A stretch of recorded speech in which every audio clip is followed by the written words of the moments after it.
Good morning, good day and good evening. How you doing, ladies and gentlemen? On this very fine Wednesday. Hope all of you are doing good. I'm doing quite well. Been doing a little bit of work today on some spoilery secret stuff. Some secrets and Easter eggs and whatnot for the game. All fun stuff. I've been stressing a little bit too because, as some of you might know, I fairly recently ended up getting my first ever car, believe it or not. I've been on this earth for quite a few years now, and before this I had actually never owned a car. Because I kind of decided that I'm gonna wait as long as fucking possible, because I think, in all honesty, owning a car is fucking shit. So, yeah, I've had a car now for like half a year or something, and fucking like a few weeks ago my exhaust pipe rusted off and like it fully disconnected, and there were some other issues as well. So yesterday I spent like half the day like under my car trying to fix that shit, like changing out its not the whole exhaust pipe, but the end bit, the ljuddämpare, the one that makes it soundless. What do you call it? I have a complete blank. You know what I mean? The actual silencer, like kind of like a silencer, but fuck, what is the term in English? No matter what, you know what I'm looking for. And yeah, that was fun. And relatively soon I need to go on like the checkup or whatever, so I'm kind of stressing about that, hoping to not have to fucking do too much for it, but we'll see. Can't do much but to cross my fingers. Muffler, ooh yeah, maybe that's the term in English, that sounds right. First and foremost, the first one in today, technically Teabag and Strom, but they were here before the bot were officially started. The official first one in the chat is Keita. Second place we have Teabag, and third we have none other than Grievance. Welcome in, guys, hope you're doing well. We also have Dark Muppeteer in here, and we have David, nice to see you guys. Ayo, welcome in too. Catbatch, I don't know if I've heard that one. Catbatch, what is a catbatch? That sounds more related to the catalysator. No, never mind. Maybe not. The community to a marble race. Maybe not. Okay, let's do it. Let's start the day off with a little marble race. So, Catbatch, here they show... Like, this is basically the part I changed. But then what is the difference between a Catbatch and a muffler? This seems like basically the same shit. Now, I should be a little bit honest here, and I will be. I am pretty shit when it comes to cars. I don't know fuck all. I know they have 4 wheels, and I know they have 2 or more doors.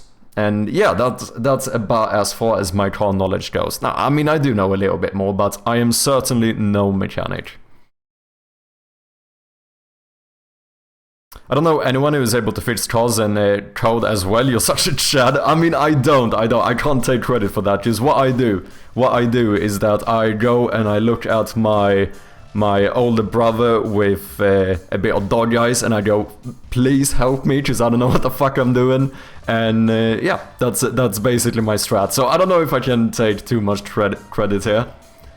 Like, I would not in general consider myself one that knows how to fix a car. Muffler is the part on the end, Catbatch is the entire back end of the exhaust.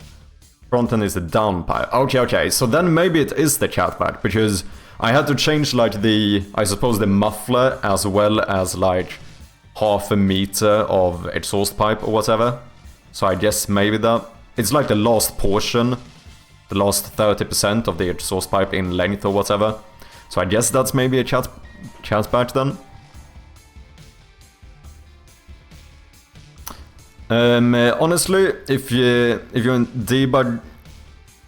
debug code problems, then you can debug car problems. They're simpler, just messier. Yeah, like, the thing is that it's not that I don't think that I could learn more and, like, get to understand more about cars and stuff. it's more so the fact that, as I said, like, I've gone through a pretty big portion of my life just deciding to not have a car. Just, on average, I'm not a car enthusiast whatsoever. I mainly see a car as a big fucking expense. So I tried for fairly long to not have one, as long as I didn't need one, but yeah, did end up having to get one. But here's the thing, like, that's why, the reason why I have quite little knowledge about cars is because I've never had to learn, right? Do you know what I mean? Like, since I haven't had one myself, I never had to worry, like... I mean, just, I've had, like, you know, cars through work and stuff, but then, you know, that's not my car, so if anything is an issue, you just take it to a mechanic.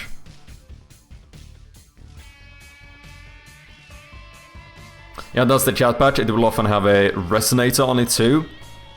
Resonator? But that sounds like it's related to sound as well. What's a resonator on a car? Hålrumsresonator.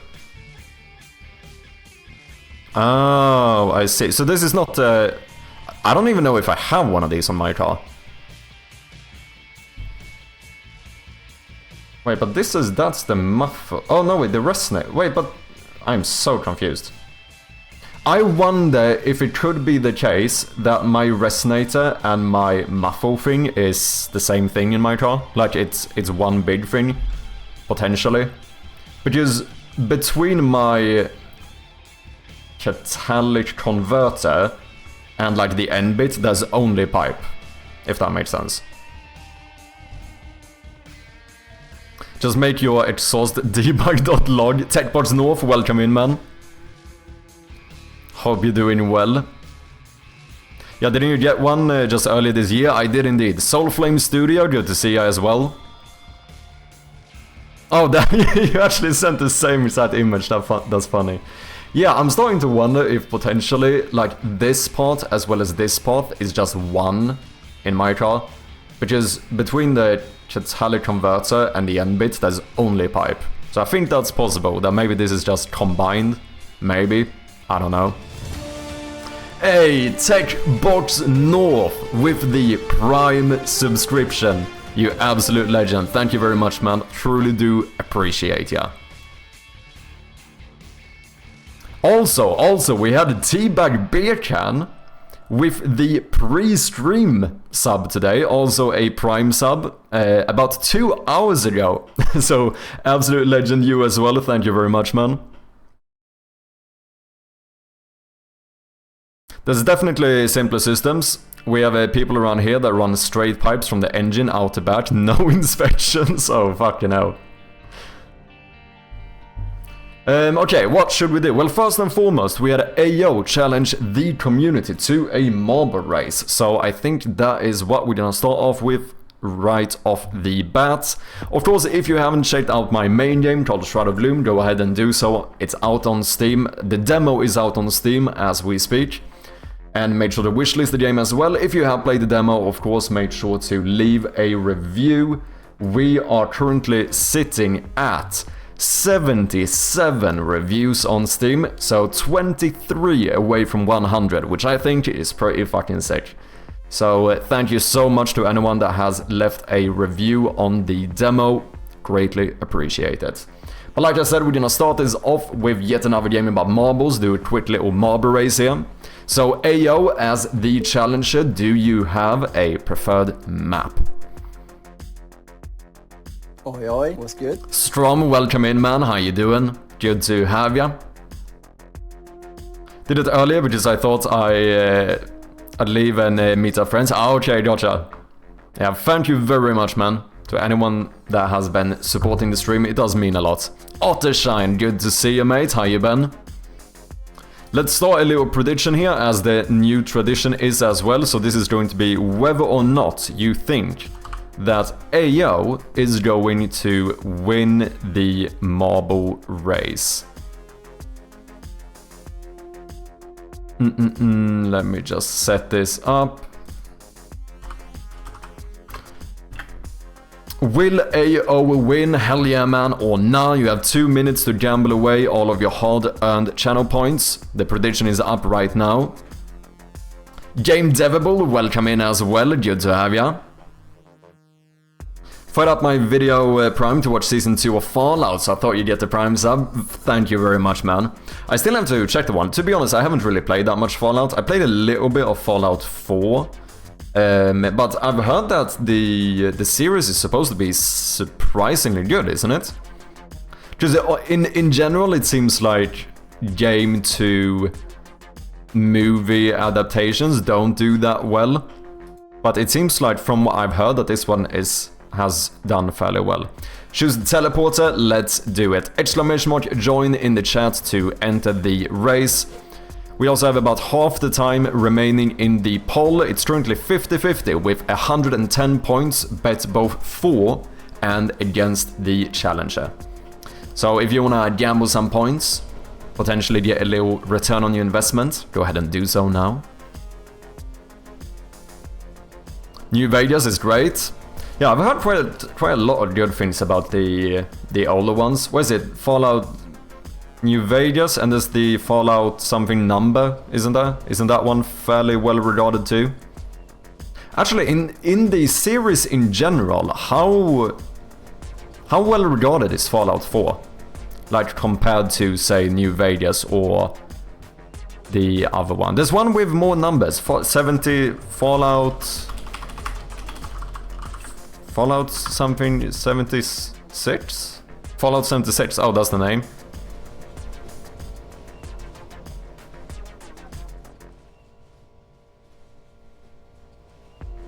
I have 900 on nah, it's better win. I have 1,000 on nah, because nah, I better lose. The poll ended up with 2,000 points bet against the challenger, and we have 110 on the challenger. So if the challenger does end up winning here, that would be a great return on investment for the believers. Okay, so T-Bird says Fallout 2 greater than Fallout New Vegas, greater than Fallout 3, greater than Fallout 4, greater than Fallout 76. Okay, interesting. Only played Fallout 3, the TV series is extremely good. Okay, are we ready to boot up the marble race? If anyone else wants to join, type exclamation mark join in the chat. Oh shit, I didn't even realize we have a fucking hype train going as well. Thank you very much, TechBox, for the Prime sub. If anyone else didn't know, did you know that if you have Amazon Prime, you can actually subscribe for free? Literally, it's zero money for you, and I still get monies. Is that not a fucking great deal? Anyway, enough sellouts. Let's boot up the race. 10 more seconds to join. Otherwise, we're gonna start it. Lupo, welcome in, man. Hope you're doing well.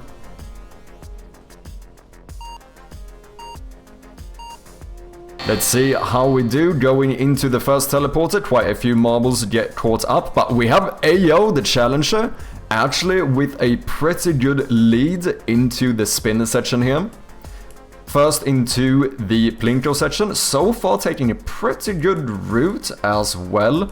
Teabag taking the lead there for a second though. But now we have Strom, Ottershine, gamedev going into the swoosher section. Ottershine and Strom first into the second spinner section. Ayo is still in here though, looks like 4th place at the moment, going into the last teleporter. Everyone except for Strom and Ayo does get caught, but I don't... Ottershine somehow sneaks in a win at the very end. We had Strom in 2nd place, Great Grievance 3rd, Ottershine, Ayo the challenger in 5th place. Teabag, Strom, Double Tech Box, and Ottershine. Not too shabby, but unfortunately that does mean that the challenger did not win. Let's see who our second winner is, aka last place. Looks like it's going to be Grievance. It is indeed, with that every marble has reached the finish line. So we're gonna end this prediction. Unfortunately, the challenger did not win, so the points will be split amongst the non-believers. With that, we're gonna complete the prediction and get back to work. There we have it.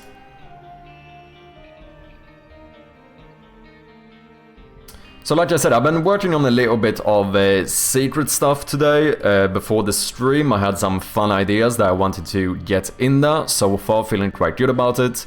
The other day I finished up most of the art for those paintings we did as well, which I think turned out pretty good.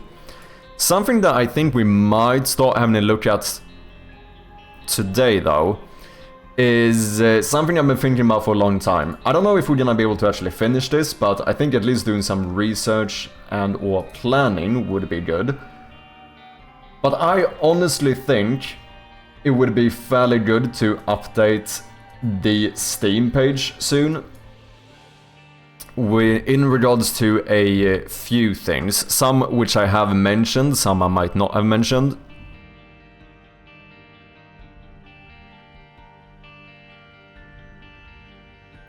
Win-win situation for sure. How you doing? I'm doing quite well, Lupo. What about you? If you stream tomorrow, I get my Prime tomorrow. Oh, do you? I am unfortunately not going live tomorrow, but I will be back on Friday. And potentially we might do a little special stream on Friday. I've been thinking about... I have so many games I want to play that are made by other community members and stuff, that it's kind of hard sometimes to find time to actually play them. But I thought we might start a little tradition of sometimes doing a little community games night or whatever. So maybe on Friday that might be something we do. Basically take a few hours and just bang through a bunch of games made by other community members. I think that could be fun.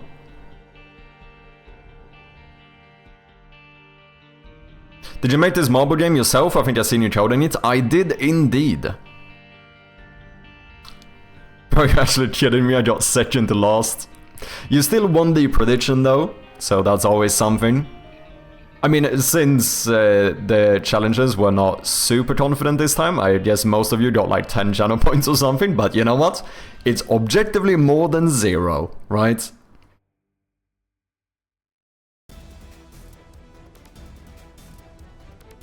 Well, if the bet was challenger gets first or last, yeah, we could do something like that. I have actually been thinking about either adding more options or tweaking them somehow. I still think it should be, like, the odds shouldn't be 50-50. I think that's kind of boring. It's more fun when one of the choices is a little bit more risk versus reward, you know? But it certainly should be tweaked, because right now there's like a fairly low chance. What's your favorite juice? I have no idea. I very, very rarely drink juice. Oh, they did have one. What's that one called? Is that Festus? The one... Yeah, this one. Guanabana Pineapple. That one is surprisingly good. This little bad boy. Rivenmain, welcome in, how you doing? And Camarao Lendario as well, good to see ya, bem-vindo. Chirpy, have you forgiven me? No. But I will pretend like we are still friends, but no. No, you are my nemesis now, Camarao. Now, but doubling the odds seem fine. I think you would be as well. I think even you could do something about, like, maybe top 3 or something. I also thought about potentially adding another option for maybe if they end up on the leaderboard at all, like in the 10. But then it becomes a bit tricky, because then leaderboard means anything but the whatever the first option is, since I can't have 2 options win, technically speaking.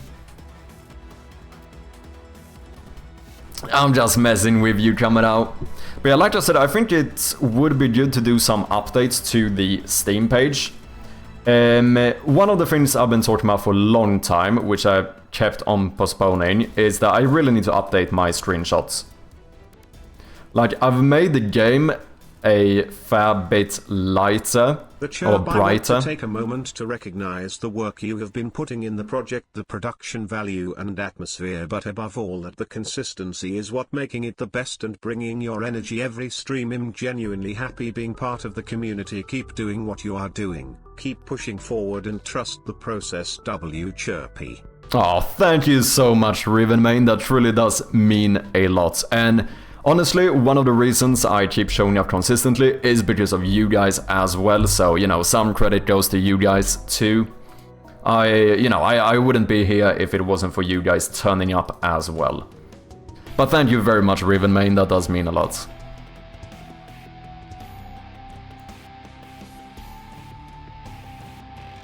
Yeah, what was I saying? The screenshots, I think, I made the game quite a bit brighter, and I think that would look better on the screenshots, as well as some other small tweaks, like, you know, I have a background behind the clock now, I made more dithering stuff. It's not really dithering, but it's similar to the floorboards in here, which looks a little bit better. This scene we have basically changed completely, at least the outside section, so that would be good to get in here as well. So in general, I feel like updating these screenshots would be pretty good. Another very tiny thing is that I think at some point I'm gonna slightly tweak, especially my short description, I think. Explore an old manor, blah blah blah, solve puzzles. That one is fine. Because the issue with the short description right now is the very end. So we say solve puzzles, collect items, or even this actually. Shroud of Gloom is a point-and-click horror game. Solve puzzles, collect items, and uncover secrets with nothing but a flickering flashlight to guide your way. Can you escape the dark and make it out alive? So there's a few issues here. One is actually that I've been marketing and pushing this game very hard as a horror game, which of course it is.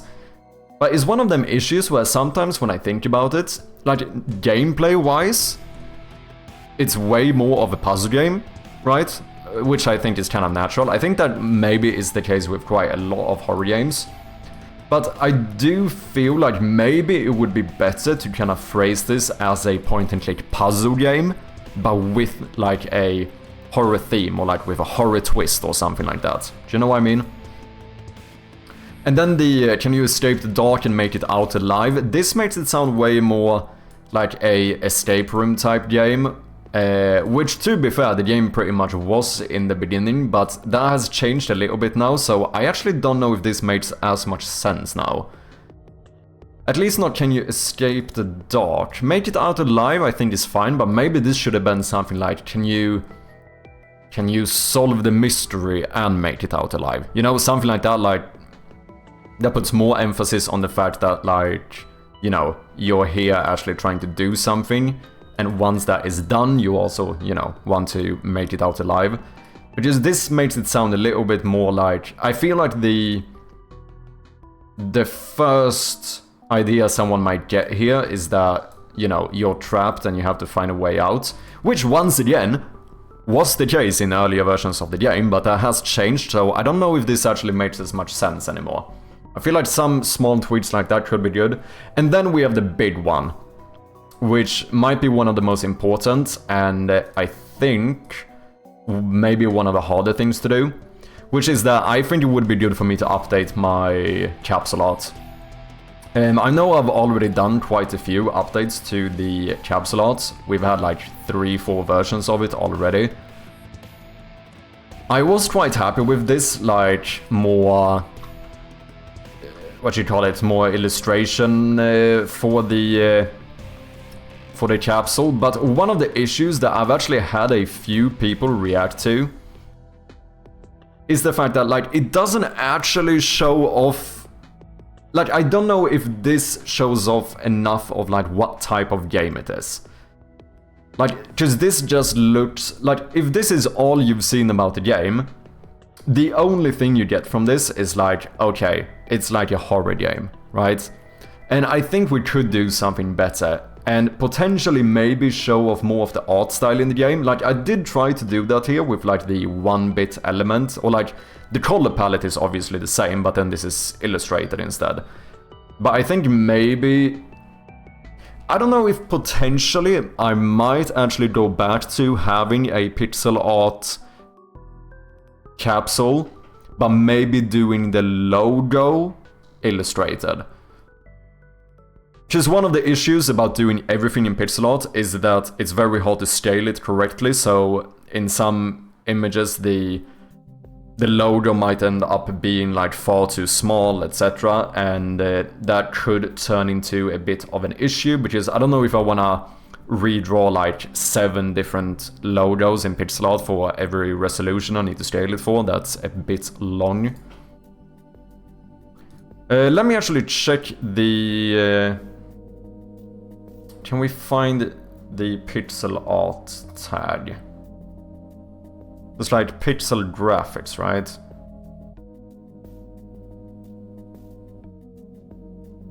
Let me have a little look here. You're dithering? What is up, Mr. Zombie? How you doing, man? Just noticed something. For some reason your game wasn't on my wishlist. Course, but you received +1 now. Thank you very much, Rivenmain. That's the same problem I have too. My game is evolving, so my Steam page might start to change a lot. Yeah, it is one of those annoying things when you have these like more long-term projects that are, as you said, kind of evolving as time goes. Because if you would look at the very first edition of my Steam page, it was very different. Like, obviously you could still see that it's the same game, but the caps lock was completely different. I mean, I didn't even have half of the details in the screenshots that we have now. I didn't even have the gray colors, so everything was just pure black and white. So a lot of the details were missing back then. And yeah, it's changed quite a lot, to be honest. But it's also annoying because that means that you do need to like continuously update it to make sure that it reflects the game well. Which I suppose is one of the reasons why maybe one potentially should wait a little bit longer. Like, I don't know if I set up my Steam page a bit too early, in all honesty. I think it was good to be able to, you know, have a place to basically funnel traffic to. But the Steam page just wasn't that good when I first had it. Like, the first screenshots I had on Steam were legitimately from the Game Jam version, which looks like vastly different, right? Where's this? Steam Assets version 1, no. Screenshots, Legacy. Like, these were the type of screenshots I had on the Steam page when I first published it. Which, like I said, like, you can tell that this is kind of the same game, right? Like, no one would be like, oh, it's a completely different game. But, like, the style has changed a lot. The UI is different. I don't know, like, we have the hand and stuff for the flashlight now. And, of course, like I mentioned, all the extra details we could do with the dark gray colors that we added and so on. So, I don't know. Like, the more I think about it, I feel like potentially I maybe could have waited a little bit longer with setting up my Steam page. A mystery puzzle game with horror features? Yeah. Can you eat all the beans on toast? Dude, I should make beans on toast somewhere in the game. That would be... I mean, it does take place in England, so it made just total sense. Can you solve the mystery and stay alive? Yeah, I think something like this would be better for like the final question here. Like something that... I think having like the escape or make it out alive or stay alive or whatever is good, because that shows some of the like survival horror element. But the issue is when that's all I have, it sounds like it's... I feel like this gives the impression of the game being like a you're stuck and you have to escape type of game. Which once again was the case in like the Game Jam version, but now it isn't, so it doesn't actually represent the game as well. I feel like adding that like mystery or something in there instead could be better.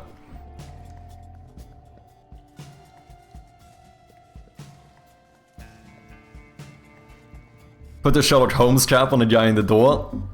There, puzzle horror, perfect.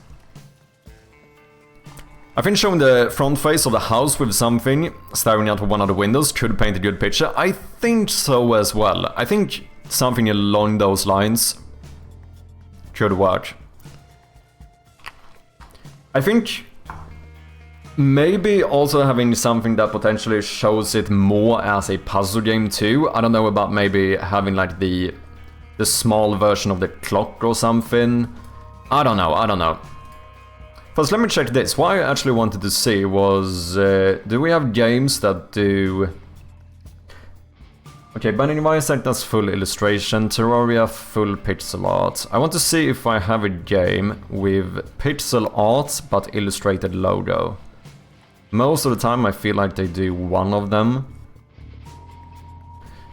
I could also just do more high-res art, like high-res pixel art, but that still means that I need to redraw stuff. Balatro is interesting. This is like a mix. The logo is illustrated and most of the background looks hand-drawn, but the cards are pixel art. That one is a bit interesting. This Terraria capsule is illustrated but with a, I think, a high-res pixel art logo. So that's kind of the opposite of what I'm thinking about doing.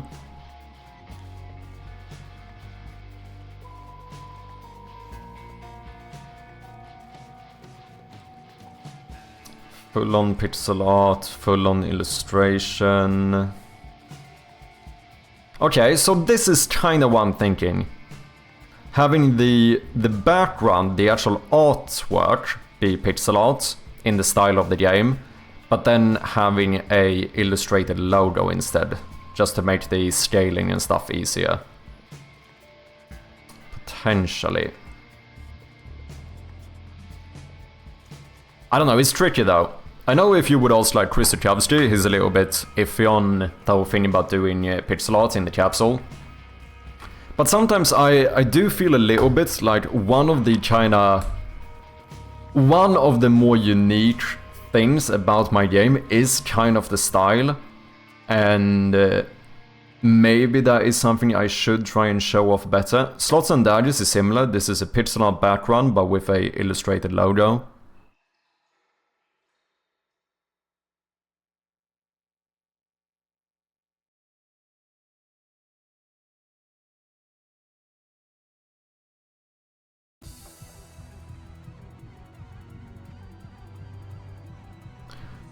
Illustrated logo on pixel art. I feel like that could work.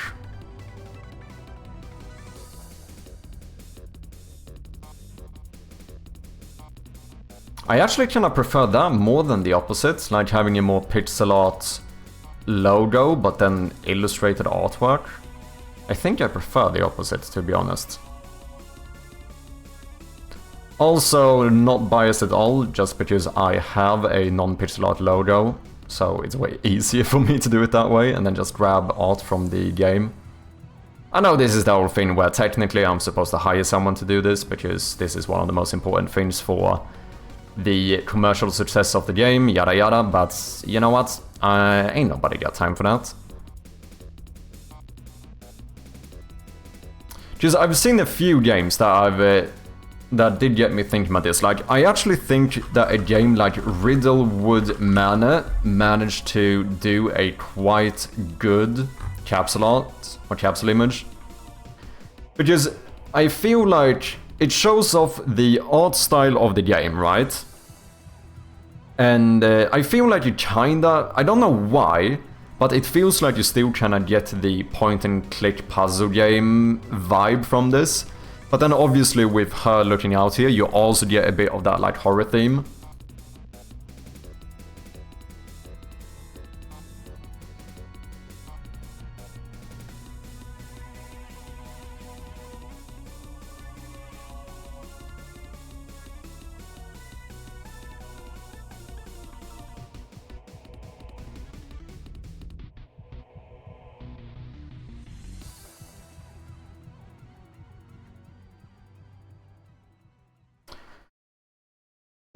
I think I am. Someone mentioned this before, and I actually think I'm gonna look over my tags at some point too. I think I could improve my tags a little bit. That's gonna require a little bit of research too. You can see Madshap's item in there.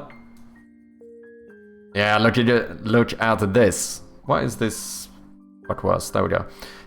Shroud of Gloom. Let's go. Ring of Repetition. Runeblade. Spellbook. Set man. Let's see, if we do the community game stream on Friday, I might actually try out Survivors as well. Your other game stream.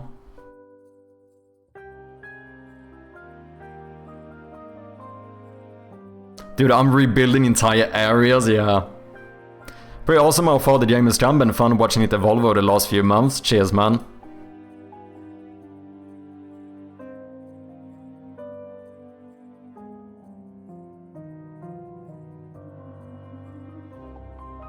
I had an idea for a scope creep. Scan lines effect you can toggle on and off.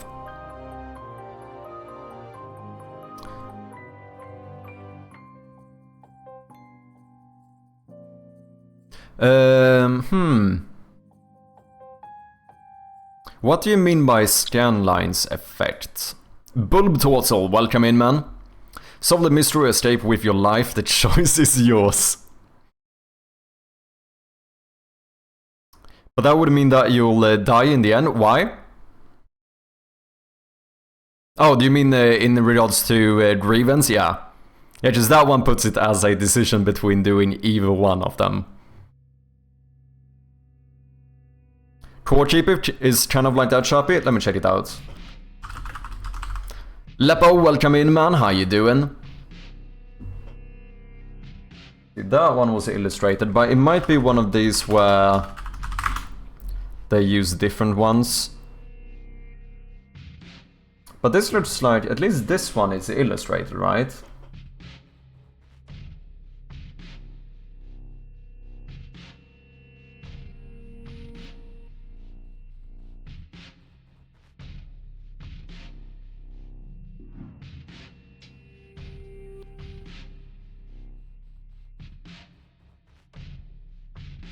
I played a demo, the game is awesome, so atmospheric, very good vibes. Thank you very much, Lepo, that does mean a lot to me.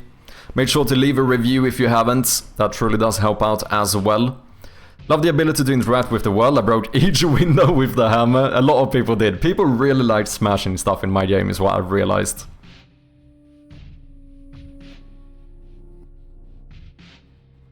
Maybe it would be cool to put all the gameplay buttons together at one place. I don't know, I really wanted to press F for flashlight. You can rebind it if you want to. I don't know what you mean about at one place.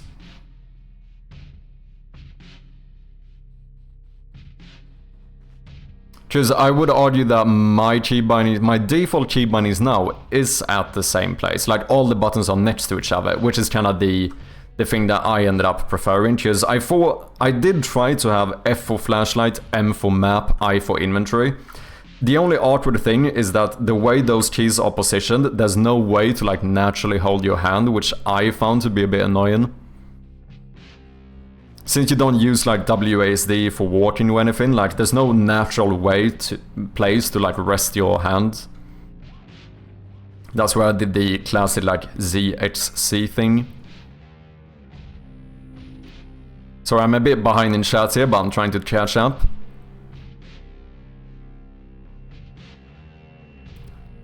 Wait, chapter 1 of Poppy Playtime is free to play? I think so, isn't that kind of like the prologue type strategy that they did, I think?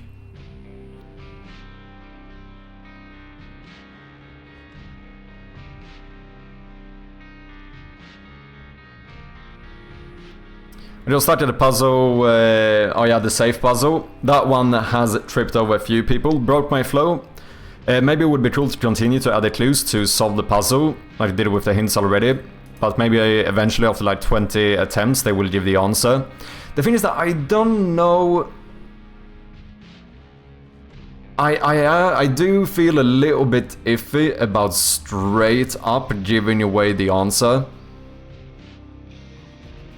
Because the issue is that if someone still wants to figure it out and I accidentally give them the answer, they are gonna feel like robbed of the satisfaction of solving it, right? That's why currently what I do with like the extra hints and stuff that I have, I just push them like a little bit closer with each one basically. Then again, like, it's always gonna be the case that someone might end up looking it up, but the difference there, I think, is that when you choose to look something up, you are making a conscious decision that I don't care about solving this myself anymore. I want to just solve it, right? The issue is when I, as the developer, put a timer or any type of thing that will like automatically give the puzzle away, I think that can turn into an issue where the player might not actually want that. Like, some might want that in a specific scenario, but if that isn't rightly timed, that could cause a big issue, because people are different, right? Like, some people get irritated after being stuck for a few minutes and will immediately look up the solution. Other people might play for like hours without looking something up. Like, I, in general, am a very slow, like, meticulous player. And I will, like, for the life of me, not look stuff up. But I'm very well aware that I'm different. And I would get a little bit pissed if a game, like, decided that I took too long and just gave me the solution. If that made sense. I have a weekly call with the Moon and Fullbox about stuff like this, marketing, dev stuff, and general banter. Yeah, but that's what makes it fun. You keep enticing them further, and they expect to die. Whether or not they actually do isn't important. One place, maybe ZHC. But then that is the case with my current controls, Lepo. Because I do ZHC at the moment. So those are all at one place, right? It's very tricky because I did want them at the same place, but there's no way to get it like 100% intuitive, because I think the most intuitive thing would be to do IMF. But that is just, I personally find that really awkward. But this is where the good thing is that we do have a rebind system, so if anyone doesn't like it, I think it's, you know, you can change it.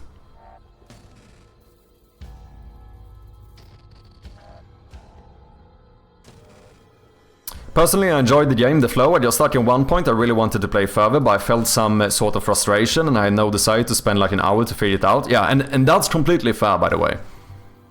It does not mean that the game or puzzle is bad. I was in a state, or I have like 100 tasks to deal with in life more, like I don't have so much time. Yeah. And this is one of those very tricky things that I've come to realize, and it's kind of a disadvantage with puzzle games in general, where it is really tricky to get that right, because like, people will have very different outcomes for the different puzzles in the game. Hello. And like, you want everyone to have a good time, right? And it's very hard to balance, because the right amount of difficulty is like not immediately obvious, but you get like the aha moment right after. And right now we have a huge span. Like, say the safe puzzle, for example. We have people who completed a safe puzzle in like a few seconds. Like, they never did the wrong combination, they immediately got what they had to do and just entered it. And that's not really what you want either, right? Because it's better if they do the wrong one first and then go, aha, now I get it. But then we also have people who spent like 6 hours trying to work that out. So like, the span is very big, which makes it really difficult, because I think for the people who do figure it out themselves relatively quickly, I think it's a rather rewarding puzzle. But obviously it's frustrating for the people who get stuck, which is a fair amount. Like, there definitely has been quite a fair bit of people who has gotten stuck there. That is the reason why I kept adding more hints to it. I think I added like 4 extra hints in the game that might point you more in the correct direction there. But it's difficult, because if I make it way easier, then I might ruin the experience for the people who found this to be the right difficulty. Like, now is no longer a fun puzzle for them. But then, if we take like the people who got it immediately, if I make it way harder, then it's gonna be even more frustrating. Like, I'm realizing that making a puzzle game is really tricky, especially in terms of like nailing the difficulty. And one of the things that I think I've kind of come to realize with time now is that I will never solve it. I think that's just something you have to accept. Like, if you're making a puzzle game, some people are gonna get stuck. You can definitely like improve the balance and so on, but I think a puzzle game where no player gets stuck is not a good game. I think that is just inherently true, because it's gonna end up being far too easy for the majority of people. Fuzzlings, welcome in, man. How you doing? Captain Coder, good to see you as well. Have you played Fez? I haven't. I've seen a fair bit from it. I know Fez was part of the indie game dev, the movie, or what? Indie games, the movie, whatever that movie was called. So I did watch that one, or a documentary rather. I know of the game, but I haven't played it. Fez is one of my favorite puzzle games, a masterpiece in my opinion. Does a good job of having puzzles for everyone with some crazy difficult puzzles. I don't think I will ever finish it. Didn't know they made a movie about it, that's cool. I think it's more of a documentary. They did a documentary when they followed the development of Fez, Braid, and Super Meat Boy. So I'm a huge fan of Edmund Macmillan, so I know I watched that one, and the developer, I don't remember his name, but the developer of Fez was in there as well. I think it would be a fair balance if a person struggles a lot, just give the answer at the end. Yeah, but this is the reason why... I'm not saying necessarily that you're wrong, I'm just saying like my 2 cents on this. I think the issue here, Lepo, is the fact that when should you give away the answer? Like when exactly? Like when do I decide for the player that they have struggled too much? Because what might be right for one person might not be right for the other. So if I automatically give them the answer, then I find it like it's a... I feel like it could be a never-ending debate on when the right time to do that would be. Because I know from personal experience that if someone would give away the answer to me, even if I spent a long time struggling in a game, I would not like that. I would feel cheated out of the game if I automatically got the solution. Now, maybe I'm the minority, that could be the case, but I refuse to look up solutions for it. Yeah, and so do I, and that's what I mean. Like, when I play games, I will not... Like, I've spent...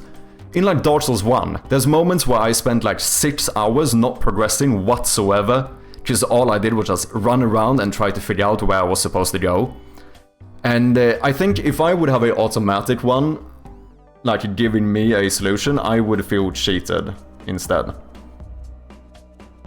Only when it's asked for? Yeah, I think that is more what I would be leaning towards, potentially doing like a manual hint system.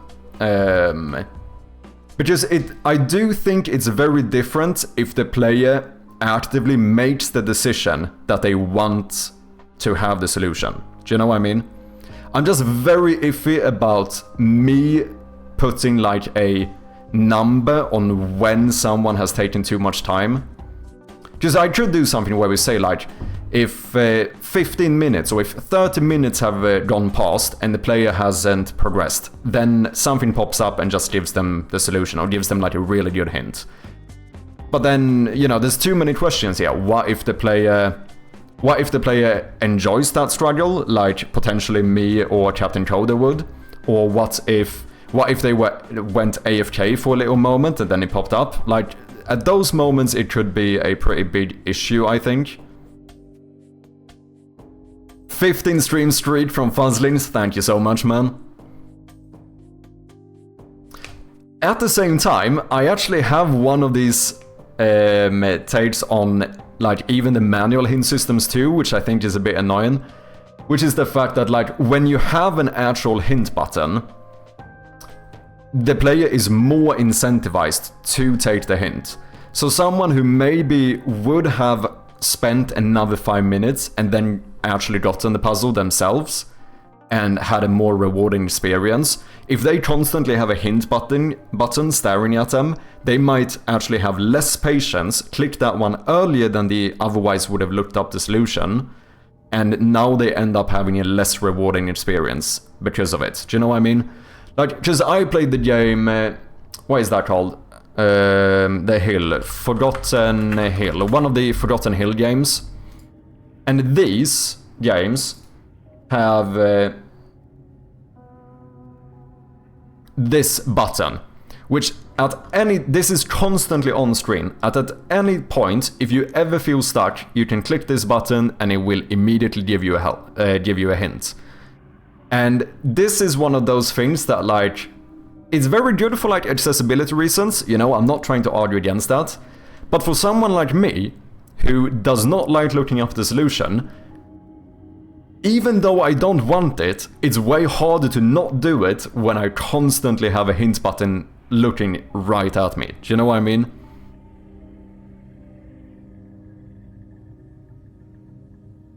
I almost strictly play competitive games, many with permadeath. I don't want you to hold my hand at all. Yeah, I'm the same. Like, I think one of the reasons I enjoy Dark Souls 1 so much is because they don't hold your hand. And, like, you don't know what to do. You have to figure it out yourself. Like, I think that's one of the things I enjoy the most with it.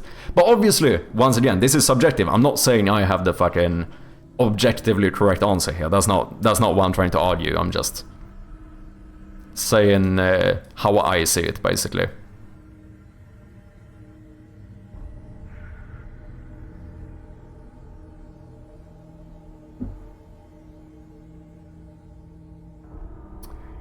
For me, it was entering the same code over and over again. I put the 3 everywhere. If you do the first glance incorrect solution though, if you keep doing that one, you're gonna get better and better hints. I have like 3-4 hints that you will get, but it's only when you do the, like, one of the specific incorrect ones, so to speak. But if the code is closer to the correct answer, give the answer, not just random 111. I don't know. That one is tricky. Just like, if the code is closer, that could also mean that the player is getting closer and closer to solving it themselves. And if you feel like, if the player ends up doing 90% of the work and then accidentally I give the solution to them, I think that could cause a pretty big backlash. Yeah, it could be a menu setting, enable hint system, set hint timer, yeah.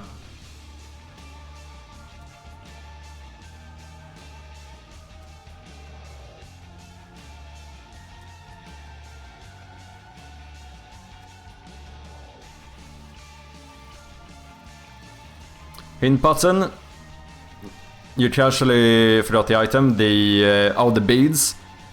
You can spend them as a hint. That is an interesting one.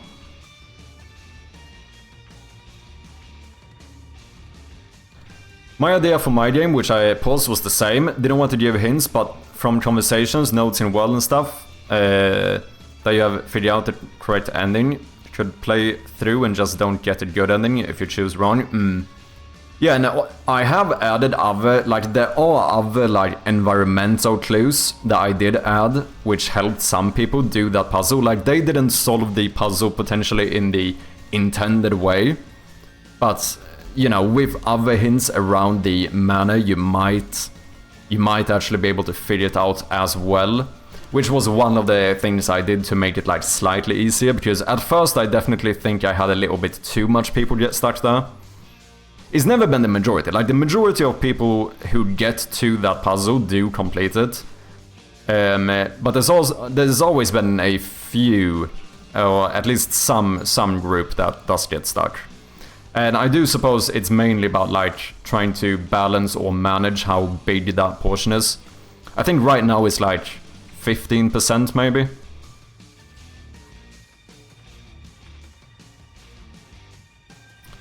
Yeah, do not add a hint button, just add the hints more clear, that would be enough. Did you get the hints though, Lepo? Like, at the safe? Because there's 3 hints you can get there, which successively get more and more direct or whatever. They never give it away, but...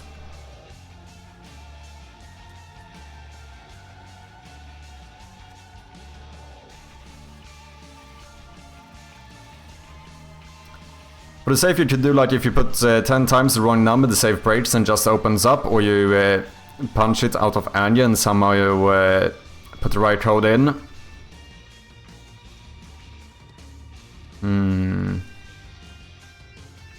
Yeah, I don't know, it's so tricky because I keep thinking of like edge cases where this might cause something bad to happen. Like, what if someone doesn't want to brute force it but just tries spamming a few codes and then the safe automatically opens? Like, that could be an issue. I don't know. I know I'm being a bit pedantic here, but I think in a puzzle game, I honestly almost think it's better to have the probability of people getting stuck compared to the probability of accidentally giving the solution to someone who doesn't want it. Like, I think giving the solution to someone who doesn't want it is worse than not giving the solution to someone who does want it. Does that make sense? Because in the end, like, already we have walkthroughs on YouTube and stuff, like, if someone truly wants to look something up, it is possible. Whereas, like, if I give the solution to someone who doesn't want it, I can never take that back. Do you know what I mean? But to be very clear, I'm still like considering adding more of a hint system and stuff. Like, this is definitely not something I am like completely decided upon. But yeah, I think it's a way more difficult topic than it might seem like at face value. That's basically what I think. So like, I'm very hesitant to do like drastic changes to the game. In regards to this, without like knowing that it's actually gonna be for the better.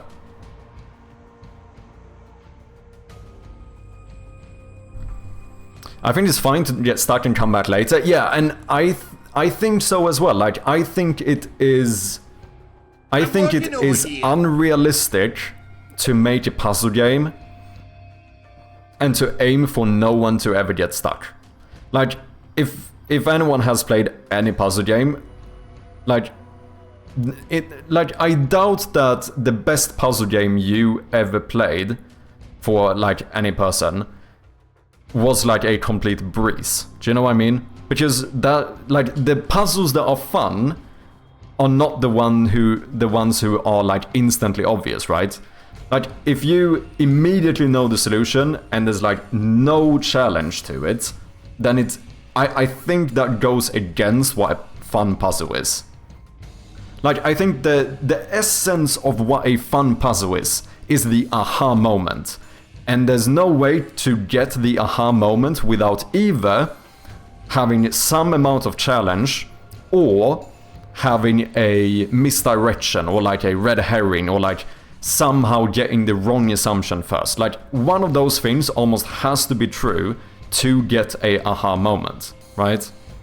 Like, if you look at something and in 2 seconds understand what to do, that's not like a true, like, dopamine-inducing aha moment, right? That happens to me in all the games I like. Yeah, that's what I mean as well. Like, when I played Dark Souls 1, although not being a puzzle game, like, there were multiple places where I got stuck, right? Either because I couldn't defeat a boss and I was like fighting the same boss like 80 times in a row, or because I spent hours running around not knowing where to go.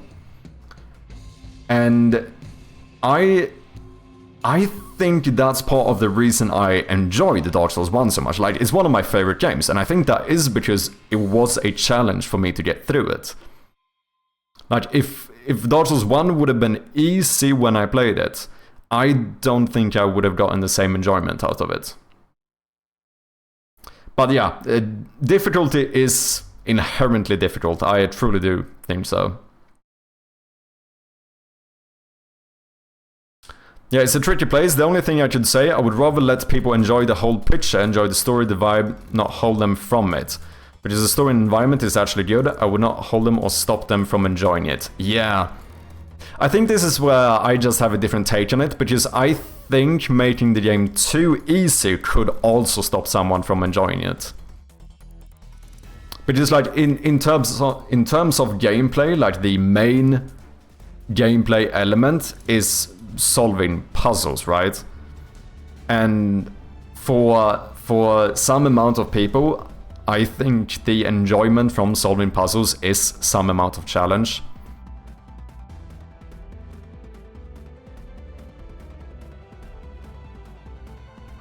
I don't know, it's tricky.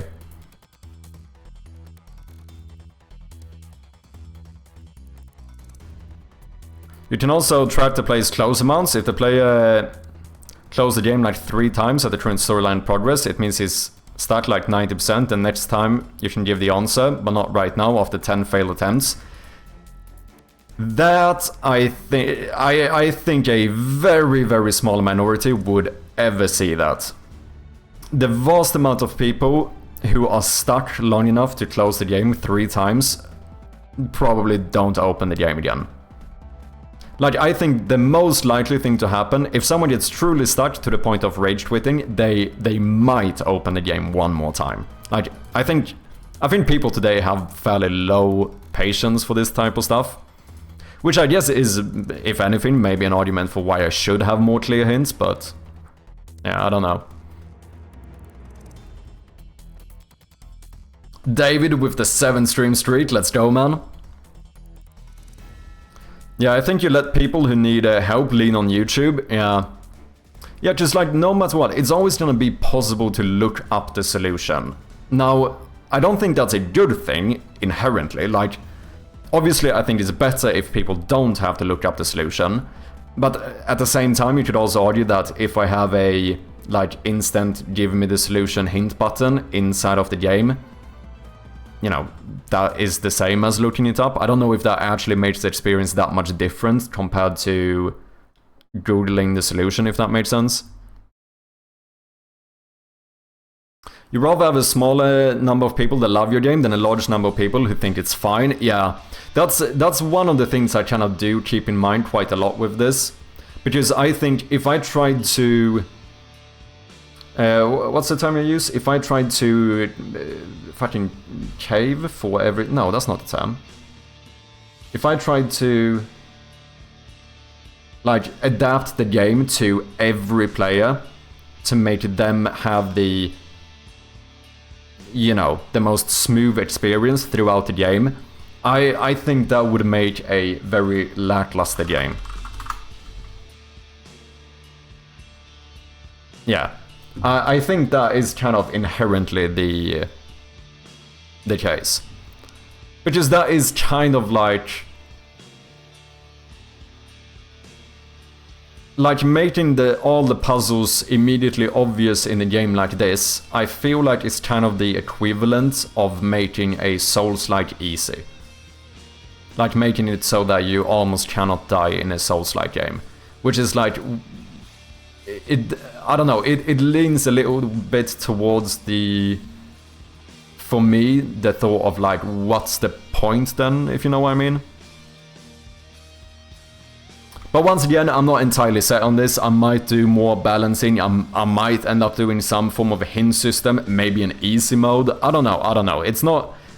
It is something I'm still considering and thinking about. I am just very... I think the main thing here, which I'm kind of trying to say, is that I'm very hesitant to make drastic changes from like only a few data points, if that makes sense. That's kind of what it is about. Because in the end, like, even with the safe puzzle, like, although it's definitely the point where most people in the game get stuck. However, it still is a minority. Like, the majority of people do get past that puzzle. Some even do it way too quickly, which isn't good either, right? As I said, like, I don't think... The people who immediately understand what to do, I don't think it's particularly, like... rewarding to have that experience either. It's very difficult. This is what I mean, like, one of the disadvantages for puzzle games. Like, the balance is... It's such a fine line you want to keep, where it should be like... It should be a challenge, it shouldn't be immediately obvious, but it also shouldn't take too long to figure it out. You want, like, 1 or 2 failed attempts and then have that, like, aha moment. Like, that's kind of the perfect balance for a puzzle, I feel like. But obviously nailing that for every single player is inherently impossible.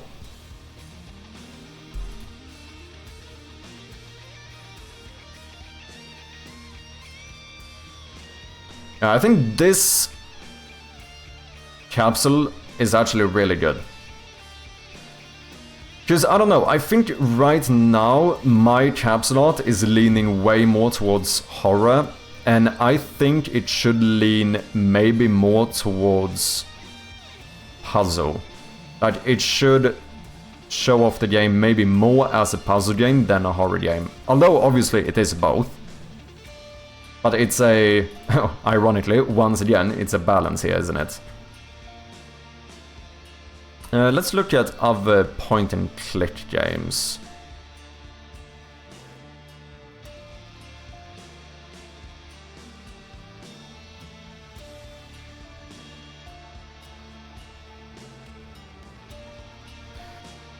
Which is interesting, like, this kind of gives me a horror or dark vibe. I don't know if it is. Dystopian, atmospheric.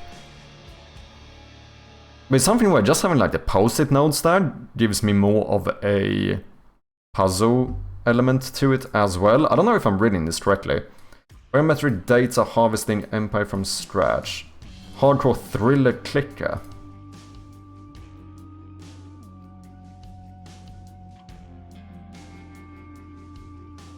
I don't know if I'm actually getting the correct impression of that one either. This is obviously horror straight off the bat.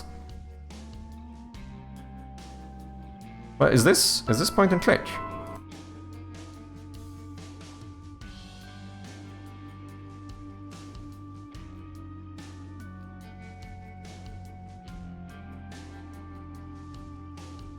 Gameplay, first minutes. Yeah, it is.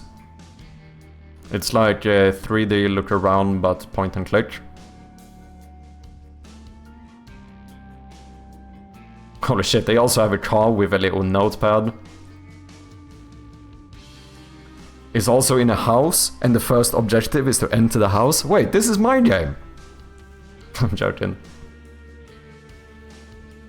But yeah, here it definitely feels like this is kind of more what I'm doing now. Like the capsule and the...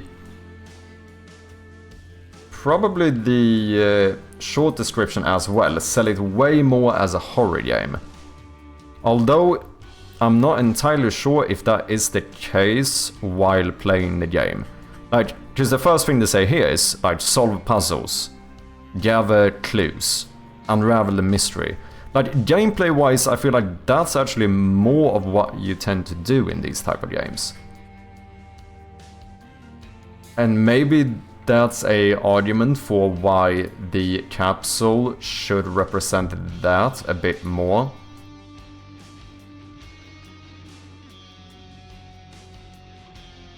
I don't know, capsule art is fucking tricky, man.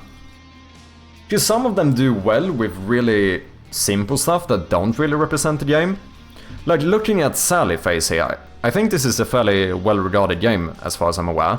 But like looking at this capsule, if I didn't have any previous knowledge about this game, I'm not sure I would really be able to tell what type of game this is. You can tell that it has like some horror or dark vibe, which is like kind of her facial expression and the guy to the right. But otherwise it's surprisingly difficult to get like a clear indication of what the game is. If that makes sense. Whereas some games do it really well, like the case of the Golden Idol. Yeah, okay, what they do here is that they have the glass thingy. I don't remember the name of it. But that is a very clear indication that this is like a detective game. It's like the simplest way to show that it's like a detective type game, right? Sorry guys, we do have some ads coming up in a little bit. Appreciate your patience.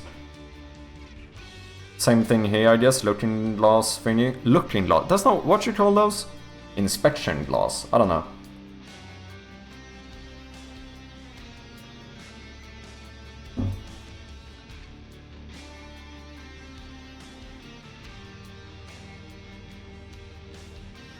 This also gives a very mystery vibe. This is obviously way more of a horror vibe. Dark Detective, I have the little glass thing as well. To be fair though, I don't know if that's right either for my game. I probably could get away with it.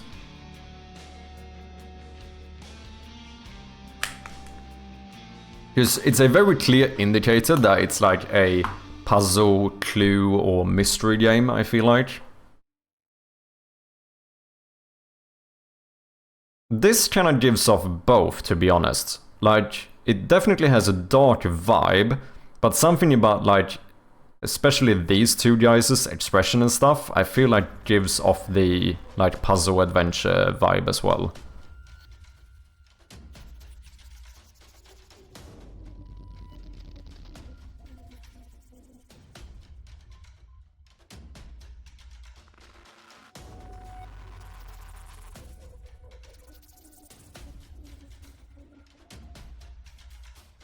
Oh, missed.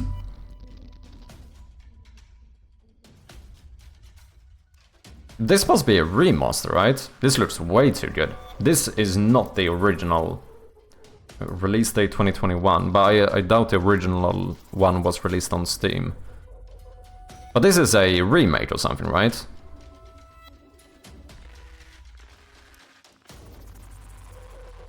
Because isn't the original Myst, like, really old? Sorry to anyone who played Myst in your childhood if I just made you sound like a boomer, that was not my intention, but... No, this must be a... This must be a remake.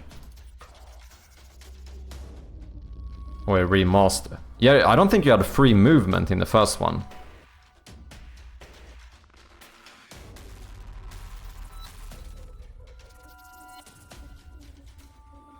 Something about having a scroll in there immediately shows that it's like an adventure game as well.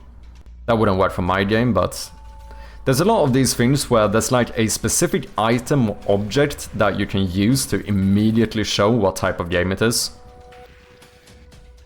That's one of the reasons I kind of thought about having a clock in that, because I think a clock is a little bit similar, where for some reason showing a clock makes it feel like a puzzle game. I don't really know. I think it's because clock puzzles are fairly common, maybe. Having some eye looking at you like that definitely gives off the horror vibe. So I think the best of both worlds would be to be able to do both, right? To have a capsule that clearly... Oh, basically three things, right? That somehow clearly shows off the vibe and the style of the game, as well as showing off the puzzle elements and the horror elements. Like, if you could do all three of those in one art piece, without it being too messy, I think that would be, like, objectively the best thing. Ads should be over, welcome back guys. Which I do feel like, I can't really say why, but I do feel like Riddlewood Manor kinda manages to do that. Like, this clearly gives off the horror vibe. And then I don't know, there's something about like this door and stuff that, like, for some reason, maybe these signs here, it does give off the vibe of puzzle game too. It's a little bit harder to like put my finger on why that is the case, but I do feel like that's the case. I don't know, do you guys agree?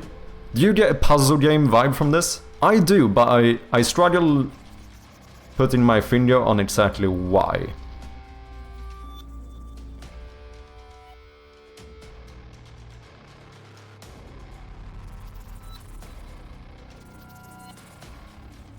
Surely first-person shooter.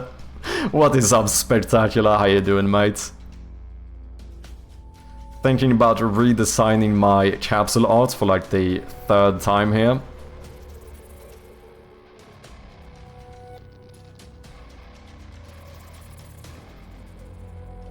Does this represent... Oh yeah, that basically is the art style in the game. I was gonna say, if I wanted to do some in-between thing, doing one of these like high-res dithered like artworks could kinda work. It still shows off like the pixel art style and the 1-bitness, but it's not a entirely clear representation either. I don't get the vibe puzzle from this red capsule, more like walking horror inside house. I need to see, like, what is the... I wonder... No, you know what we should do? I'm just looking at point and click now. What I should do is actually look at puzzle. And then we're gonna add horror as well. No, fuck it, we're gonna add all of them. Why not try and match games that are as similar as possible? So we're gonna do puzzle, horror, point and click. Wait, does this have puzzle?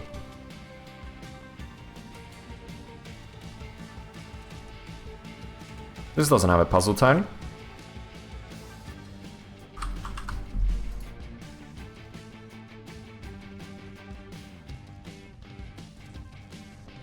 And walking horror inside house puzzle game. Let's see here. Like I said, these guys kinda managed to do it, I think. I don't know if it's puzzle, but it definitely gives off like the mystery vibe. And the dark setting gives off like the, you know, dark/horror vibe.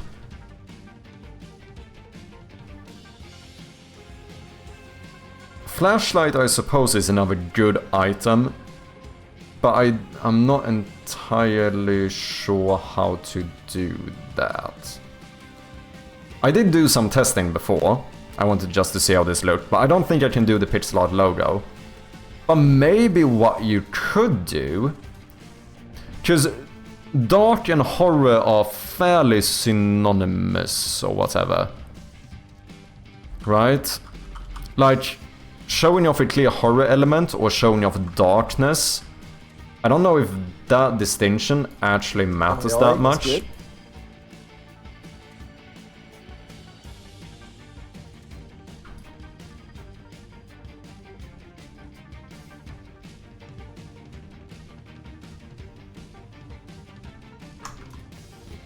What's up, JD Does Dev? How you doing, man?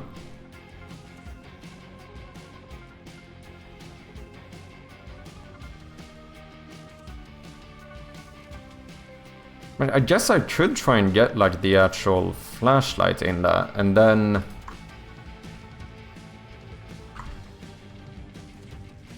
You know, somehow... Obviously we would make this better, but...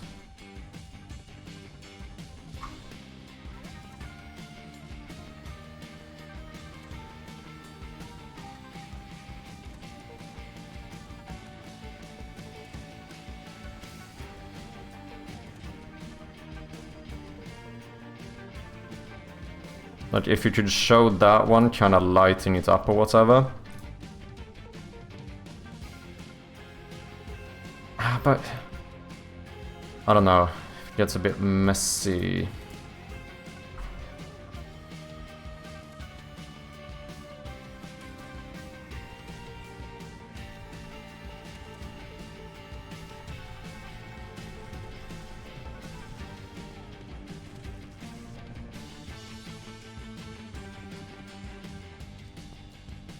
Clutch, welcome in. How you doing, man? How long did it take you to develop Shroud of Gloom? I am... Well, I'm like... 1 year and 2 months in or something, and I have maybe a few months left of development. So, quite a long time. Quite a long time.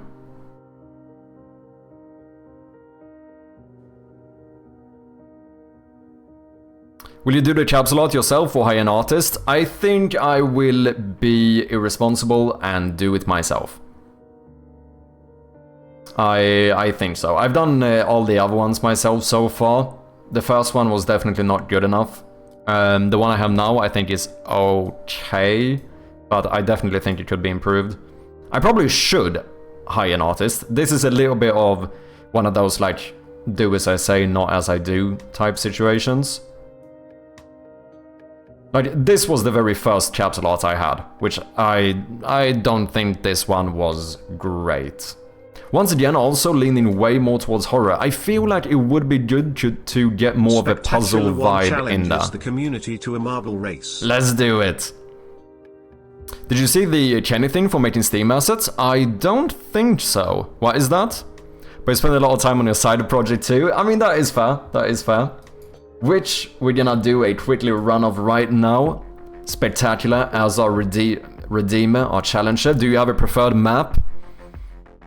For anyone that doesn't know, this is our little side project. Or main project, depending on who you ask. Gonna do a quick little marble race. And we're gonna do a prediction whether or not you think that Spectacular will win. 2 minutes to cast your vote, starting right now. Feel free to gamble away your channel points. Teleporter, let's do it. Exclamation mark, join in the chat if you want to have some marbles.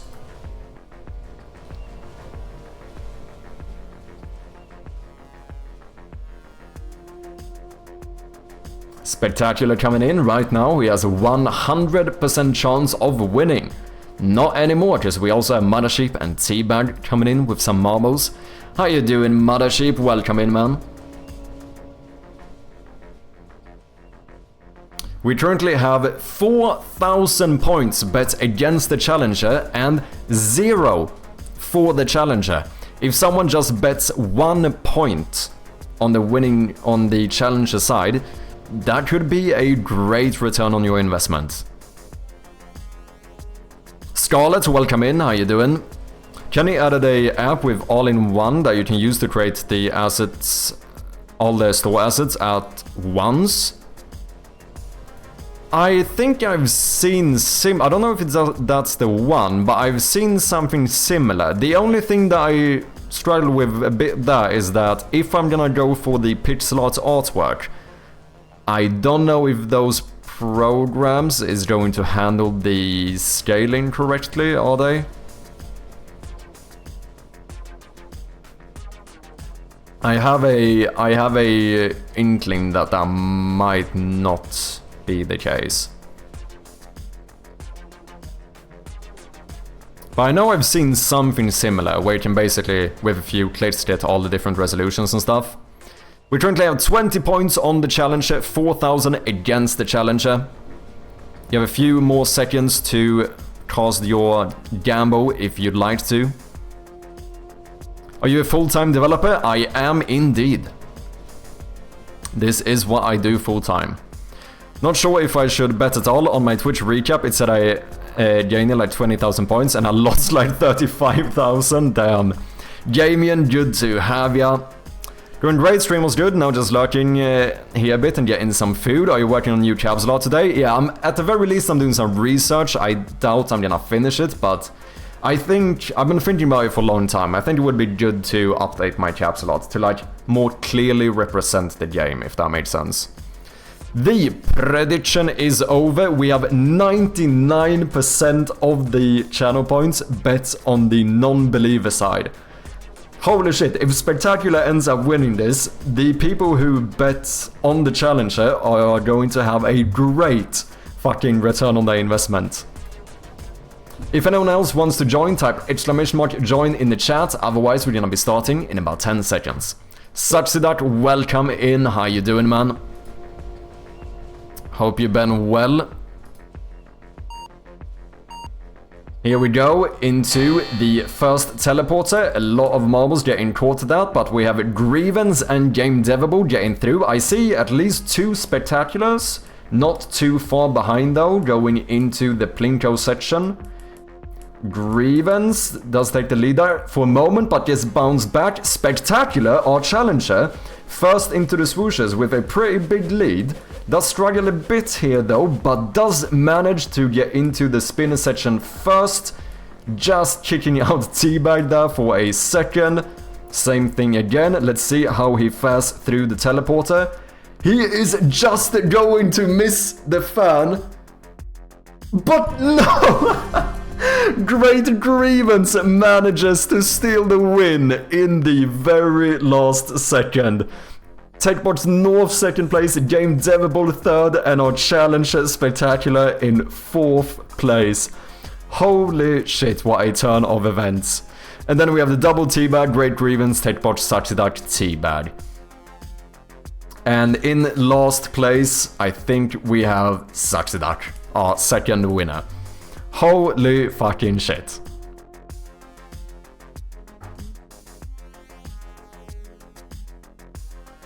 Then there's only one possible outcome with these bets. That's not the case. Just in time. You're doing good, Sachidak. Nice to hear. Doing good as well.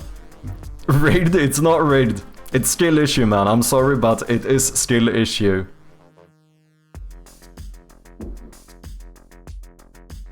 That would have been a nice payout. Yeah, if the challengers would have won here, that would have been a pretty insane return on investment. The good thing here, though, is that the challengers only bet a total of like 30 points, so it's not really a big loss. It's not really a big win for the non-believers, but yeah, kinda mad how long Spectacular actually had the lead there. I got really worried for a sec. What the hell was that invisible thing? Yeah, I have some slight little layering issues here. There is one of these like diamond obstacles here, and it is there, it's just behind the background, but the hitbox is still active, so it looks a little bit weird. You know, I'm gonna have to fix that at some point, but I have not had the time yet. So, you know, it's still fair. It's still fair because the obstacle is there for everyone, whether you can see it or not. It is not, this is not a doesn't count situation, it's not a cheat situation, everyone still has the same odds.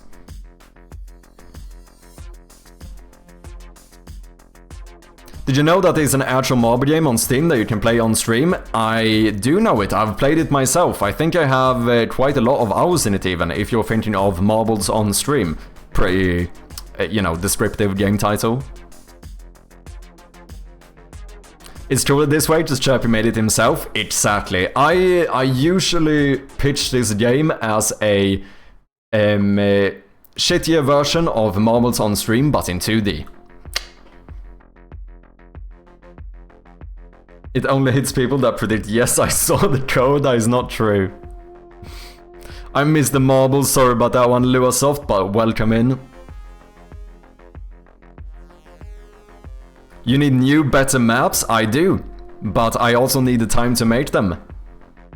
Where am I winning this at? Let's complete the prediction. Unfortunately, the challenger did not win, so the, I think, 20 or 30 points from the challengers will be split amongst the non-believers. So let's complete the prediction and get back to work. I think something else I've been thinking about that would be nice, we have mentioned this before, is to have like a random map button as well. Just like a question mark that will randomly pick one of them. Yeah, we might do some more tweaks on that game at some point, but I don't know, it is very far down in the priority list. It's interesting how many of these type of capsules you have that, like, I would say show off incredibly little of what the game is. Now, I don't know if this is something I can actually, you know, take into account, because this is a game made by Rusty Lake, and I do think they have a fairly large following to begin with, so I don't think for like developers or publishers like that, I think it's fair to say that the capsule art just doesn't matter as much. Just, I feel like, is it mad to say that this, like, it looks good, but like, is this objectively a good capsule image? I don't know if that's the case.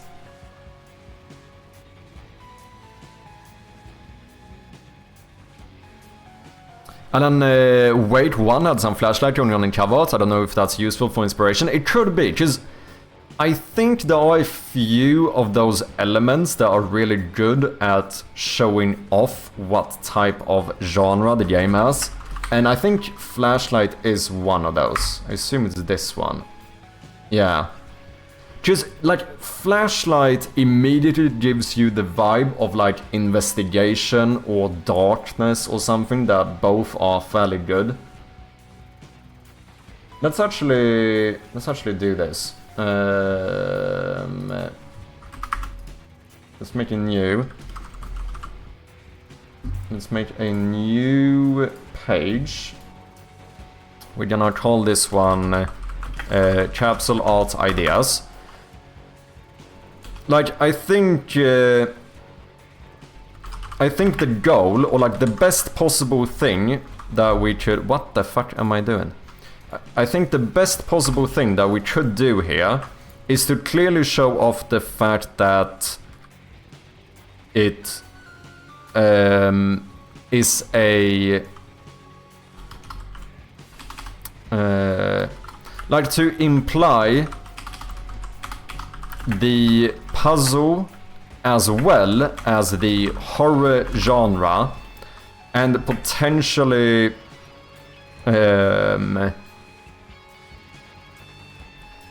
you know, represent the art style of the game.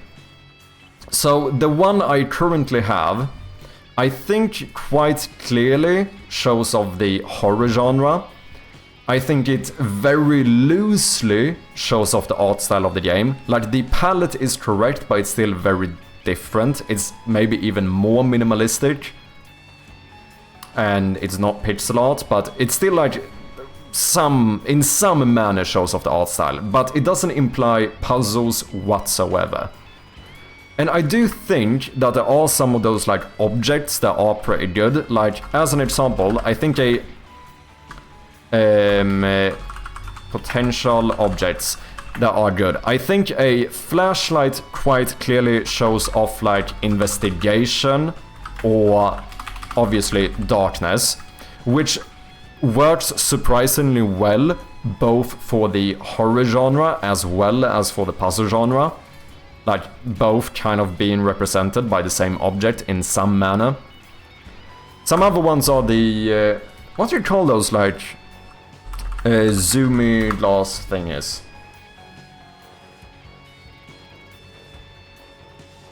Magnifier glass. Is that the term I'm looking for? I think it is. Like, that's a very...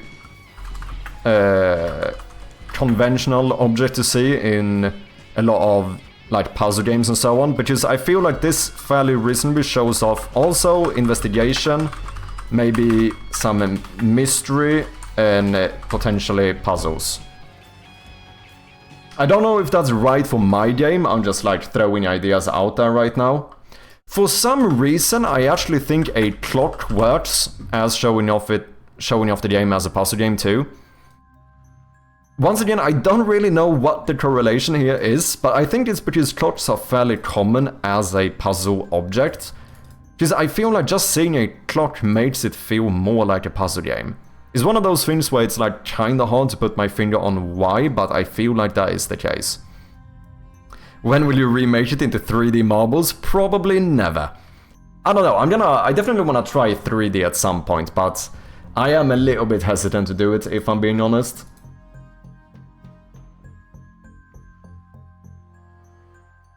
This one I feel like has, at the very least, it has two good things going for it in terms of showing off the art style and the horror theme. This one feels like mysterious. This is straight up horror. This one manages to do like mystery horror quite well, I think. And I think that is because of the lantern too. There's something where just a light source really shows off like investigation, etc.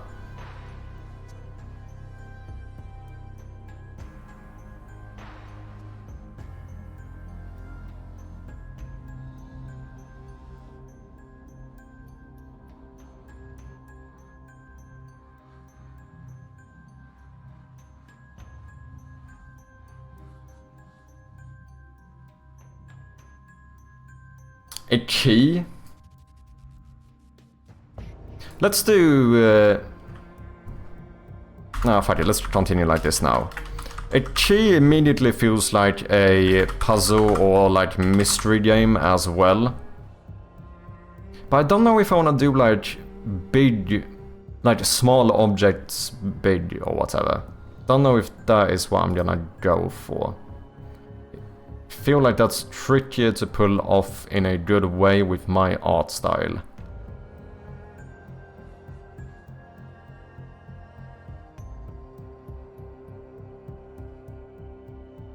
Yeah, flashlights.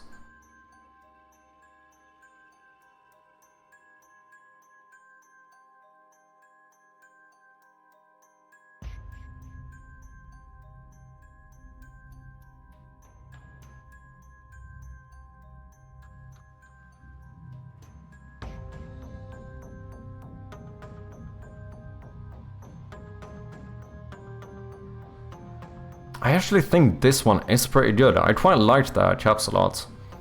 It's fairly similar game to mine. It's also something with this like old antique style that makes it very much feel like a puzzle adventure. Which would kinda suit the theme of my game, being like in an old manor and stuff, but obviously this art style wouldn't really work. I think showing off a house works quite well too, like actually having the manor itself. I feel like that gives off quite the like maybe like the mystery vibe a bit, I think.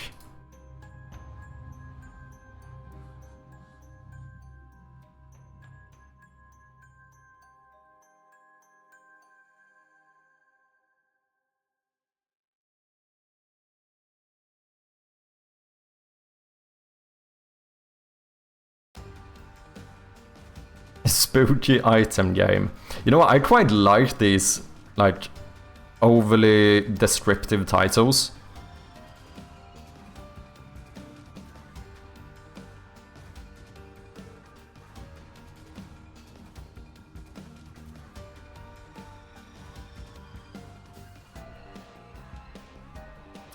Yeah, I don't know, the more I've been thinking about it, I do kind of feel like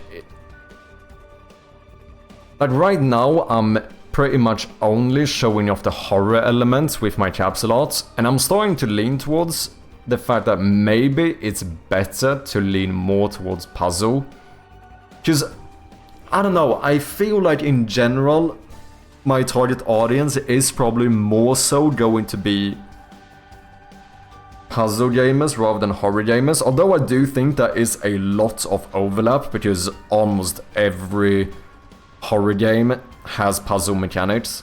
Like, most of the time the active gameplay you do in a horror game are puzzles, but obviously to different extents, right?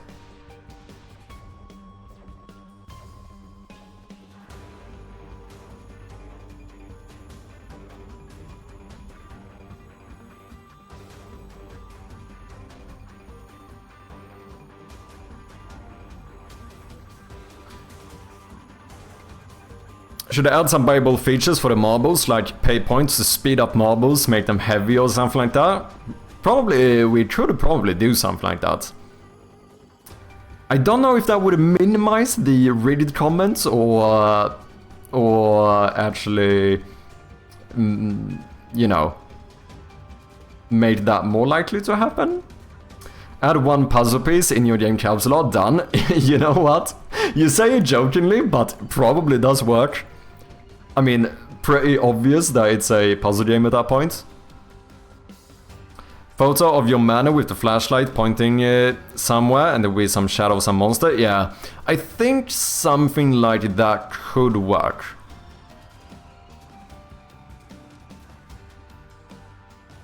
But that is missing the puzzle goal, right? Maybe a little bit. The thing is that I feel like having a flashlight in there, though, still kind of gives off the, at least the, like, investigative vibe or whatever. Which still, although it's perhaps mainly showing off the horror element, I do feel like it's still, it leans more towards puzzle or mystery as well. Because right now, I feel like this is 99% just, like, horror. And yeah, I don't know if that is the right way to go. I think a door can work quite well too. I feel like a door immediately shows off like mystery, because inherently when you see a door you wonder what's on the other side. It also somehow shows off puzzle mechanics, because most people understand that a door requires a key. So like in some regard I feel like a door could work pretty good too. Shady James, welcome in man, how you doing? Well, if you show a door that's locked by a chain and some mechanism, it might be out of the game even, and a creepy hand reaches out from inside the door, like through a small gap, and you can have your flashlight in there as well. Yeah, I think that actually could work. I think a door is pretty good, both in terms of like a puzzle element, a mystery element, and depending on how you do it, possibly horror as well. You can kind of get a little bit of everything with that. I do maybe have one that could work pretty well too.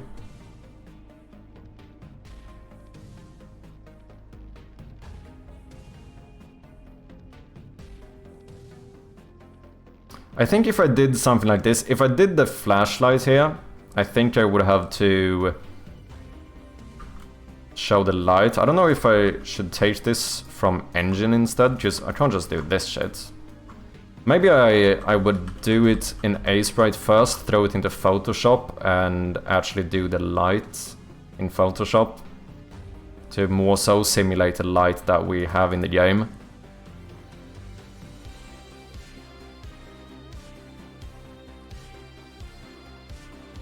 Now it's just stealing my idea. Be careful with spelling flashlight.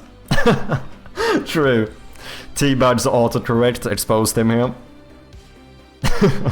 I'm messing.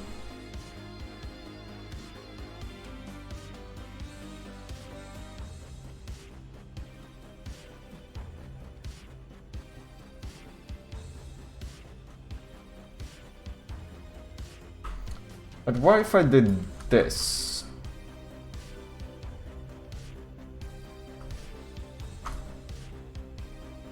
I mean, I know you guys can't see this yet, but give me a second.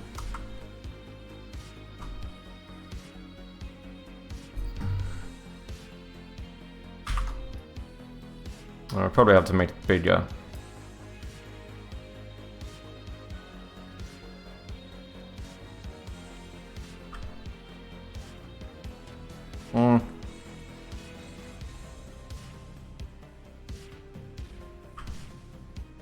Have something reaching out here. Or something looking out.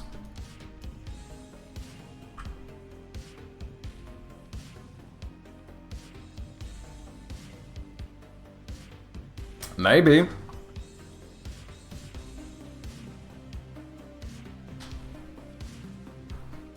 Obviously we could play around with the size here as well. The only annoying thing is that we do need to make sure that like scaling works well enough. I don't even know if this is correct here. Let's do like... let me check. What is the size of the Steam header capsule?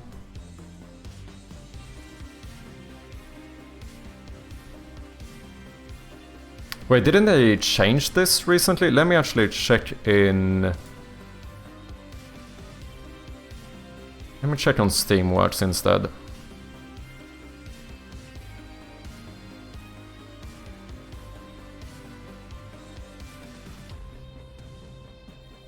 Let me do this for the time being. Update base store assets. Let me have a look. Header capsule should be 920 by 430. So 920 by 430. I feel like that is one of the more important ones. So can probably start looking at that one. Let's see, what can we... Sprite size. So to get scaling right here, what do we want to do? I mean, as long as I don't mess up the ratio, we should be fine. So what's 50% of this? That's still quite large. That is still quite large. I can't do 25%. If I want perfect scaling, then what can I do here? Can I do 20%?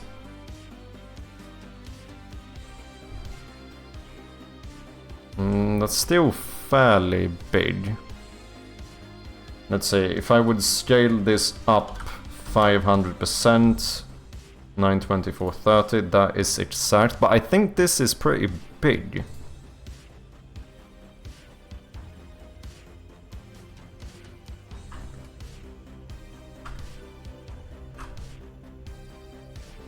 Guess I could do a full-on open door as well.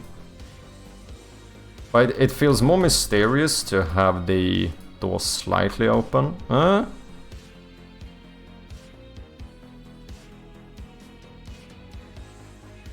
Nothing says that we couldn't cheat a little bit here. And cut the height somewhat. If we want to make it fit better.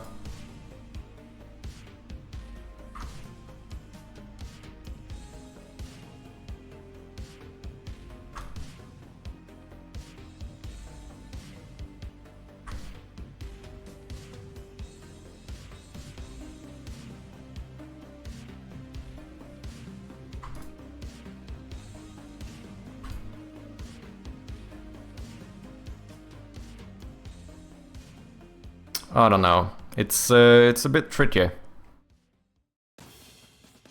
Maybe then we should do like this wall instead.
And I don't know why, but for some reason I actually do quite like the border thing I tend to do.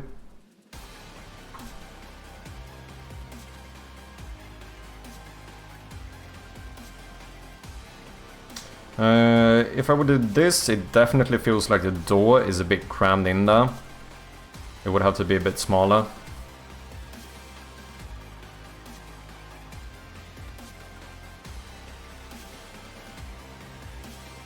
But, like, in all honesty, I do think something like this actually would be better for the game compared to this. It's still, with like the dark palette and stuff, it still feels a little bit like a horror vibe. And the door, I feel like, gives off more of a mystery vibe, perhaps. But then, you know, one of the big things here is the fact that it just shows off the style of the game a bit better. I don't know. Thoughts?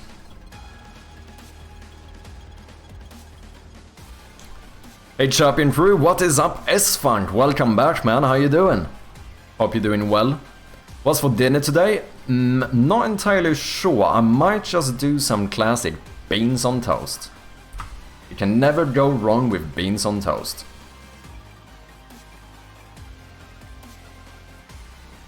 Yeah, it definitely feels too cramped in here. I think we would need this to be more like this or something. Potentially. Oh, you become an English, eh? Girlfriend influence, true. Doing good, a small work rate right now, working on tabs a lot. Yeah, I'm doing some brainstorming for potential ideas for new tabs a lot, because I do think it is fair to say that mine could be improved.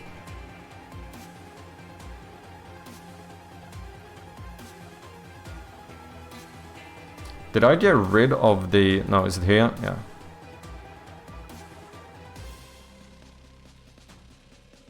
And if we wanted to, we still could do the thing where... If we want to sell the horror aspect more, could always do something where we have something peeking out here.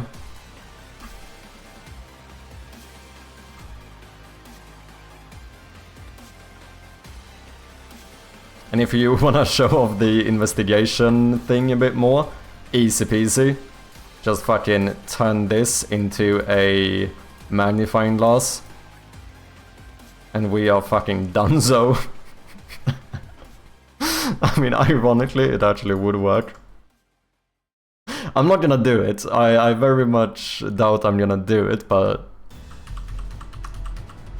it could actually work.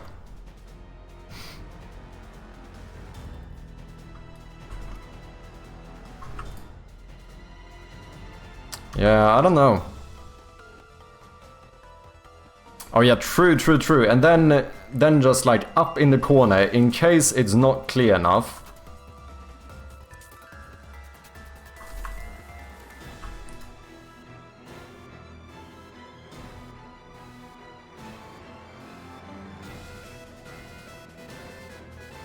We just do this.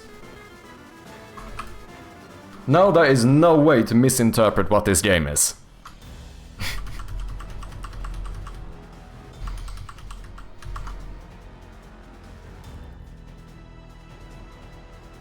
Look like a frying bacon on a pan. Fuck it, we're gonna pivot. This is now a cooking game.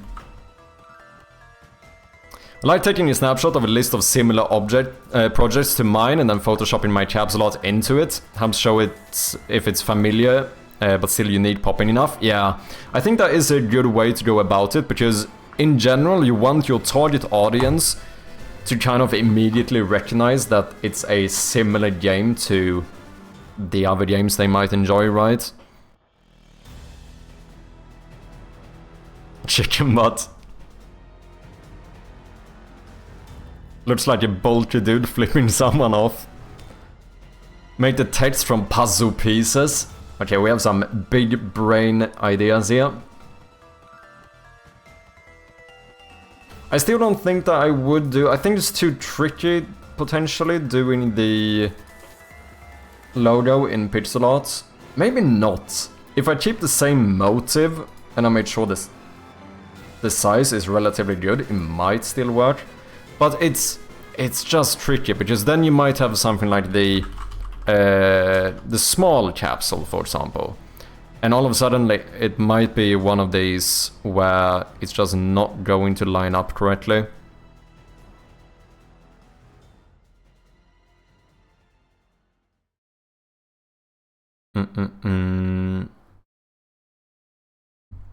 Pixel art definitely makes scaling more difficult. The same thing here, like, if I didn't want to make the door smaller, I would kind of have to move the door down.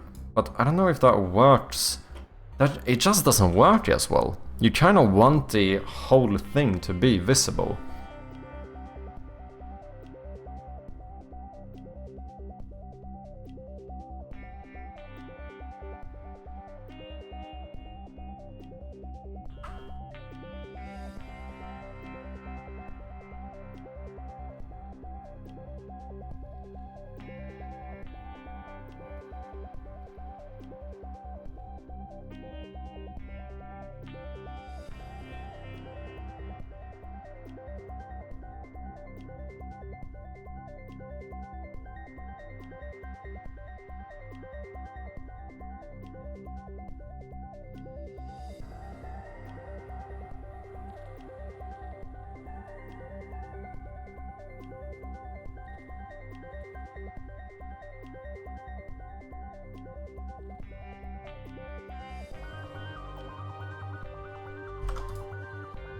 Hmm.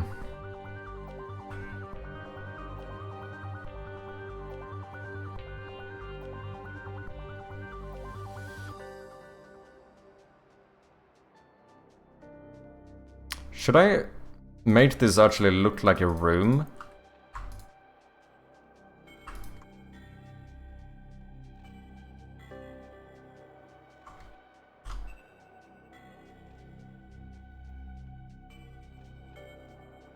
Why did this one end up all the way over there? That's a bit odd.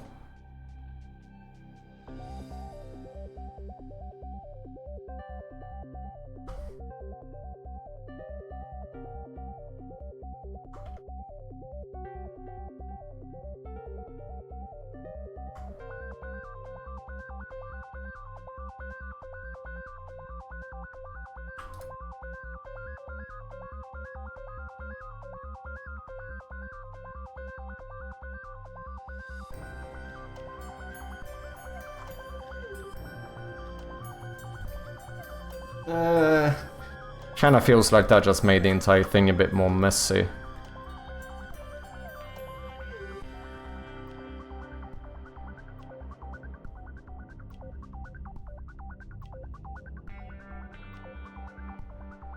I don't know, any thoughts so far?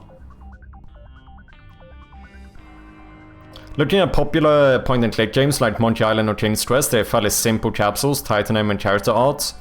But yeah, the horror elements, I'm not sure if it would really fit well. Yeah, it is the tricky thing because I am kind of mixing two genres, right? So I feel like you kind of have to show...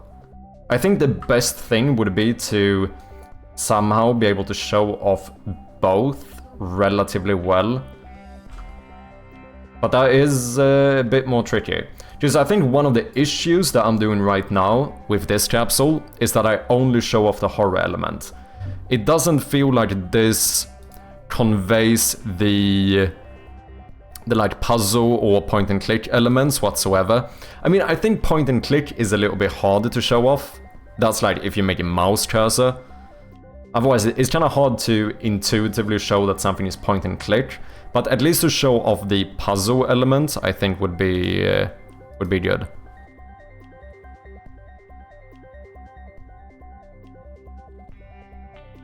Let me see, how big is the... Nothing says I have to use the same prop in all of these either. Let me do some more stuff here. 462 by 174. This is the small capsule. Maybe I should do... If we can get this to work, there's nothing that says I couldn't start doing a pixel art logo as well. Sprite size. Let's see.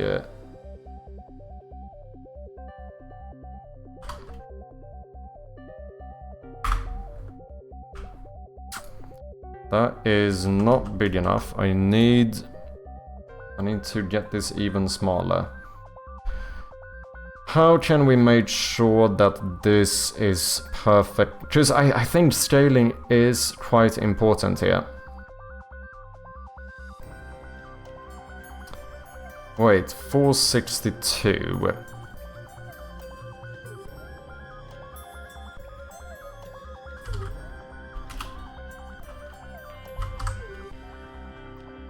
I can't divide that by 4. I could divide it by 3. I could divide this... but 3 is difficult because that's like, what, 33.3.3? Unless they manage to get this correct here. Or... which... they don't. Unless I can actually add point... That does not work whatsoever.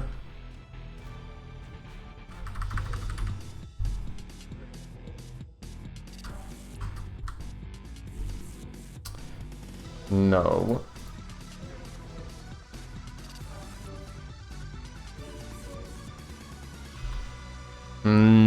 This is why pixel art can be a bit annoying. Maybe a magnifying glass of some sort. I do think those work well to show off like a investigative or like puzzle element. There is a fairly classic item that I feel like conveys that pretty good.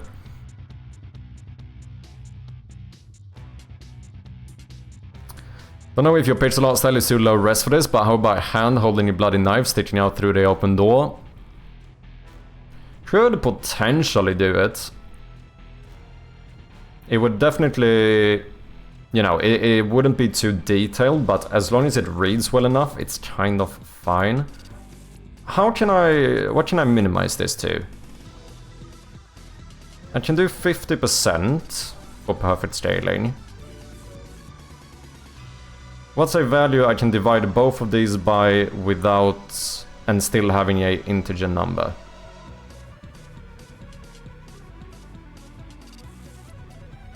Oh wait, what happens if I do nearest neighbor? That's still not right.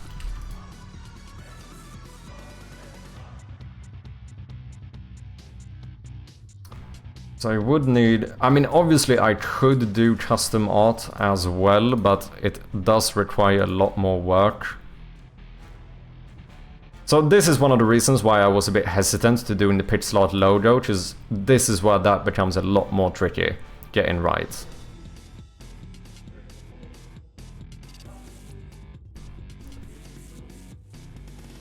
Whereas if we do...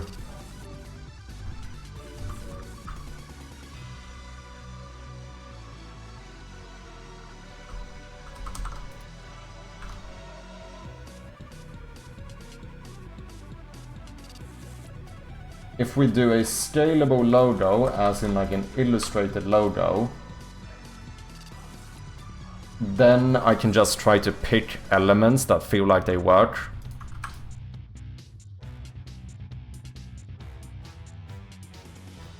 Because then I can just make the logo the size I need it to be.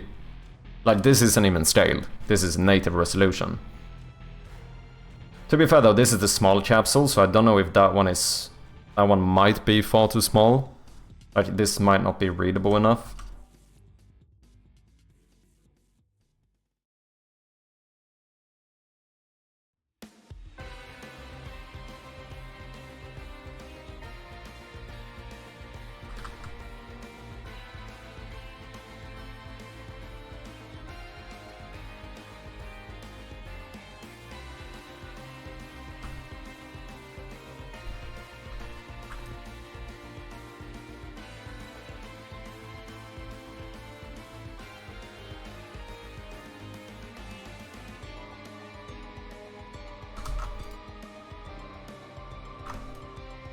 But that logo is too small. That just doesn't work. Like, I would need the small capsule to be like this size.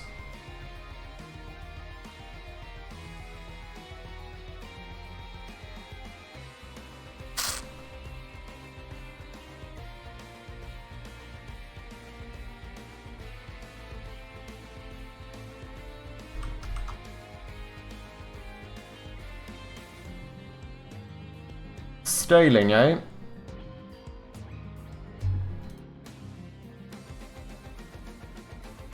Point and click always feels like intrigue slash mystery, so having some blood trail or something indicating spooky mystery would work well, yeah.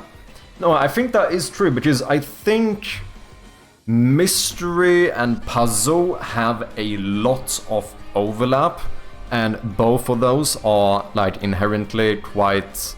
They have a lot of overlap to point and click as well. I think how you show off point and click is just like the general vibe. Or just start the whole project over and make it in super detailed 3D in Unreal Engine. That we have the solution.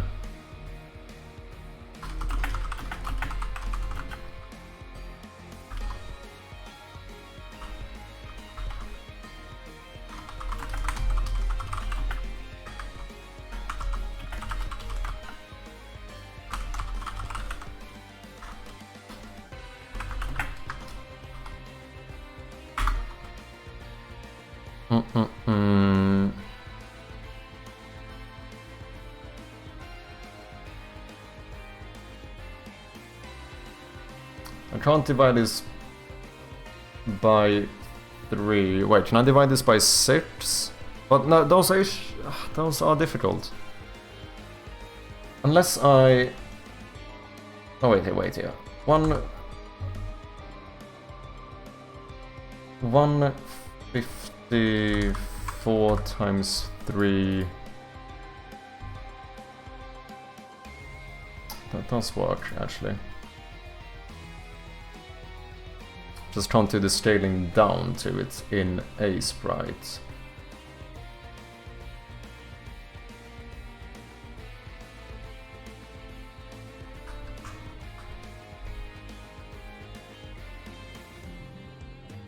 Okay, so what if we would try 154 by 58? That is almost perfect. And then maybe here, either you do the door again.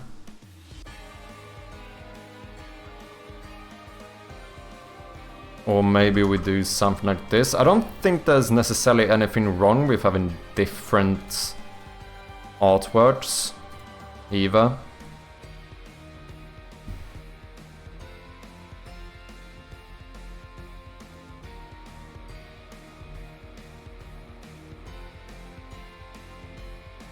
It's fucking tricky, man. But the size of even the pixel art logo here actually works fairly well. And this would scale perfectly.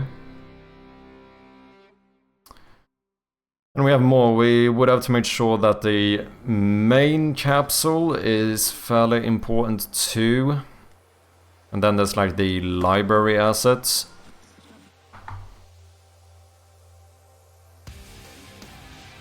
This is just my option of what I've seen so far, but if I was scrolling through stream, my eyes would gloss right over the current capsule. Nothing really pops out for me.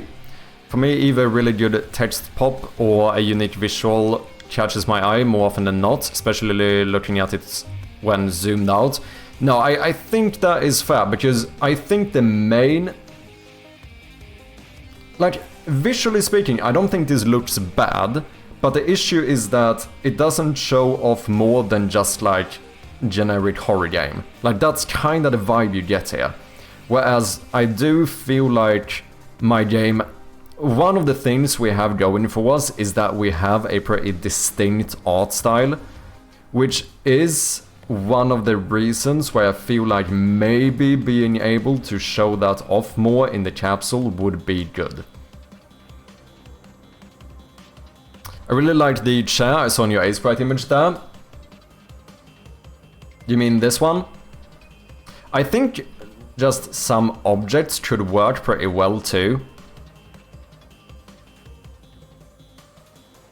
Like Riddlewood Manor, this one feels like it's a bit of just like a random room or whatever, but I honestly think this one works pretty good. And this is a point and click horror game as well.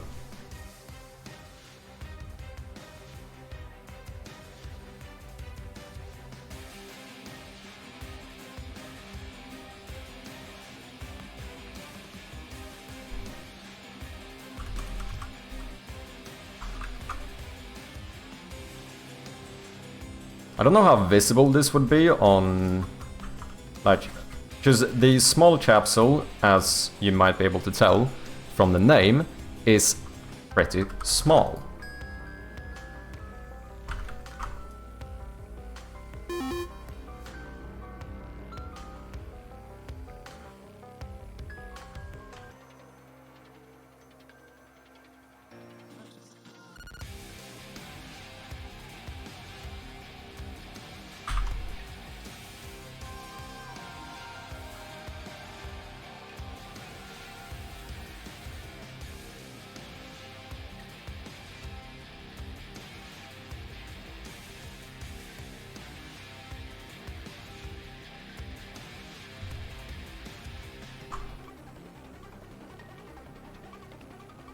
Sorry guys, we have some ads coming up in a little bit.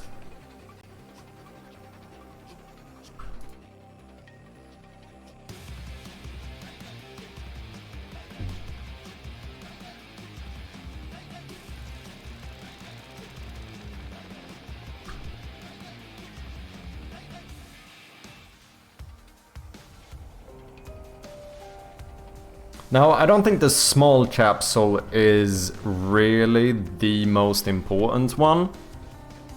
I mean, all of them have some importance, of course, but I would probably say that, like, header capsule is quite a bit more important, that one works out.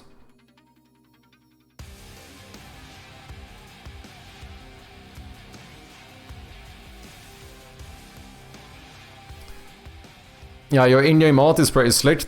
Those stairs might be an interesting choice, like it's leading you to the into the game from the image. Do you mean the ones in the main hall? These ones?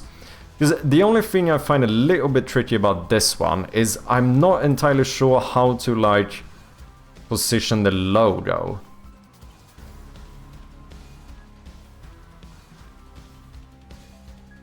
Unless maybe we remove the door and put the logo here and then cut it out like this. Maybe. But the logo is fairly small here. The logo in native size is just going to be like yay big. So with all of this, that means that the logo is just gonna take up like 10%. Which is probably not enough. Maybe for the vertical capsule, this could work. Maybe.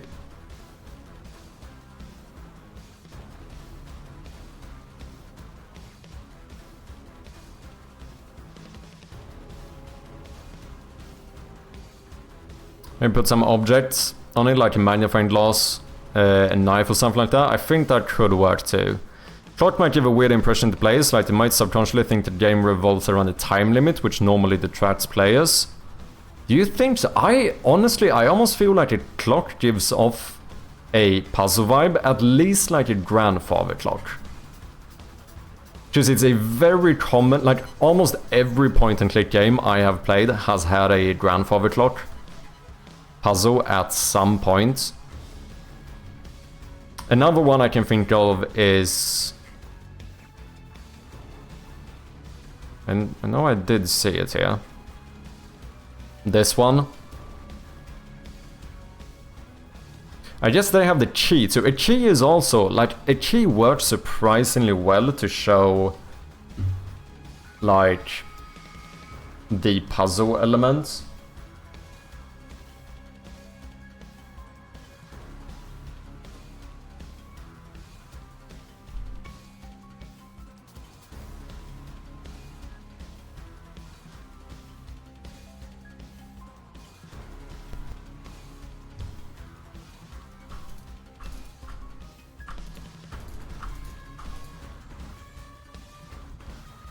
But I do see what you mean.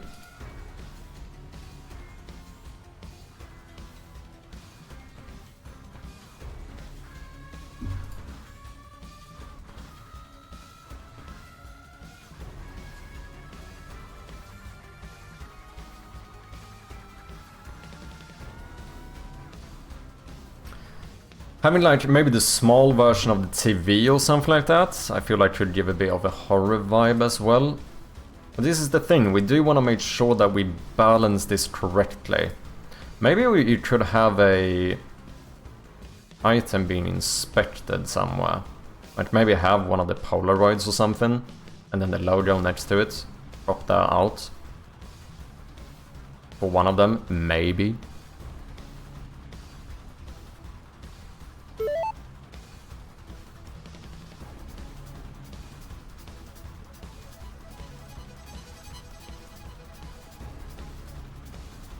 Maybe crop the image, only the top of the stairs are showing. Yeah, maybe. Bloody handprint on the grandfather clock.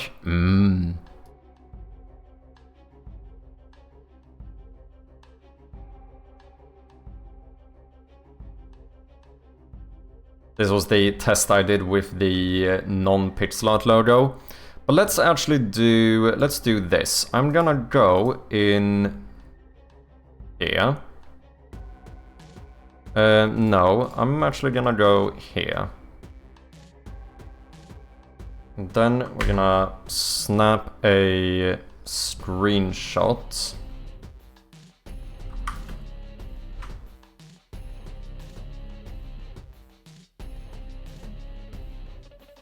of this.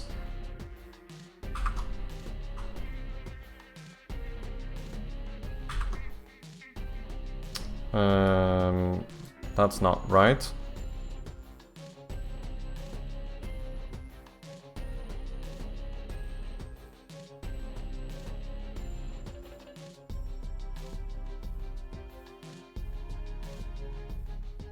Let me just try this one.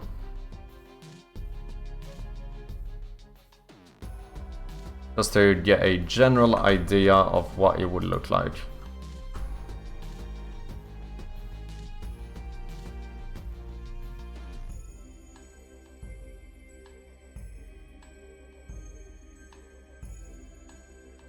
I think I forgot to do scaling there. Oh well.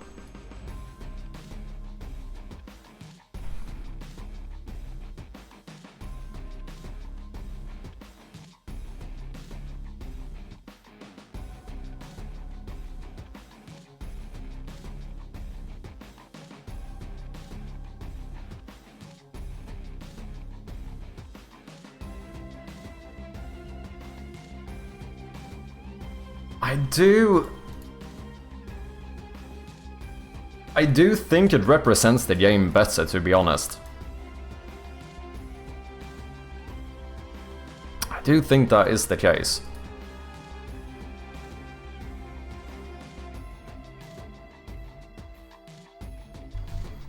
Because you could do something with the grandfather clock in this one too. But I don't know, maybe if the door is better.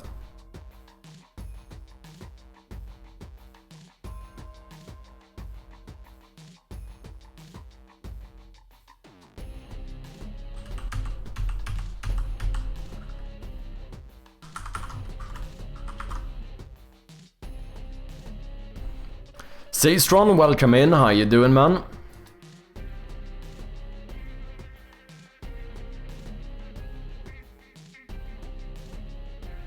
Currently doing some art testing for potential new capsule art here.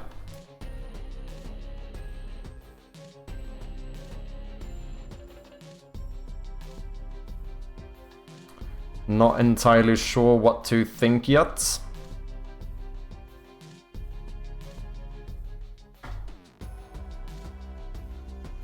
Having coffee staring out at the ocean does not sound too shabby, eh?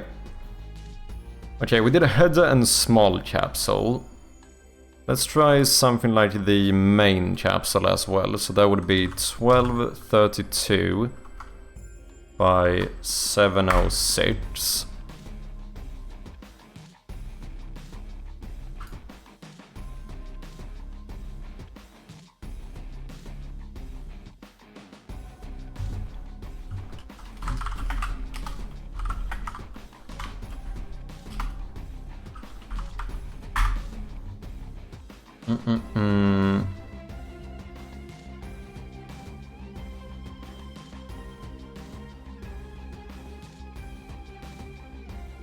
Damn, can I only divide this evenly to half the size?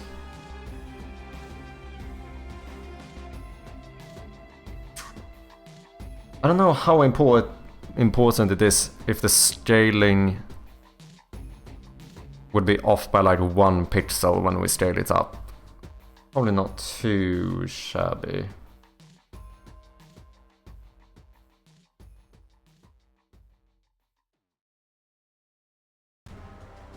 Because if I make this 704 in height, you know what I could do? Yeah, I could just add more border after I scale it up to get it to the correct size. Because if I change this to 704, then I should be able to divide this.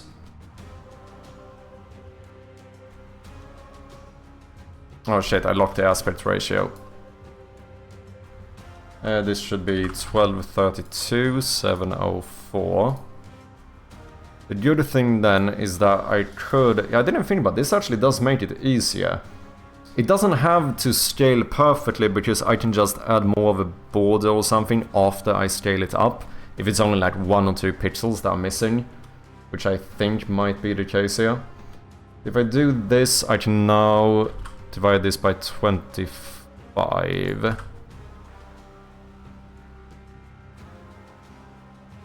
And I think that would be potentially easier to work with. Maybe not. Maybe I need it even smaller. Yeah, if I'm doing pixel art logo, this is too small.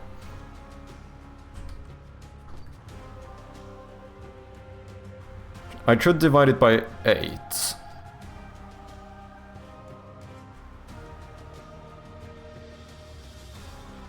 If I do... Yeah, if I do this one.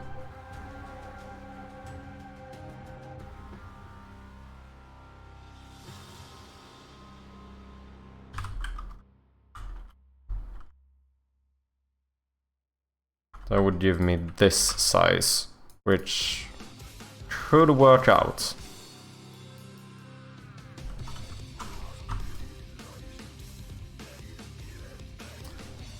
I don't really know what else to put here though, unless I do the clock again, because I don't have too much width left.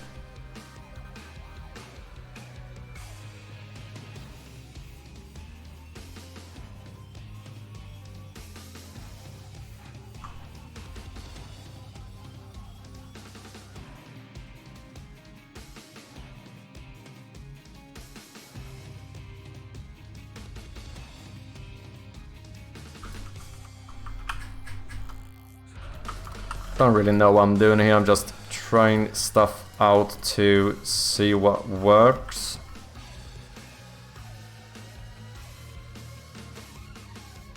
Let's see if I can make this entire thing visible.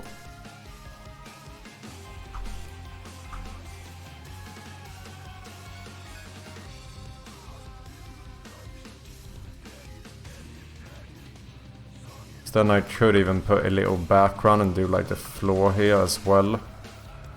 Maybe.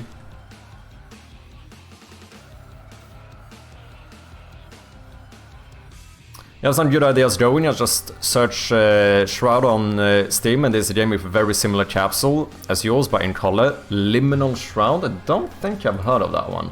I know there is one game that's very similar to mine called Sterling Shroud. Like, we have a similar name, similar art style, and similar genre. Like, it's a 1-bit pixel art point-and-click game, maybe a bit more classical. Like, it seems more like a classic point-and-click game, but fairly similar. What did you say? Liminal Shroud. Ah, this one is fairly similar to what I have now.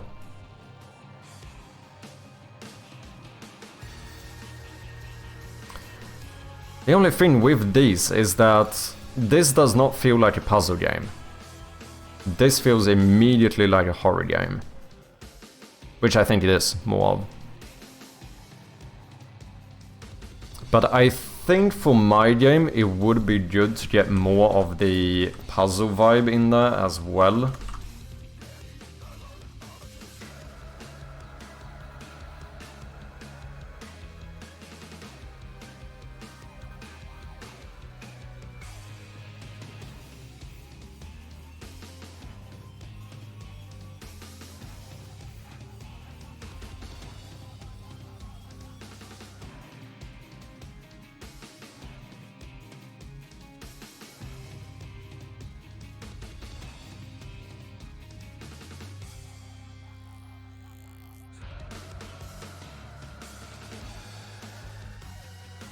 Oh shit.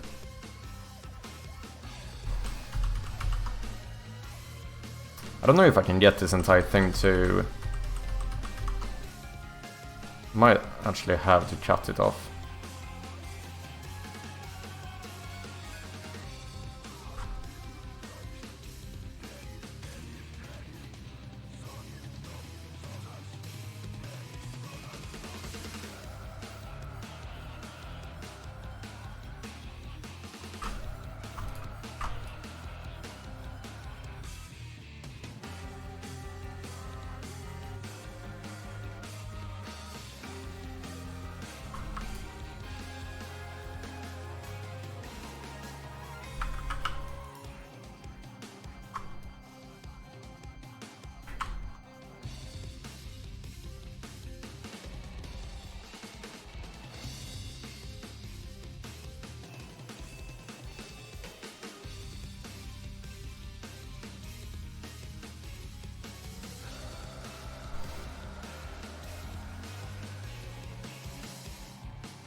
I don't know, it's tricky, man.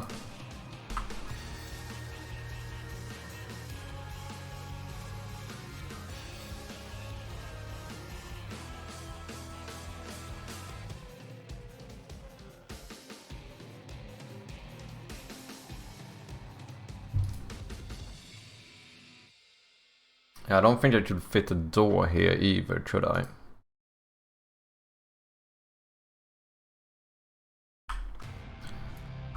Fucking sometimes you just wish you were... Oh, maybe I could. That actually fits quite good. What was I gonna say? Yeah, sometimes these are the moments where you kinda wish you were making a non-pixel art game.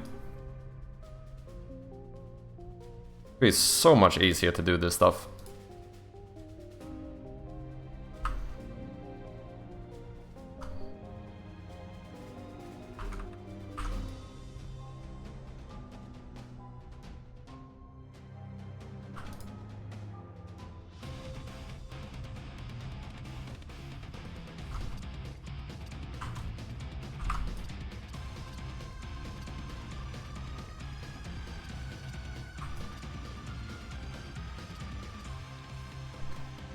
But it does feel a bit cramped, doesn't it? There's like not enough padding around the stuff here. I don't know if I wanna like overlap the door either.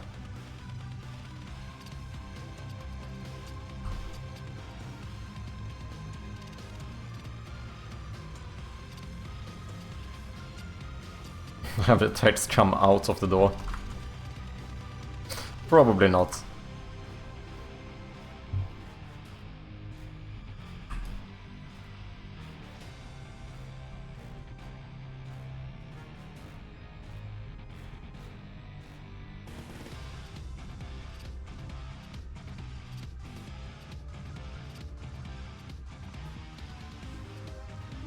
I mean, I would get more space if I didn't care about the border.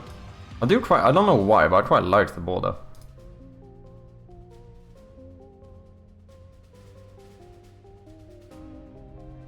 Maybe just do like a 1 pixel border, maybe. The logo feels a bit... doesn't have enough space to breathe.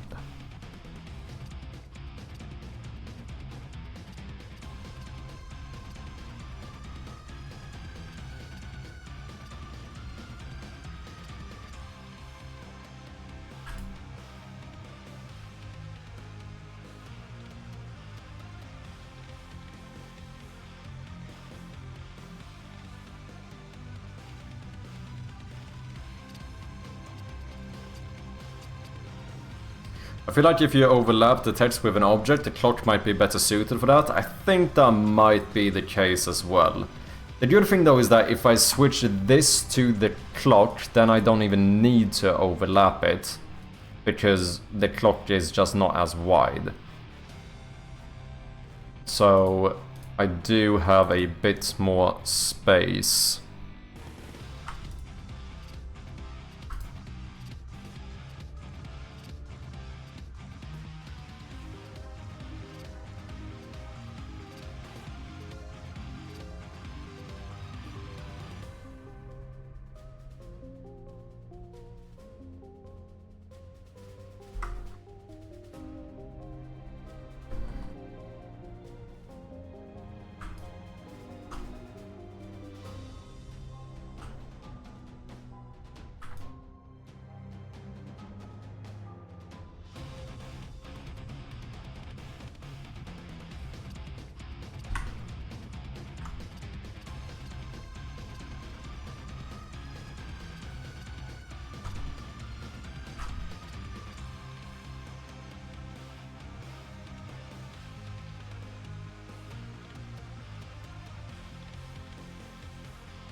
I don't know, I don't think it's fantastic by any means.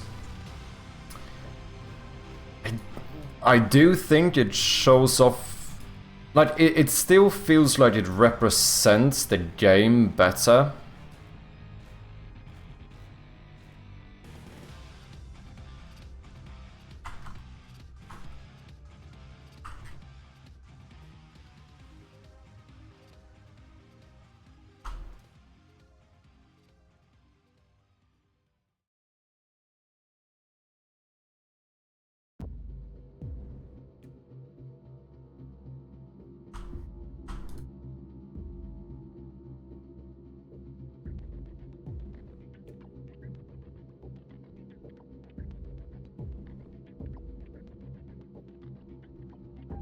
I don't know, in this one I probably could get even more stuff in here though if I wanted to.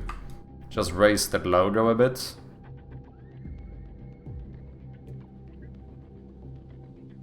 Don't know if it's the right decision, but we could try it. Like, what if we... I don't know about having the TV in there as well, maybe not.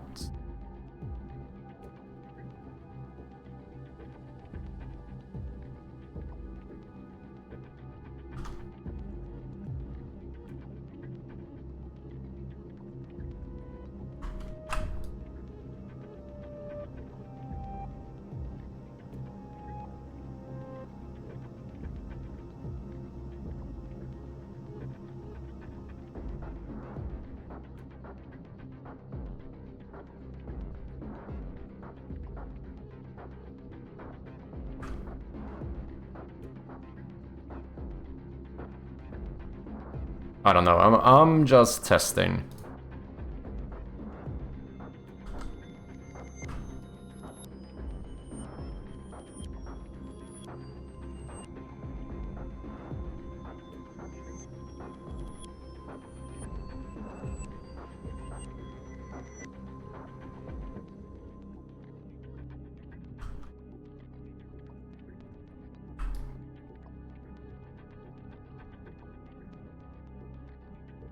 I don't know, this feels a bit too messy. I don't know if there's too much going on now.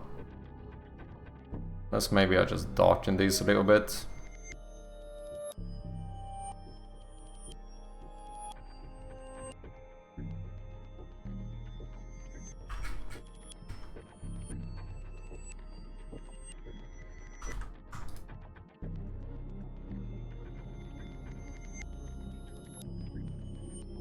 I don't know, there's quite a lot going on.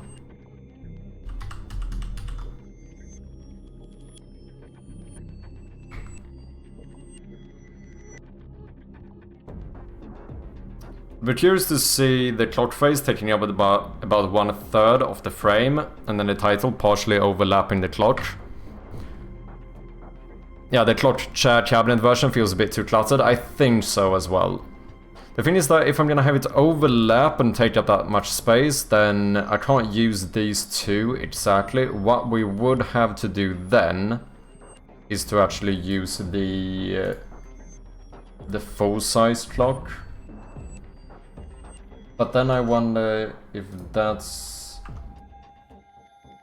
Maybe it could work. Let me see here.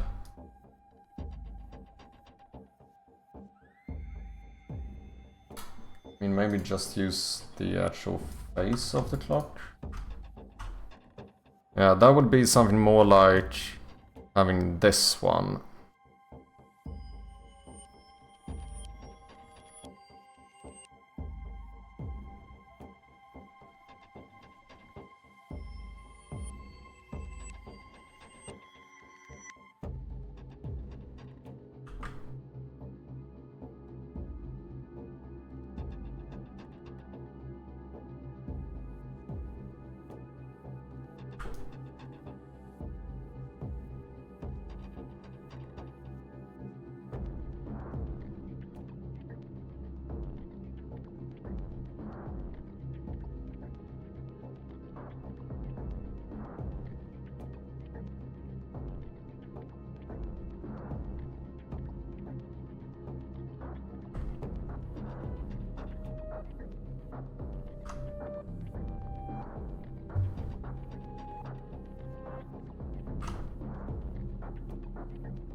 I mean, that's not too shabby, to be honest. That does look pretty good.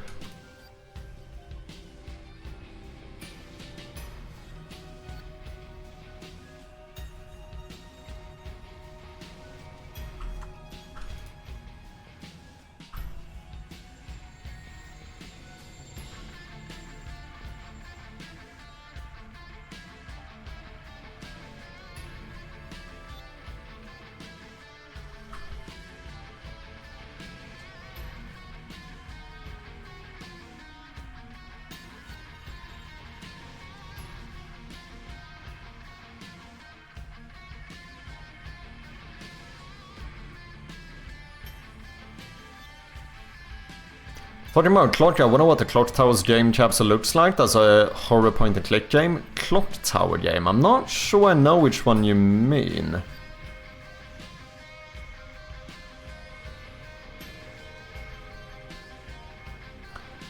The clock close-up looks cooler. The title isn't meshing well. Of the cleanup you did it with the title, it does look cleaner. Yeah, I think we needed some like drop shadow or something for the title, because otherwise it did get a little bit too messy.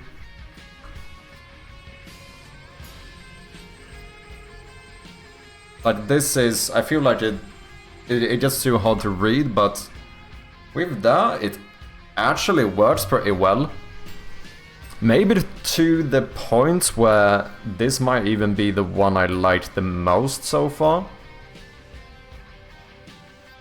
I don't know if we could do the same thing with the others, because those are a bit smaller, aren't they? Like, I don't know if I can...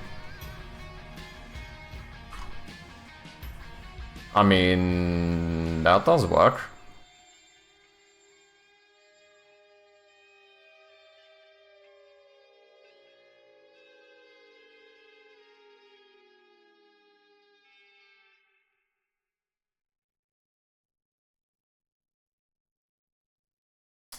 I could actually even do this for the header capsule.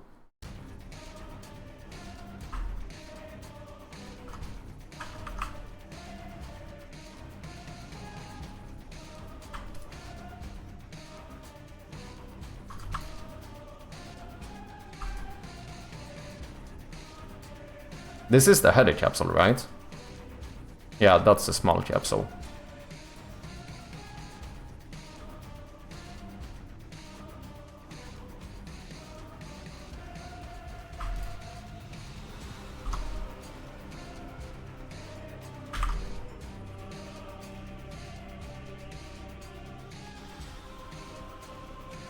And then maybe add a bit of the big wall thing as well. Like maybe we throw a bit of this background in there.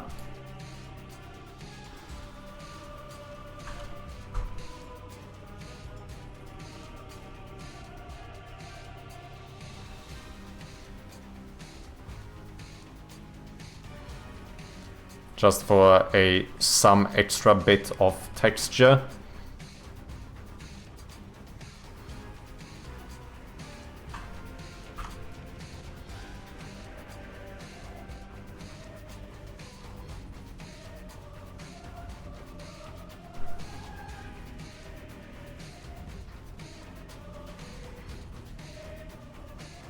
Dude, I actually feel like that looks pretty good.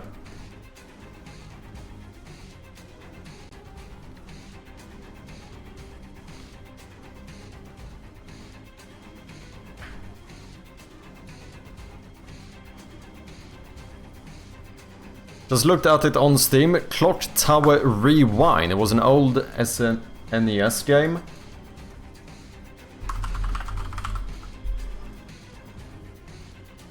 They do like... I was thinking about this. The equivalent for me of doing this would have been to have like the mana. I don't have like the entire mana drawn anywhere, but... Just that, for some reason, having like an old building in the background or whatever does give off like a bit of the mystery vibe as well. Dim the 3 vertical lines a bit. Do you mean these?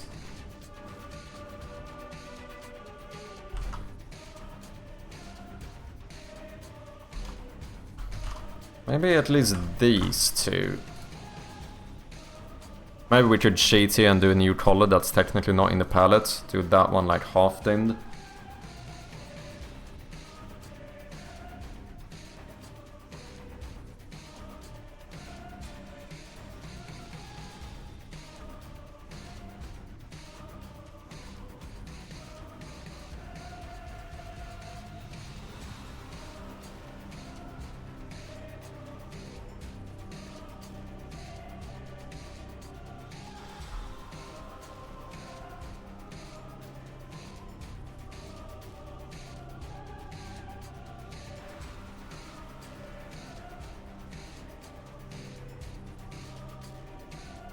Actually, it doesn't look too shabby. It definitely shows off the art style a bit more. Is the clock a huge part of the lore? Why are you using it so often? No, I can't say it's a huge part of the lore. Yeah, it is basically because it looks cool.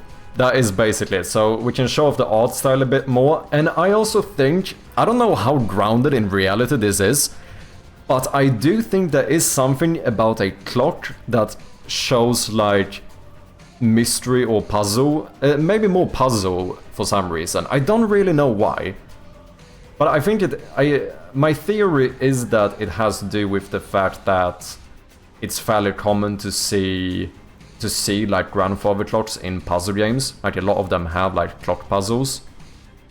Because I think it's a mistake to go this hard for the horror element in the capsule art. Because although I have a very clear horror theme, the gameplay is more of a puzzle game. I think that just is the case. And we still have the dark element here, which I think you could argue is being showed off a little bit.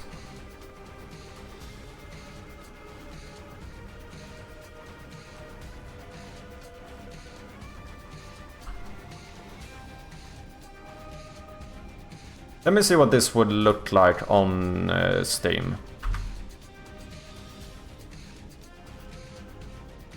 How you doing, Wakacha?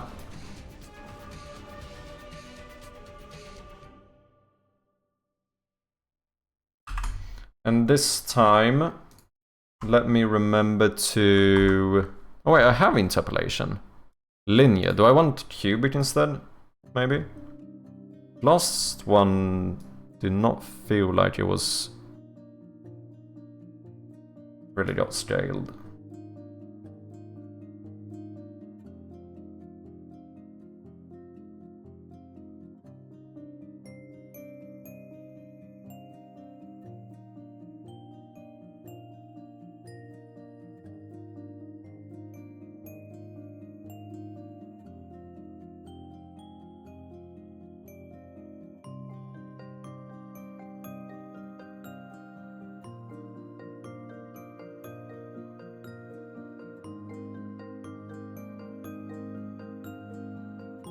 I do think it represents the game better, and I actually think it looks fairly, visually pleasing as well.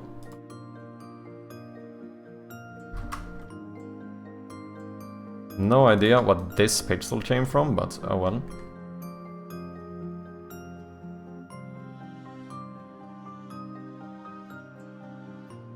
Dimming those two lines does help a lot. Yeah, I think it does look better. I think that was a good shout. I use moon in my portraits, etc. as it's a huge part of the lore. Looks nice, cheers man. I think I agree about the grandfather clock, giving off the vibe of an old eerie old manor, which usually means intrigue and mystery. Yeah, it is a little bit hard to pinpoint exactly why that is, but I think it's true, because grandfather clock feels antique. Mystery games often have an antique setting, even an old manor, immediately feels like it gives off a bit of a mystery vibe. And then I also think it's fair to say that, like I said, I think almost every point and click puzzle game I've played has had a clock in it. You know, I honestly think this looks very good.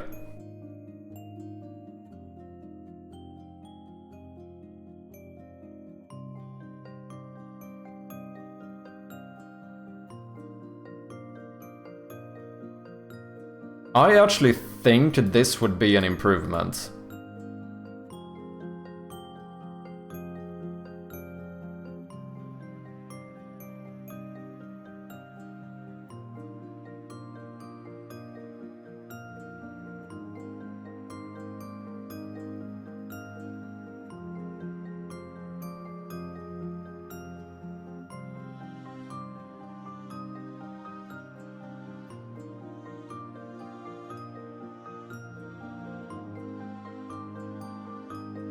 I don't know about the small capsule.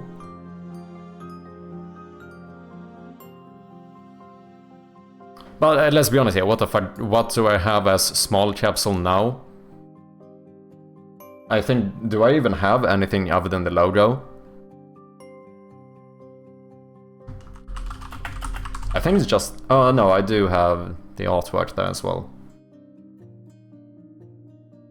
I've been doing my RPG Harvest Moon for about 12 hours a day, so trying to take some breaks. Damn, Wakacha, yeah. It is good to take some breaks, take it from someone who definitely felt the consequences of working a bit too much.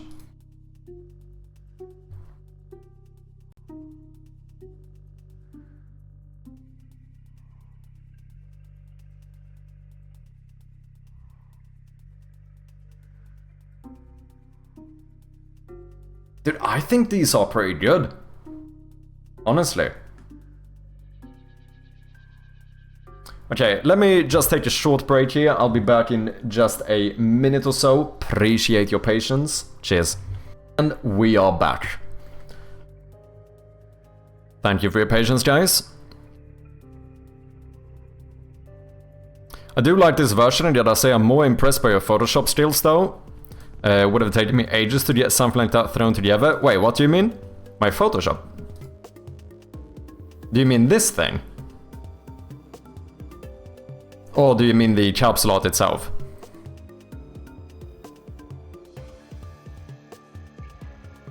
Going to hit a wall soon as I need to start making my sprite art? Are you doing like sprite animations and stuff? But wait, what art style are you going for, Wakacha?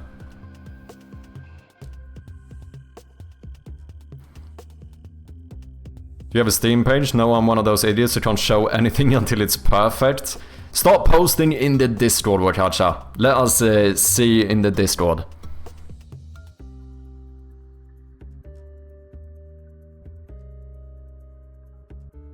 Google Harvest Moon and Octopath Traveler, and I think one person making it, that's what my game might look like. So I meant the capsule art itself. Okay. Yeah, sorry, I just, this is me being a bit pedantic. I got thrown off by the Photoshop, since this technically isn't Photoshop. I'm just gonna leave it at that. Thank you very much, man. Whoa, new Shroud of Gloom opening page, looks so cool. Is the clock going to be ticking? Yes, it is. I mean, not on the art, but yes. The clock in the game can actually be ticking, believe it or not.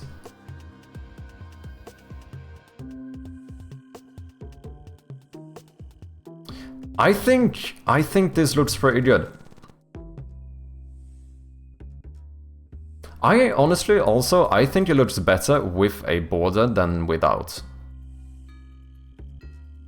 I wonder though, should I do, maybe I should do the clock in the small capsule as well?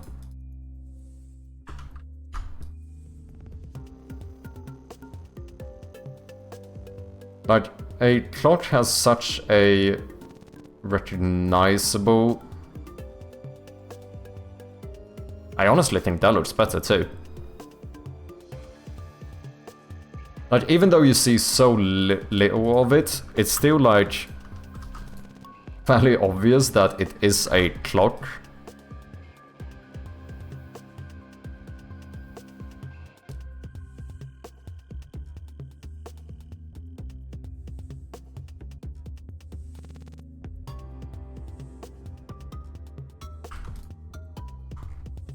Might just get rid of these though.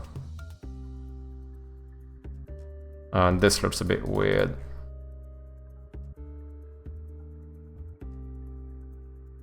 Technically less of a circle, but it does look more like a circle. This one potentially is a little bit more busy, but I do think it works. And I could always move the clock more to the right.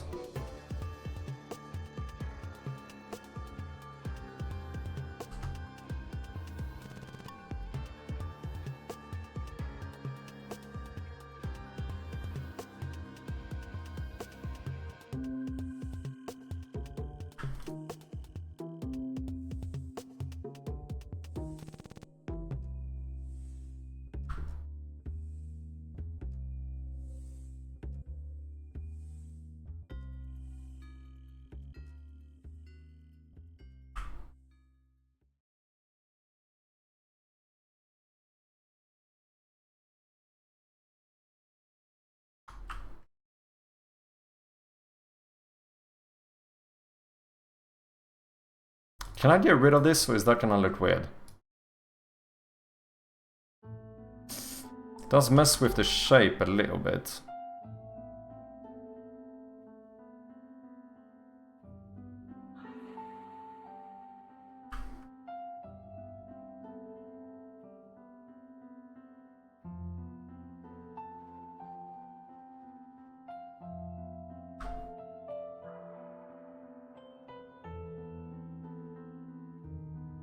Which is this? This is the header capsule.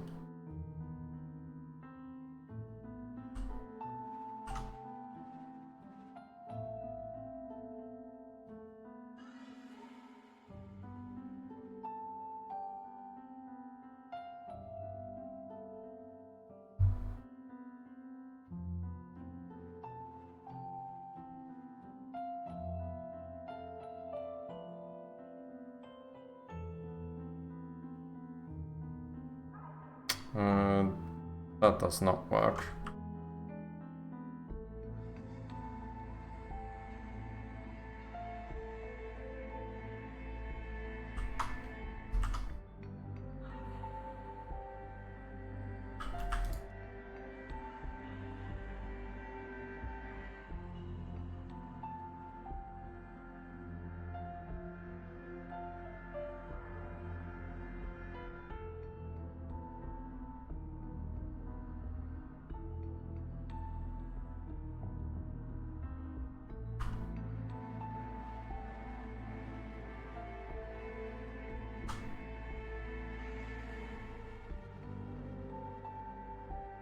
Honestly, I think it looks pretty good.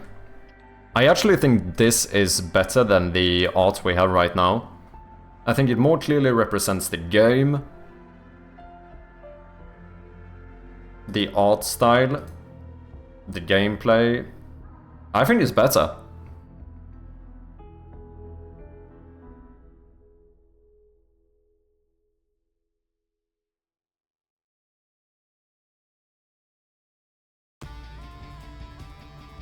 Damn, that looks good. Thank you, man.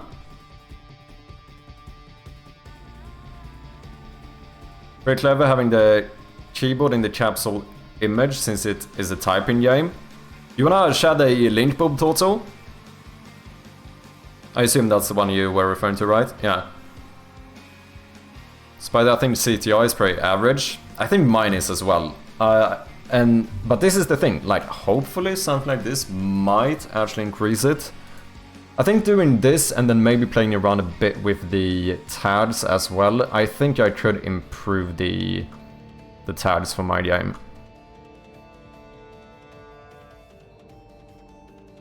Okay, let's see. This is header, but header is the annoying one because I technically can't do the border here. Because I need to... I don't think this is gonna scale perfectly. I don't know if that is a huge issue though.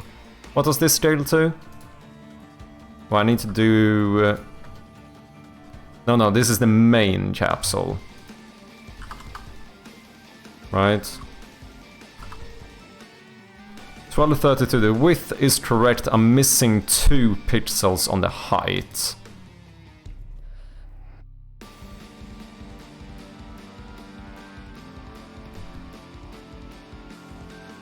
So somewhere we're gonna have some imperfect pitch. So you know what? In this scale, I actually don't know if that matters.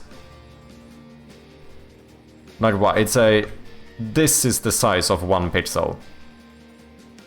So somewhere we're gonna miss 2 of those. That... I am very much a pixel purist, but I don't know if that's gonna be noticeable in the grand scheme of things. I think even just scaling this... Oh no, but wait, I'm scaling that perfectly. I'm being a Dumbo, never mind. I need to forcefully scale this into the actual size of the main capsule, which is 1233 by 706, and that's when you get a weird height. So yeah, this one is a little bit thicker immediately, right? Yeah, we have 1 extra line on that one. And then there's probably... Yeah, here's something weird happen as well. But I still... I don't know if that's noticeable. I don't know if that's something I have to take into account here. It's like... very minimal. I don't know if that matters. I'm gonna say that might actually not matter. So an ad for a movie named Jurassic Exorcist. Now I want to watch it. This is your Steam page. Beetle, be right back. Have I seen this? I don't think I've seen this. Yeah, that's quite a nice capsule actually. Ready your keyboards and set out on a typing adventure in Beetle, be right back. Every keystroke brings the world to life as you search for your lost Beetle. Encounter a wacky cast of characters, crack puzzles, and discover whimsical surprises along the way. Damn, 474 followers? That's not fucking shabby, man.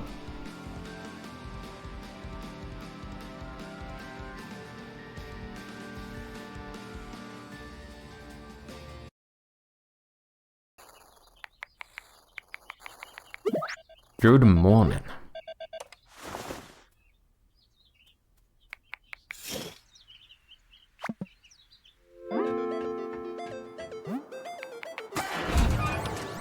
Oh, so you type like all the actions you want to do as well? Yes, there.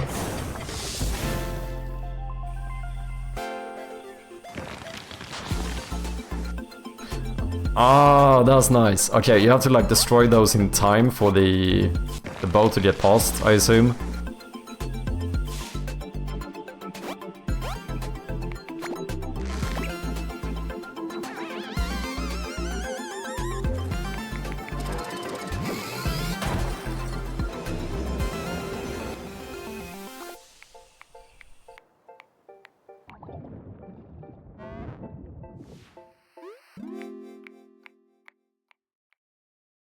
Nice little animation at the end there too.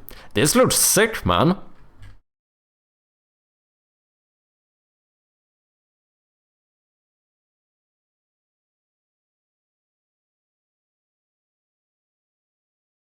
Ladies, gentlemen, the least you can do is to wishlist and follow the game. Coming soon. How long have you been working on this?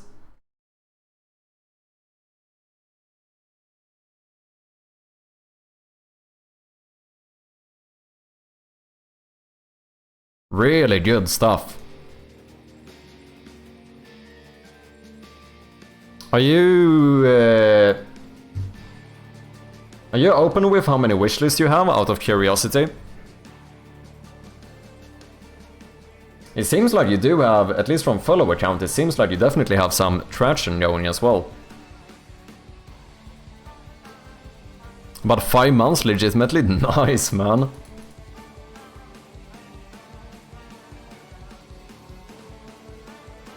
You're about 12k? Holy shit. GG. Happy for you, man.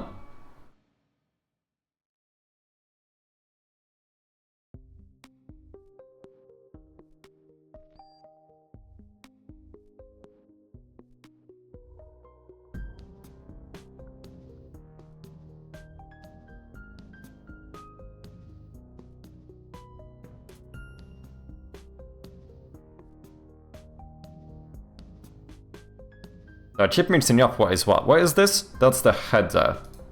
Yeah, the main capsule is taller, so this would be the main capsule.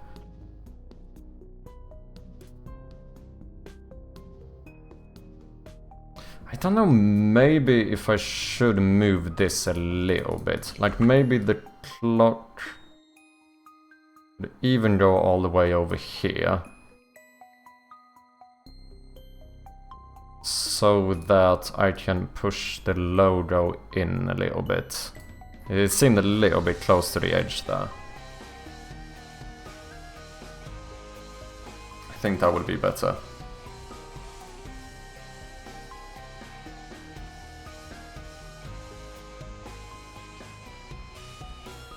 Should we try some other? So far this is working out surprisingly well. I'm actually feeling pretty good about this. Happy for you, man, he says with envy in his voice. True, but it doesn't mean that I'm not happy.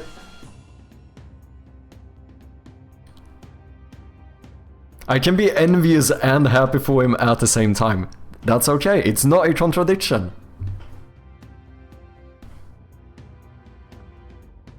Fans, I don't know how to feel about the number. I think you should feel good about it. I don't know what your what your goals are. I do realize that that can be different, but I would be fucking ecstatic if I had 12,000.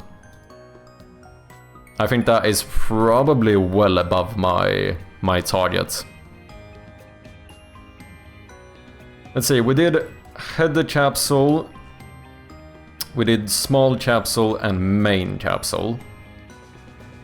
So one we would need would be the vertical, which is 748 by 896.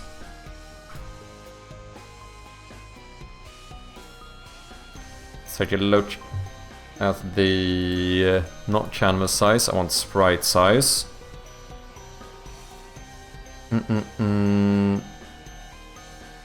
What do I get if I divide this by 2? With 348. I could fit the entire clock here, but like the logo... No, yeah.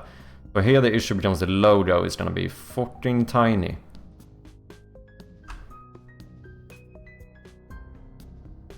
But if I did this, I could basically have...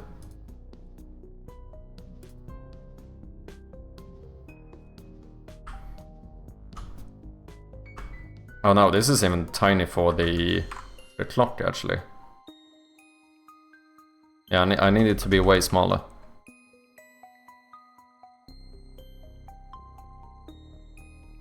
That's the last store asset. Then it would only be the library ones, but some of those are actually reused. So library capsule, that is different. Library header is the same as the header capsule. And then it's just the library logo, which I guess I would, in that case, add the pixel art one and scale it. Oh, I need to do the Chinese logo as well. Kinda forgot about that one. I have a separate capsule art for Chinese. That's probably fine. That logo is smaller. Might be slightly wider. No, I don't think it is. I think it's almost the same width. But it's not as tall, so it should fit in all of these. I mean, we could try it. Let's see here. Marketing material, Steam assets. Simplified Chinese pixel art. Ah, shit, maybe is this one too small now? That would be a bit annoying.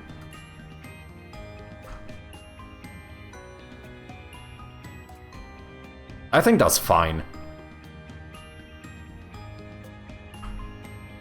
I think I also potentially could do this if I wanted to.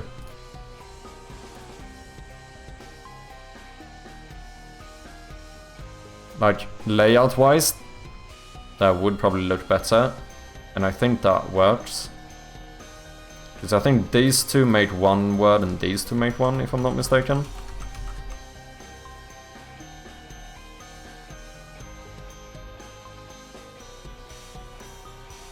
I think this is kind of fine too. Might actually look better here.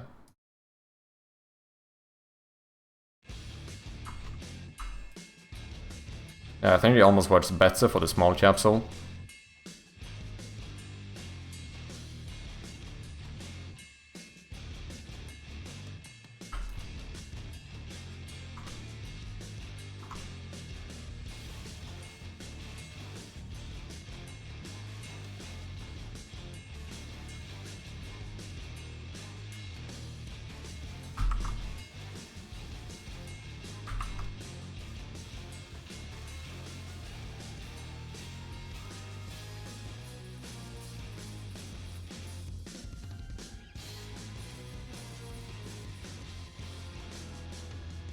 You were the one admitting it.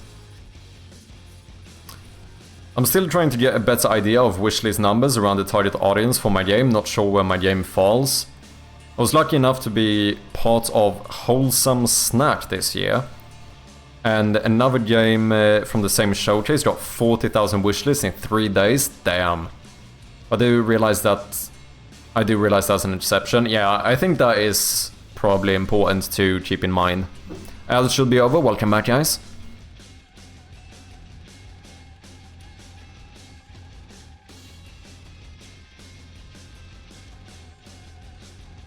I do think it is very dangerous to start comparing too much to like games that are massive exceptions, so to speak.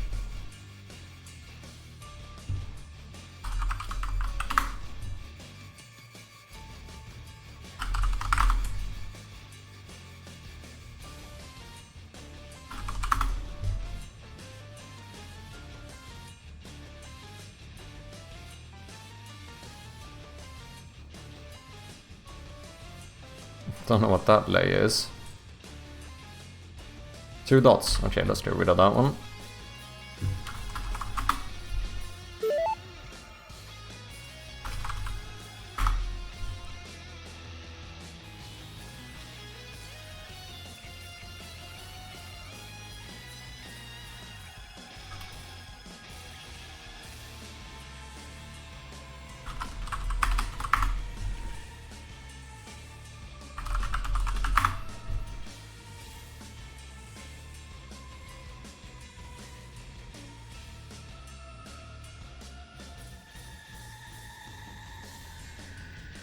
Try and be a responsible adult and actually name these layers.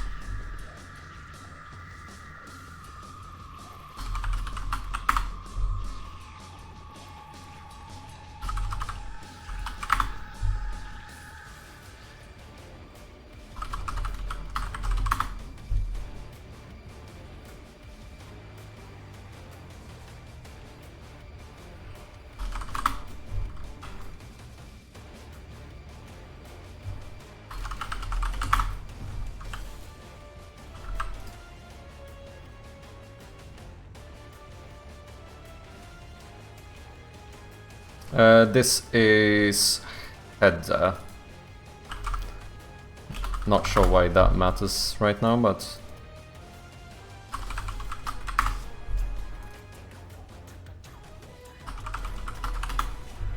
I think I'm gonna change this.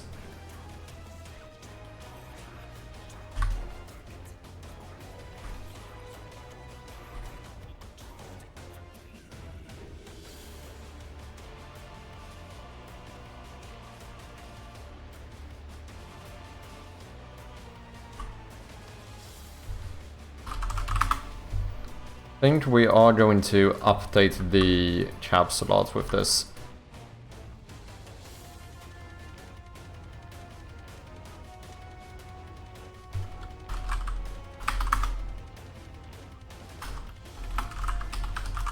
Then we'll have to see how it affects the click-through rate and stuff, but honestly, I think this is better. Because even when I shared my game on like Reddit and stuff, I actually did get a few comments from people saying that like the thumbnail they saw at first did not get them interested in at all, and then when they actually checked out the page, they found the art style to be really interesting.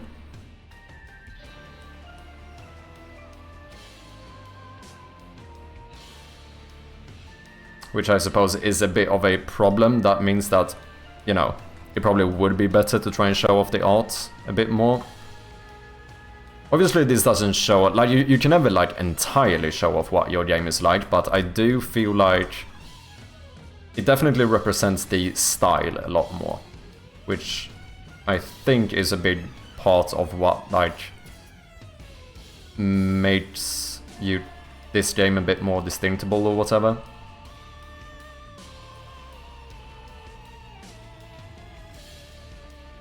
Let me actually start saving these so I can have the names as well. Let's see, this is the header capsule. Let's make Steam assets. Let's make a new one. This is going to be version 3. We're gonna call this one the header capsule. Sure. No. I'm gonna call this header capsule. No, this is the only A strat. Yeah, no, that's fine. This is... What is this? Small. And this is main.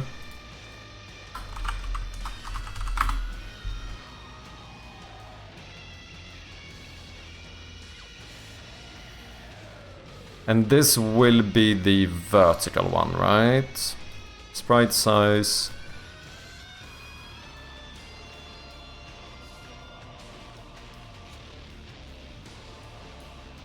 Where the fuck do we use the vertical one?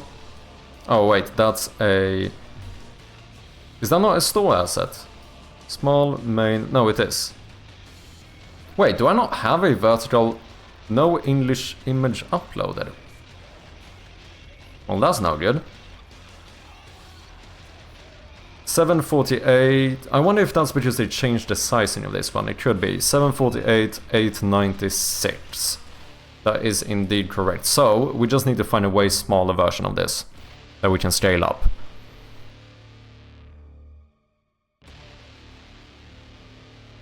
$30K wishlist is the goal if you're trying to get Steam to do some launch advertising for you, but that's a huge achievement, yeah. I would be very happy if I could reach 10K. I don't know if I will be able to do that, but that would be like my optimal goal or whatever, I think. I mean, of course, anything above that is great or whatever, but...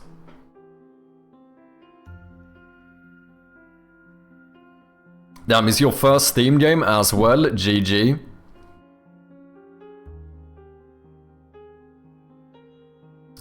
Joe McKay, welcome in, man. Any tips? I don't want to start C# and sit there for 5 hours, still learning function and how to print to terminal. I like projects to learn. I'm using build your own edge, but with no tutorial and no docs. But I don't really get one writing. I understand bits of it, but ask me to write it with no docs and then I wouldn't know where to start. Sorry for it being super long experience. I suffer from ADHD and struggle and feel like I'm not learning. I think what worked very well for me is to just kind of try making a small project and kind of learn as I go. But, you know, I don't know if that's gonna work for you. But I also, like, I tried following, like, really long tutorials. I never tried any course or anything. But I found that the thing that worked the best for me was to just try stuff myself and successively only look up the exact thing I need.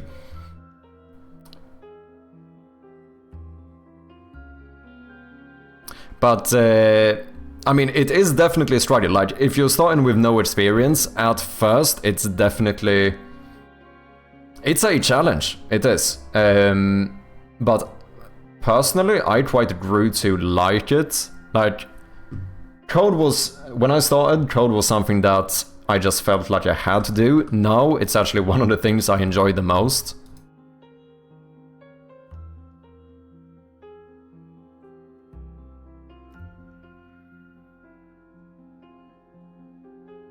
I'm in a similar boat, and the only thing that works for me is figuring ways out to get myself excited. Honestly, learning code will take you a lot longer than 5 hours, yeah.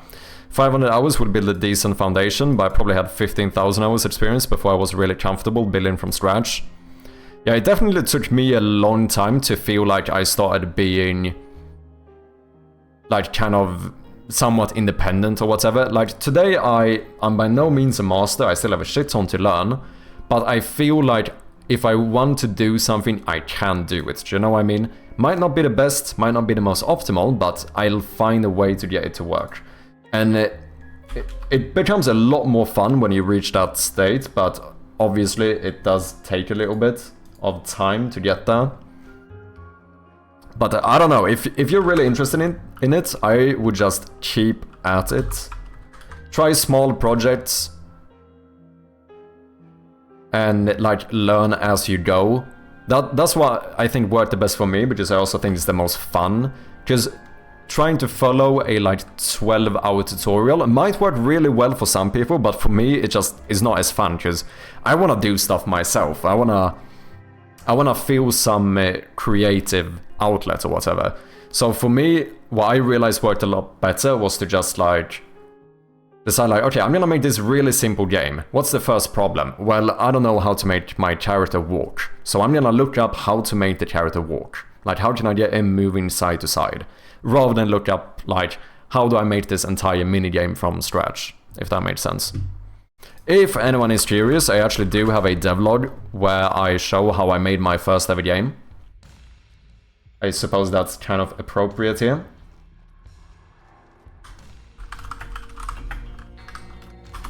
Okay, what can we scale this down to?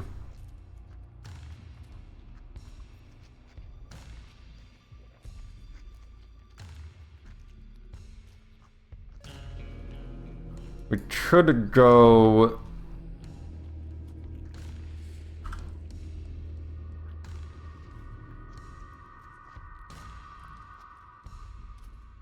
%25%. I think that's not enough.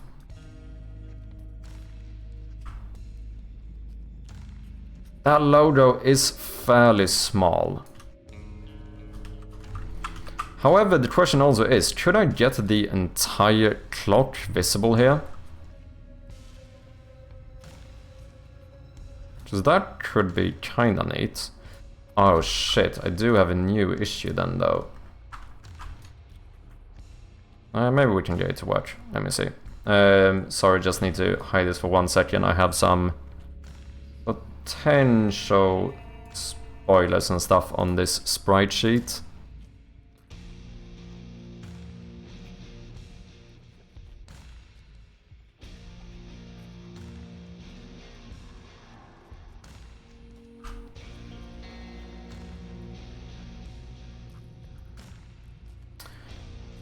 So one of the issues here is that I don't actually have a top for this. I guess maybe I could be a bit cheeky and just like fade this out. Did I do all of this on the same layer? No. Don't know if I like that though. But here I could fit the entire clock here. But that does mean that the logo is going to be fairly small.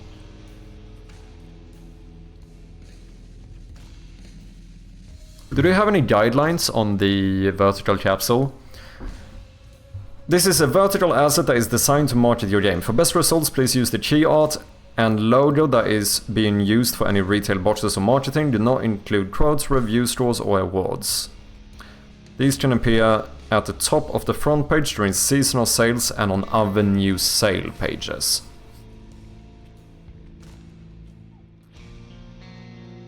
Okay, they don't say anything about how big the logo should be, so I do suppose that's good. Because on some of these they actually say that, yeah, like the small capsule, should contain a readable logo even at the smallest size. In most cases, this means your logo should nearly fill the small capsule. So I think that's fine. But they don't say anything about the logo on the vertical one.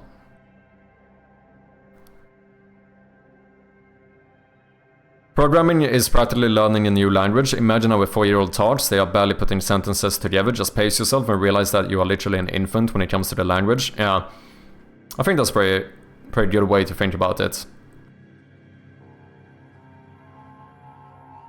I'm currently in the process of learning Unity, and for me, tutorials at gamedev.tv seem to be working okay. Nice. I started with video tutorials to get the basics of the engine, animation, pixel art, coding, and then I started to work on my project and try to figure out how to do small snippets. Yeah, that's basically what I did too. Used Gemini and ChatGPT for that, and now I'm at the point where I set up pause and try to get better at coding, and then get back to my own project. We need something to start off. Yeah. You definitely need some extra help in the beginning.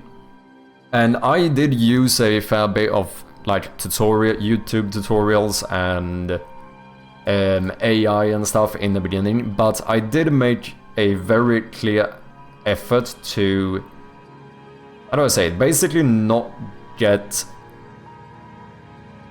too dependent on it, because I think that could be an issue that a lot of new developers kind of stumble into, where you end up only using tutorials and ChatGPT, and then like a good while in you realize that you almost can't code anything yourself. Of course this is natural when you're just starting, but like it's about the, I found that it takes like conscious effort to try to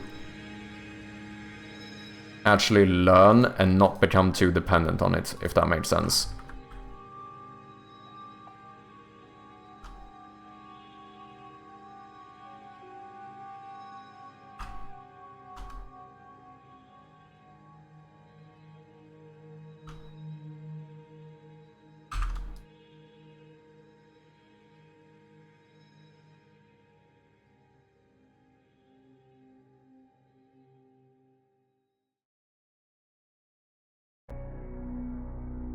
Do you submit your game to festivals or showcases? I did do the Horror Fest on Steam.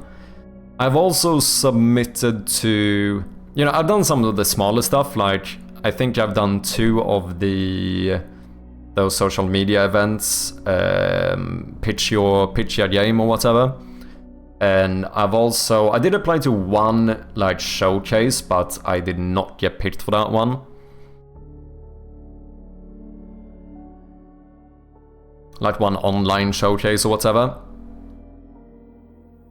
It's definitely one of the things I think I should try and do more, but I think my game hasn't been that showcaseable for quite some time, and it's just like now that I start feeling like I'm getting to the point where I feel pretty good about showing off the game on like a larger scale or whatever.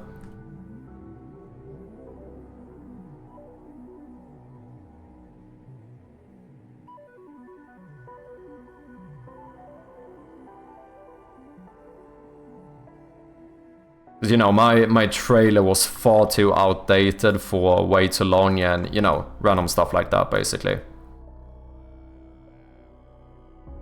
Well, that's not right. What happened here? That is centered. Why are those not the same? Wait. Is my... Oh no, I misaligned this shit, didn't I? Ah, I see. I see.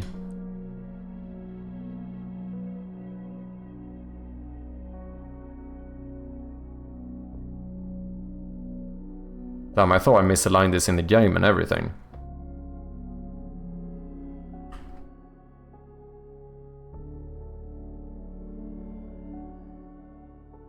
Oh wait, this can't be right either. I should still have another... I am so confused. Yeah, that's not right. No, you're supposed to be... You're supposed to be centered, aren't you? Inside of this one. Yeah, there we go.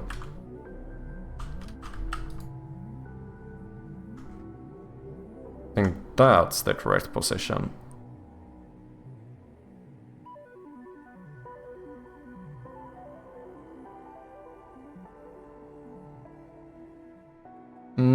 Is it though?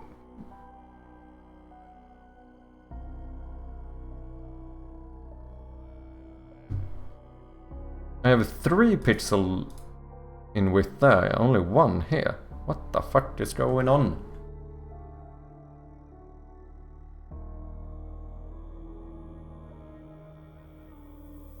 Oh, did I mess up those maybe? Is that why I did?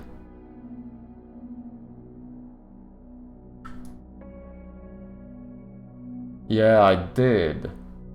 Those are not centered correctly.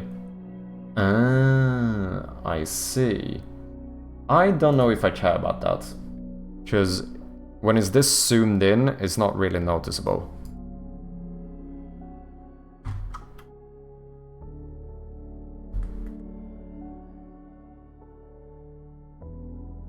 It might even be good, actually.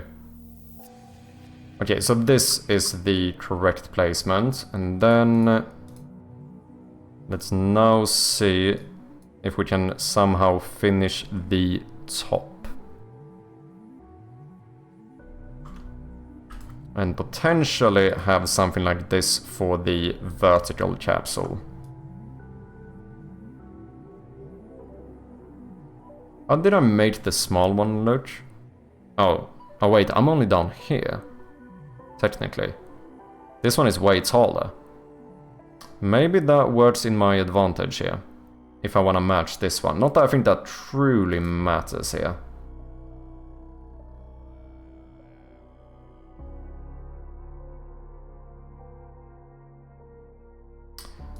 I'm just gonna try something.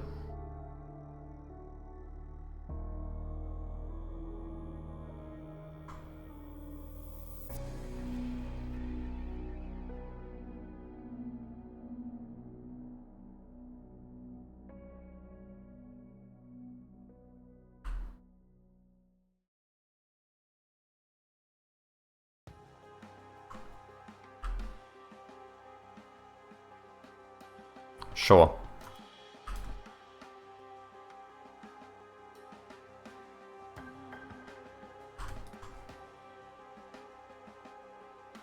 I mean, most of this is gonna be covered by the logo anyway. Maybe I'll just pretend that this is the top of the of the clock.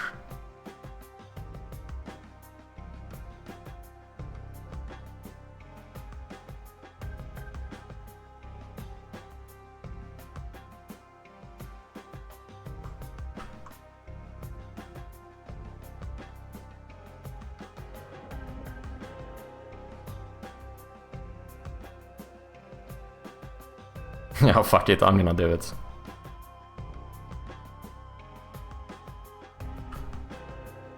Maybe I'll do some little thing up here.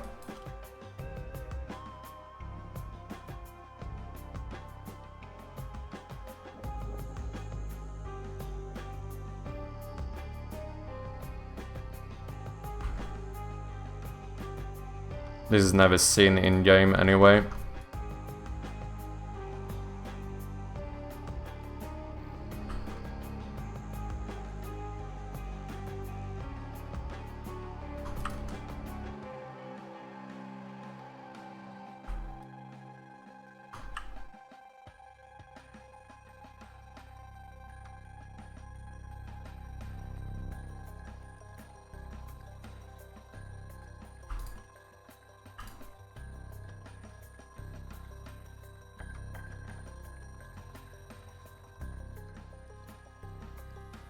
Sure.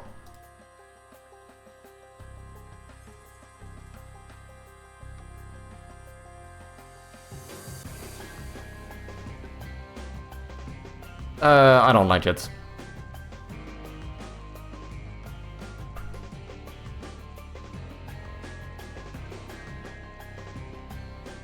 I don't like it. I think maybe we need to zoom in more. Like maybe we do the... Holy misclicks. If I do this one more time, holy shit. Oh wait, that was another misclick. Fucking hell. Maybe we need to make this one way tighter. Like maybe... I don't know how that's gonna look though. If we just did something like this.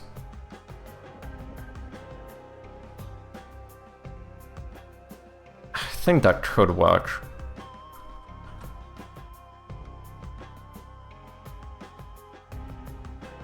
Let me catch up with chat here, sorry. I'm off to bed, enjoy the rest of the stream, champion, everyone in chat. Thank you very much, TechBots. Thank you for hanging out, and I'll see you next time.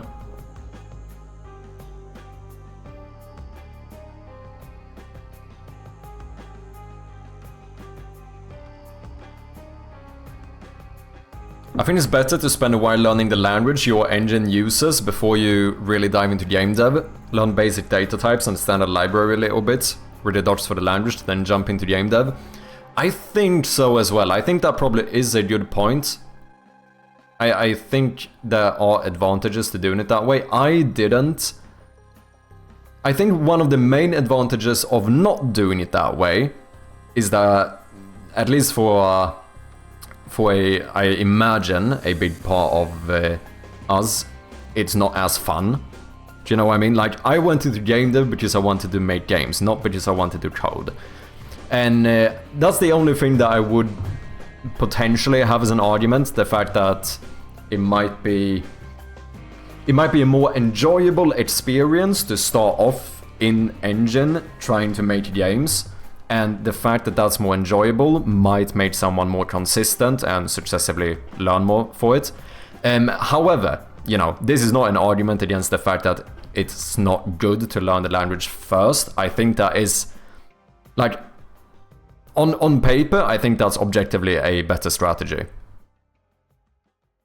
Like, I think once you get into game development, it's gonna be way easier and you have a better advantage if you already have some basics down with the language.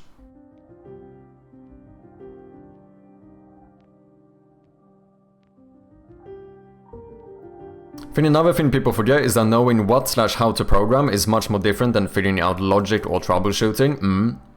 My biggest problem in coding would be that I don't know what is possible.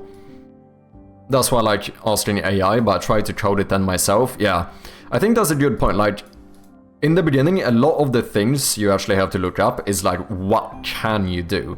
Because the issue is that, like, obviously, once you've been coding for some time, it's fairly clear why it might be better to use like a for loop rather than like kind of reusing the same code 8 times in a row. But the issue there is that if someone is just starting off, they might not be aware that like loops exist, right?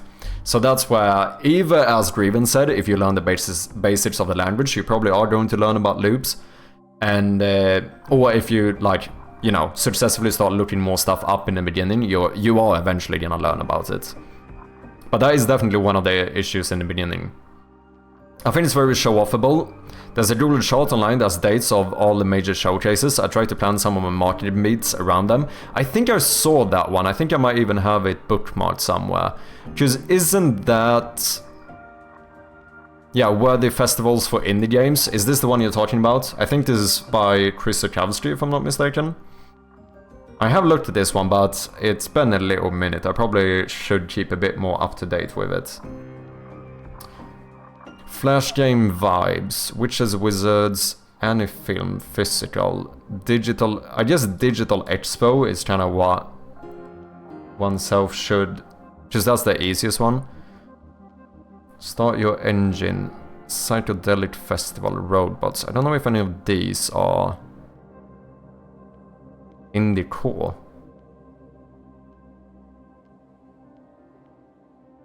But that one is already passed. What do we have coming up? Indieland? Prize question mark, curated event. The Escapist Indie Showcase. Only streamed by The Escape. Oh.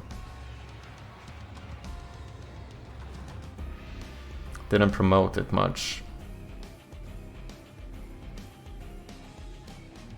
But still, it's free.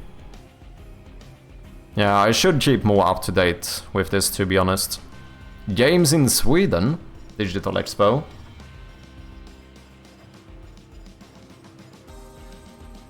Event is to show off the amazing games that come out of Sweden, so please apply if you're a Sweden-based publisher or development studio. When's that one? January? That one I should definitely try and join.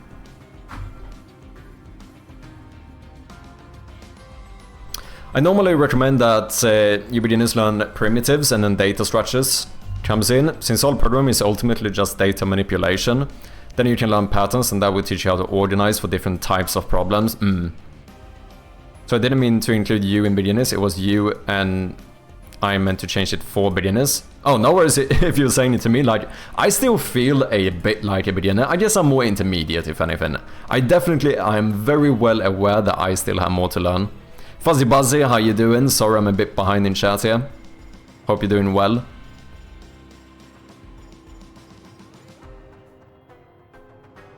Yeah, I have a small background from school in programming, didn't start from nothing.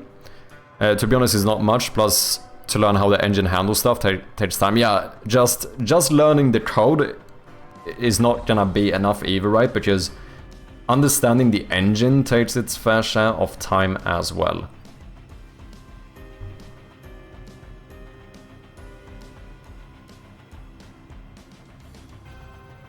It is kinda harder to do this vertically. What did I do? I think I divided this by 4, didn't I? Canvas size. 187, 224, yes.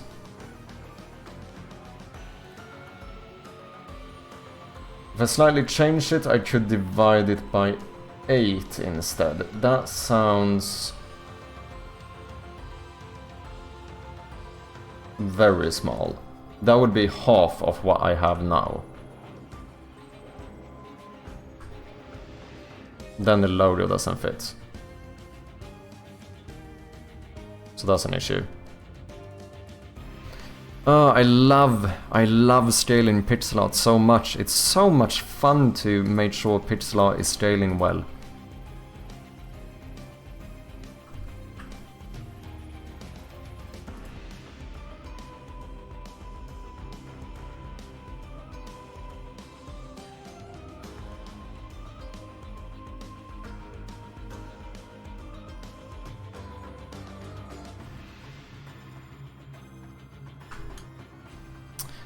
This is the first one that I can say that I'm not entirely sure if I like. The other ones that are like real close-up of the clock I think work pretty well. What the fuck happened here?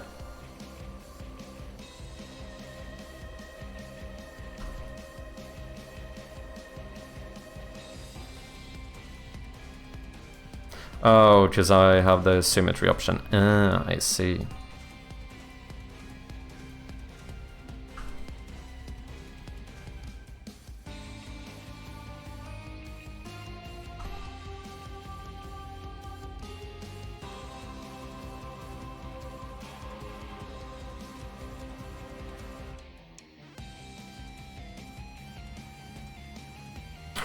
I don't like this.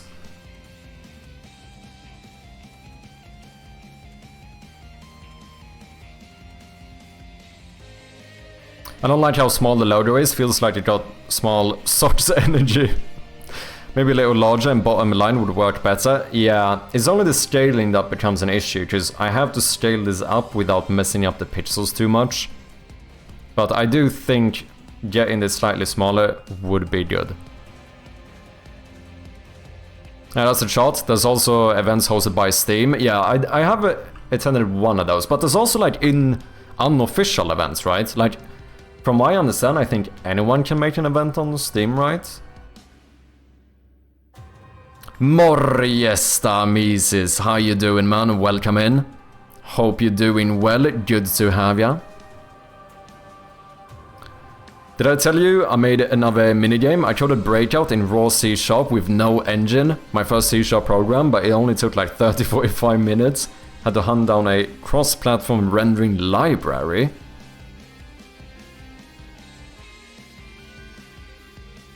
Fucking hell, man, GG. How's my favorite Swede doing? I'm doing quite well. I'm trying out some new capsule art. I've gotten some feedback, which I think is fair, that it would probably not be too shabby to try and show off the art style of the game a bit more. Because I think it is one of the things that make my game a bit more unique, so to speak.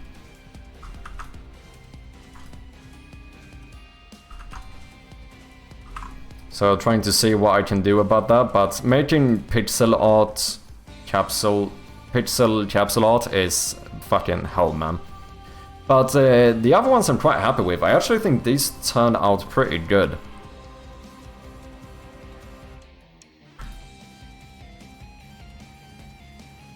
I did do a little test here as well.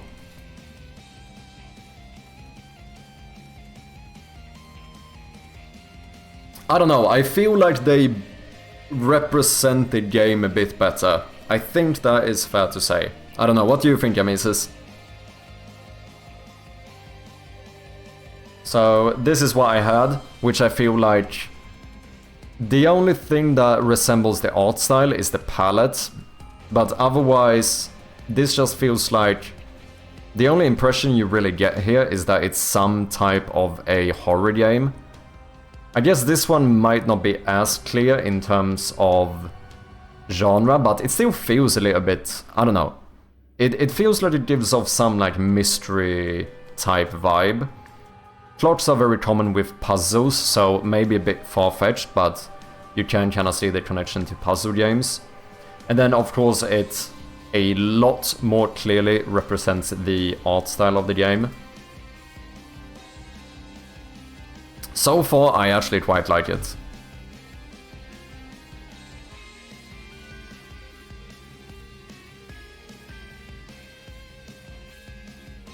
Clock gives a mystery vibe, like we're dealing with puzzles, and that time is a theme. I think the old one is more horror-y. I think that is the case as well. However, what I realized that I think is fair to say is that, like, while actually playing the game, of course you like constantly have a bit of like a unsettling horror vibe or whatever, and there are, you know, certain jump scares and stuff in the game. But overall, gameplay-wise, it's a puzzle game, right? And I feel like maybe leaning a bit more towards that vibe with the marketing material might actually be better for the game. Because this feels like any generic horror game. And the annoying thing here is that my game is not a typical horror game. Like, this is a very niche type of horror game. And I feel like in general that the target audience probably better aligns with like the point and click audience who might also like horror games. So already it's a niche within a niche, which I think is fair to say. I don't know if that's true or smart. Horror has more fans and iPads than puzzle games. Probably fair. I do think that it is a bigger genre, but at the same time, I'm uncertain if let's say the generic horror audience. I don't know if my game is like truly for that as well. Of course, you can still argue that like getting those clicks onto the Steam page is good, but if the game feels somewhat misrepresented and like the majority of them is not interested in the game, then is it really good? Do you know what I mean? I don't know, it's kinda, that's kinda my mindset. And with that being said, my click-through rate isn't actually that good at the time being either.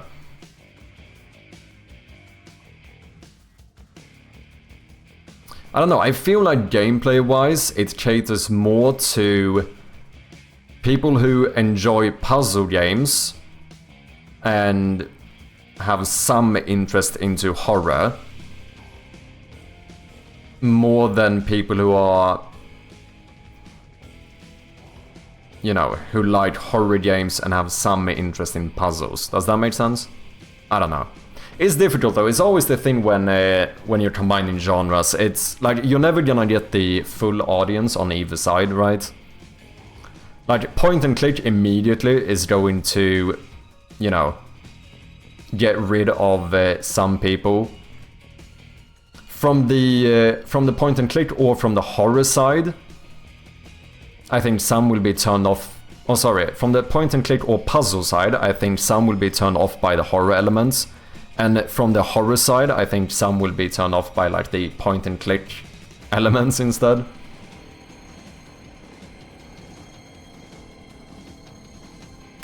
Your game is almost more suspense than horror. I think that I've been focusing more on like atmospheric horror. Like the game is a horror game.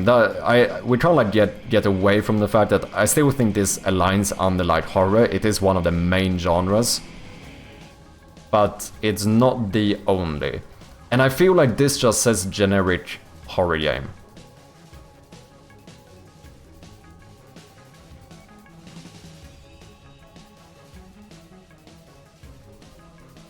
I don't know. It's tricky though.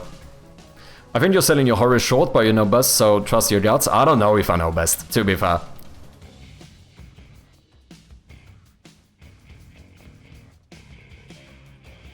I'm not entirely sure if I know best, but I don't know. I think there are certain issues with this one. I don't know.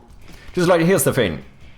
As when we started working on this, I think the best thing to do would be to have a capsule that somehow represents the puzzle, the horror, as well as the art style. Like, if we can show all of those in a capsule, I think that's like the best you can do in this case. Because having something that like purely caters to the horror audience, I don't know. I don't know if that is the right way to go for this game. Because I think this is pretty far. It is definitely a horror game, but I think it's pretty far from like a conventional horror game, if that makes sense. Jotson, welcome in, man. How you doing? I've been doing some testing for new capsule art here. I quite like this one. It's definitely a little bit broader. I do think it shows off the art style of the game a lot better. It might not be as clear genre-wise, but I think it does show like a bit of a mystery vibe, which is a pretty big part of the game, I think. Also, we have like the kind of, you know, the darkish palette and stuff. I think if you reach a little bit, I think it represents multiple parts of the game, and it definitely represents the art style better. I don't know, but it is tricky. I liked it a lot. Cheers, man. Also, let me do some shoutouts here as well. First and foremost, if anyone doesn't know the one and only Amesis, go and check him out. He also has a game on Steam. Go and wishlist it. Support our fellow developers, as always. Yeah, I don't know. It's tricky. Can we fix the clock yet? You can. Not in the demo, but you can fix the clock.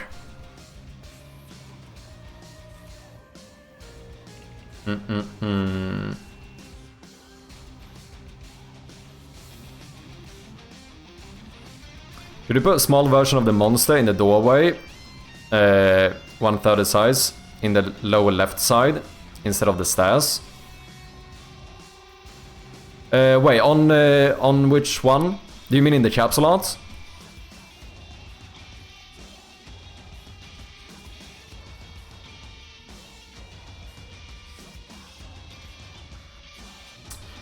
The only issue is I wonder how it's gonna fit with the logo. Because that would... Wait. I mean, to be fair though, I could pretty much center the logo as well and get another element in here if I wanted to. Maybe not on all of these, maybe not on the short or on the small capsule. Maybe not on the main one either, to be fair. Because this one is... I mean, almost. But this one is a bit taller. Not there. But here it's pretty much could work. Arthur, welcome in, man.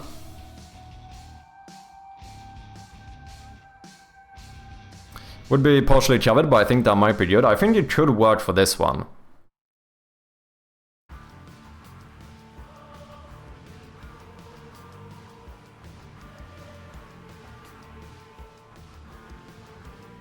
To darken the ladder and the vertical line next to the clock.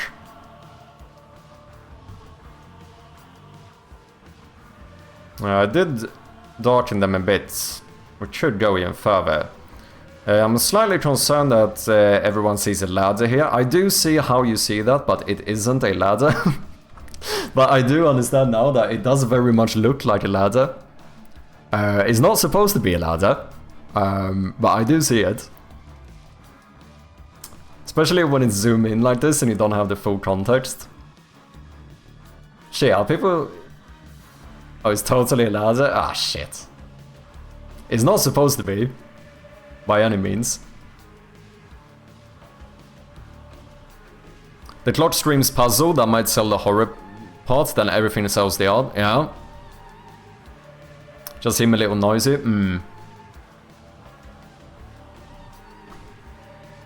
This is what it actually is. Like, this is a part of the clock. Obviously that, you know, is a bit more obvious when you see the entire one. You have the context around it.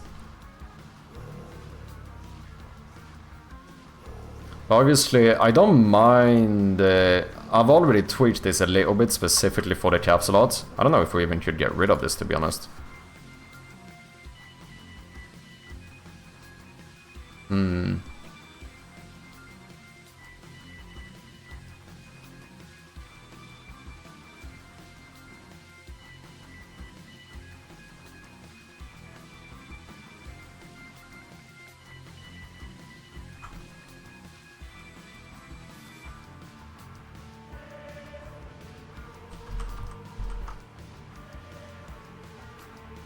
This is very much one of those things where, like, now when you pointed it out, it's so obvious that this kind of looks like a ladder. But because I know the full context, like I know the full image this is taken from, or whatever, I would not have spotted that.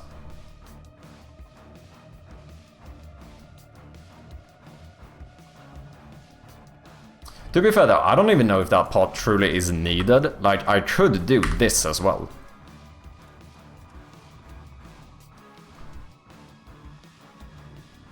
I do kinda like it though.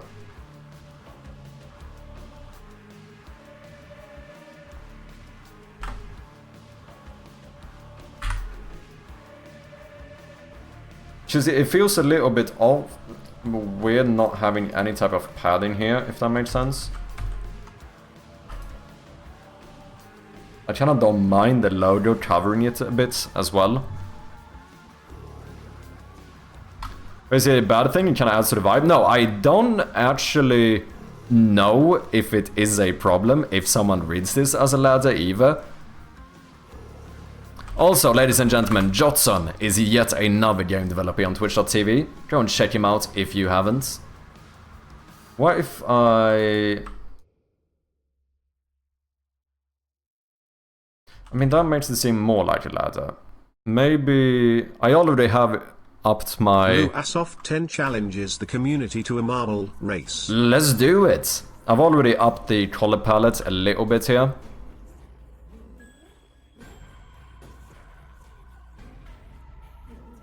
So, probably not an issue to do that a bit more. But then now it kind of disappears fully. What if we did some in-between color here? And then maybe this one here.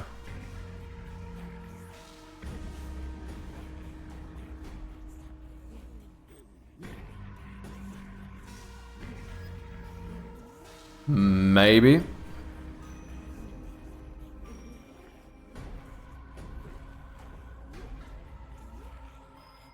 Now you could put monster eyes above or below the Loudy type, maybe.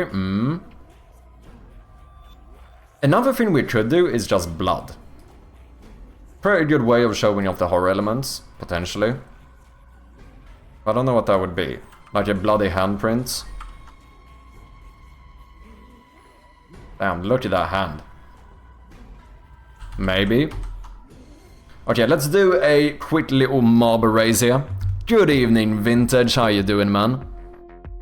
With our challenger, Mr. Luasoft, do you have a preferred map? He was... Dude, I didn't even finish the question. He knows how this goes. We are going to do The Descent. Ladies and gentlemen, exclamation mark join in the chat if you want some marbles. We're also gonna start a prediction as per usual, whether you think the challenger, Luasoft, will win. 2 minutes to cast your predictions. Starting now. The darkening effect definitely gives off a feeling of depth to the clock. Feels cool to me. Are you in need of any scope creep this evening? Always am. Getting some marbles in here. Currently we have 10 points in the prediction on the challenger. Never mind, 5,000 on the challenger and no non-believers at the moment. 10 channel points against the challenger. Now it's quickly climbing. 3,000 almost. 5,000, 6,000 against 5,000 on the challenger. The odds don't make sense, but they rarely do over here. Unity Coder, welcome in. How you doing? DLC multiplayer mode. Your friend plays as the monster. Okay, here we have it. The proper scope creep that I need. Currently 7,500 points on the challenger and almost 6,000 against the challenger. We have about 45 seconds left in the prediction if anyone else wants to gamble some channel points. Whenever I do this, I start mixing up channel and challenge every fucking time. Without fail.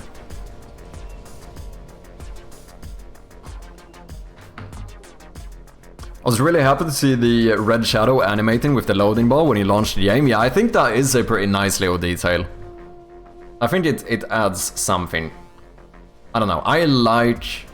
If anyone hasn't noticed, I very much like small details. I think one small detail never makes or breaks a game, but a lot of small details add a lot. The prediction is over.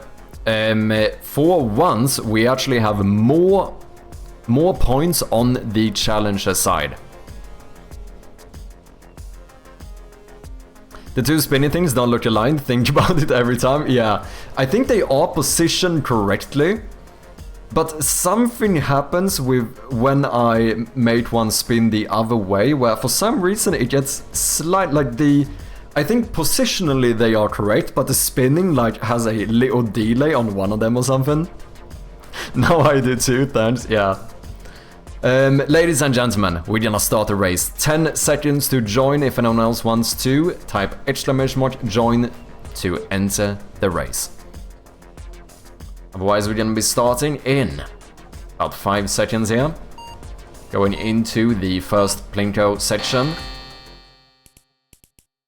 Immediately we have Saxiduck taking the lead, but does get bounced up quite a lot, with Luasoft, the challenger, first into the spinner section with a pretty good lead.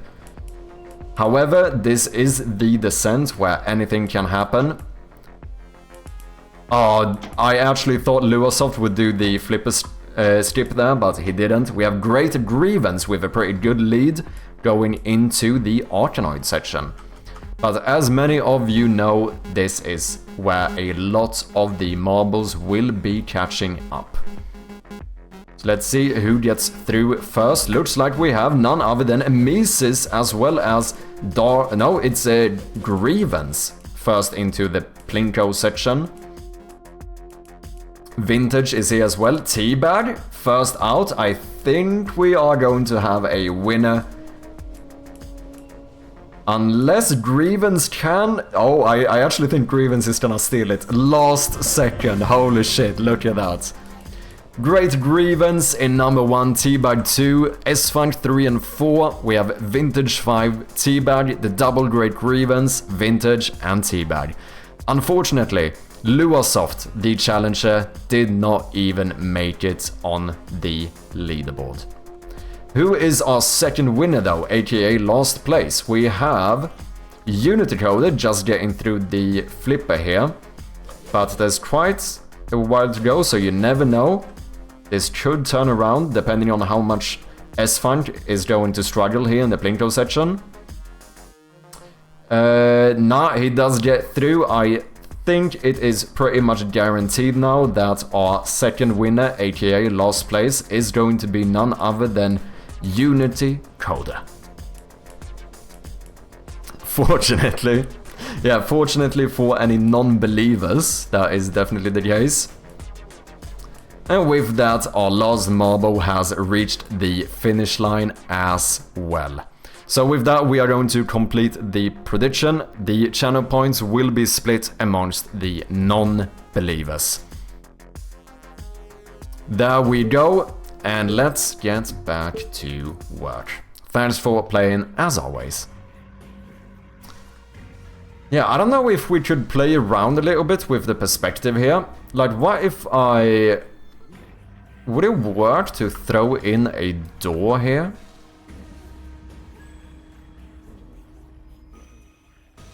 Let's say like the header capsule. Oh, I already have a door.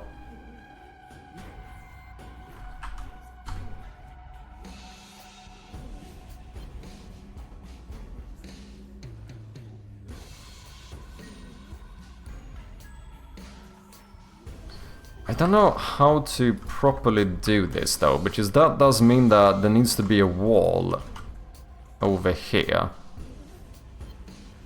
And then the question is, what's the perspective here? Is the clock covering the wall?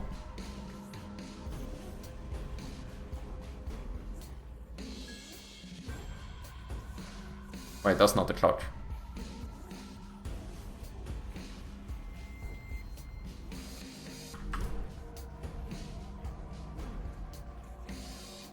Or should I have like another wall here? As in... Should I do something like this in that case?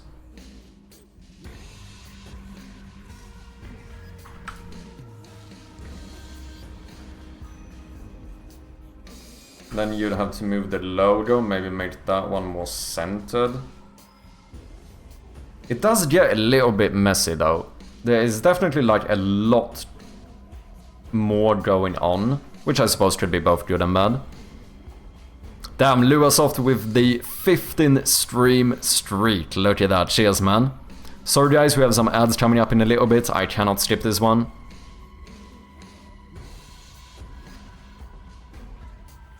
Are you going to add a blue mode where the accent color is blue instead of red? Probably not. Blue mode is the sequel for sure. The only issue is that the accent color is also the color of blood. So whatever color I would change it to, it would change the color of blood into that color. Unless we add another one, of course, but...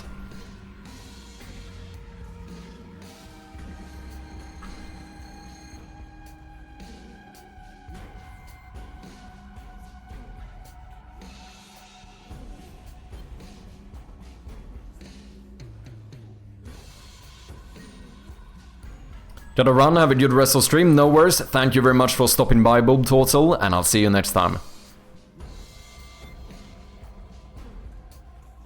Hear me out, next one is futuristic and takes place on a spaceship. You know what, that might work. Alien Isolation. Dead Space. OG Resident Evil, where they made the blood green to avoid an 18 rating in Europe. Oh, did they? Dead Space point and click adventure, yeah. Blue mode, instead of dying violently, you die by drowning. It would probably look like that. Since the death animation, which you cannot actually see in the demo, like if you die, there's like blood pouring down on the screen and then it like fades out or whatever. So that would be, it would look like water dripping down.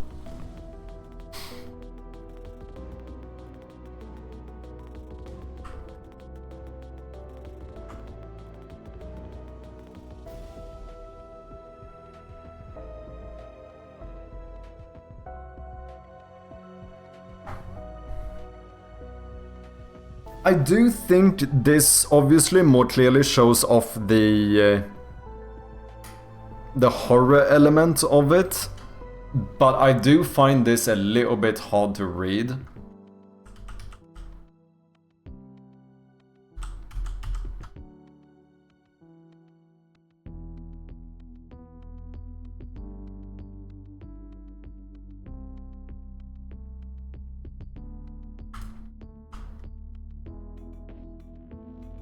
But there is quite a lot going on here.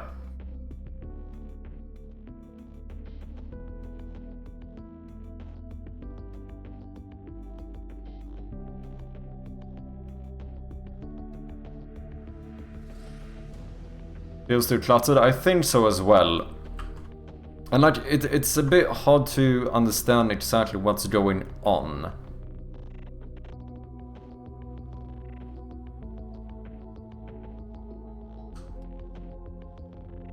I do suppose I could have made that way smaller as well. Like, maybe we actually made like a long hallway.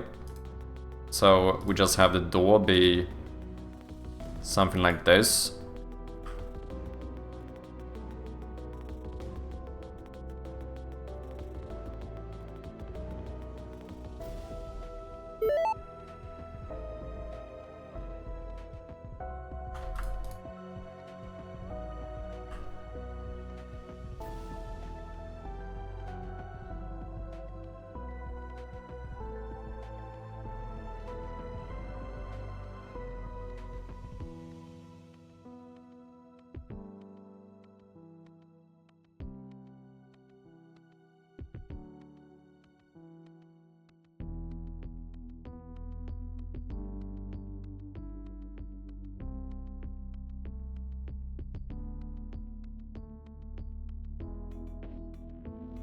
Then we like cut the wall here or something.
I think something like that potentially could like at least be easier to read. Because it now, with the distance here, I feel like it makes it more obvious that like the clock obviously is way closer to you.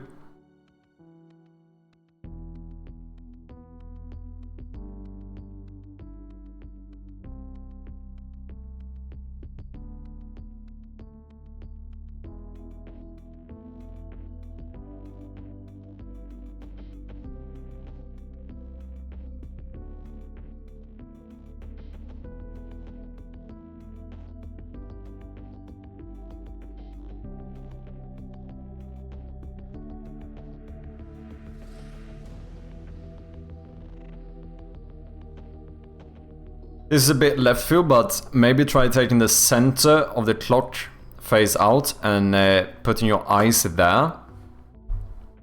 Wait, do you mean like in inside of... why can I not draw here? Oh. Inside of this section, you mean? Though that might seem symbolic and not fit. It's a bit unbalanced. Yeah, I don't know. I still feel a bit iffy about this.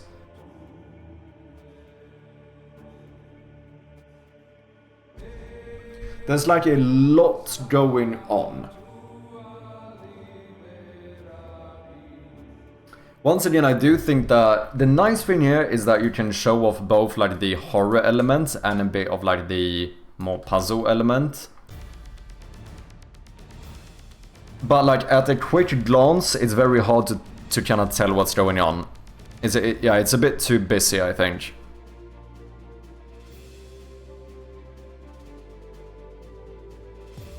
I originally meant a 1/3 scale version of the door from the capsule. Clock is super high detail, so it doesn't fit with the empty hallway on the left. Yeah, that's probably a good shout as well. Of course, we could add more like details here, such as like floorboards, and try to like, you know, div these out and stuff that I think would, you know, we could make it more detailed, basically, is what I'm trying to say. You know, add little door frames and stuff. But I still think that is going to be the case. Like, it's never gonna seem as highly detailed.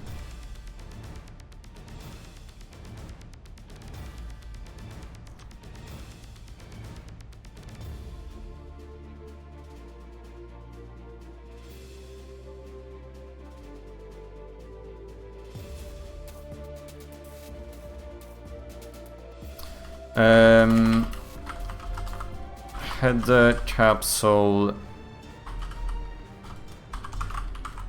clock, hallway, test.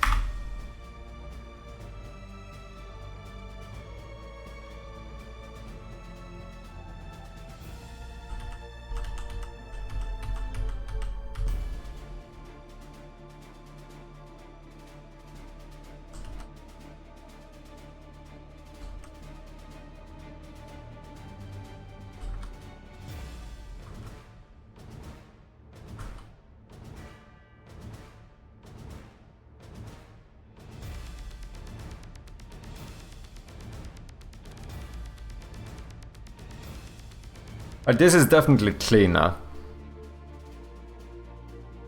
Do you wonder if you could still get more of like a horror element in here? If maybe...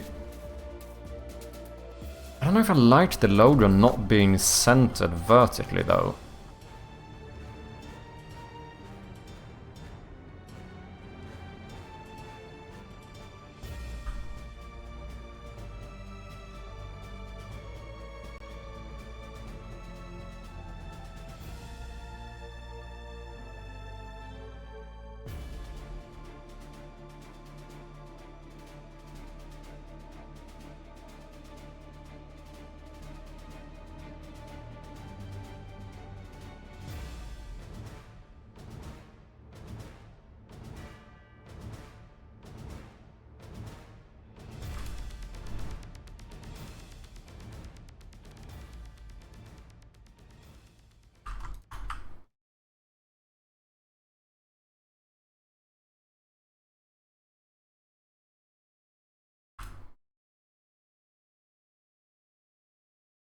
Something like this could work.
I don't know.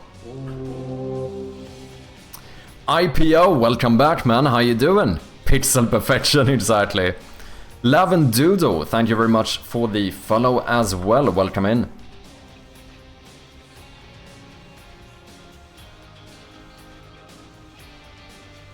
I do think blood is one of those fairly simple things that immediately give it a bit more of a horror vibe.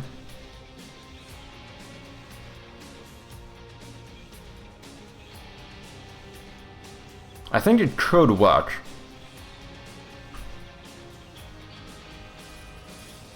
I don't know if we need it, per se. But it could work. Let's at least try it.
I don't know if this makes full sense though. Like, the brighter color appears to be... that appears to be thicker. Wouldn't the blood be the thickest towards the bottom, technically?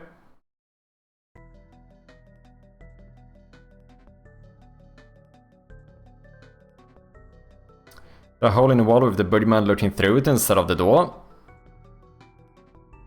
That could work. I like what you're doing, but I think the building itself is an important character in Shroud. What about something like this?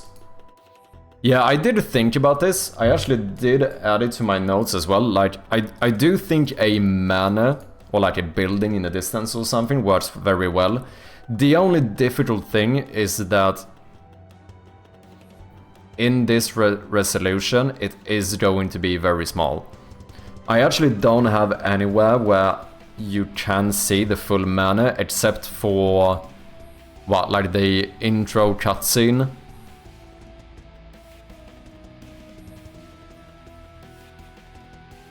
Where it basically looks like this.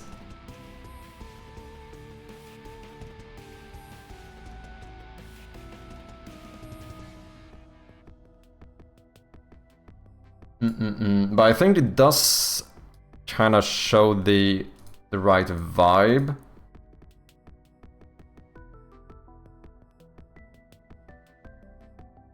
But yeah, the only tricky thing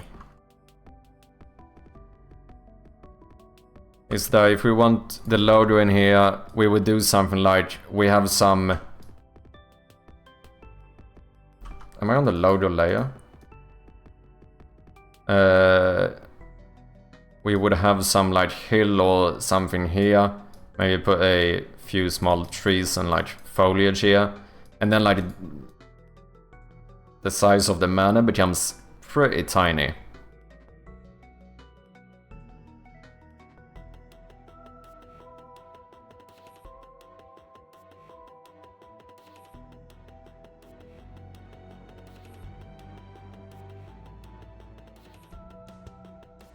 I think it could work. Does require some new art.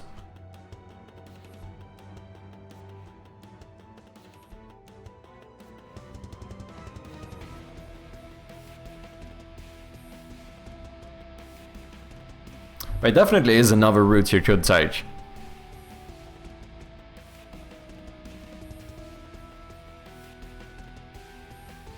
A shot of the mana at the end would go hard with a red sky.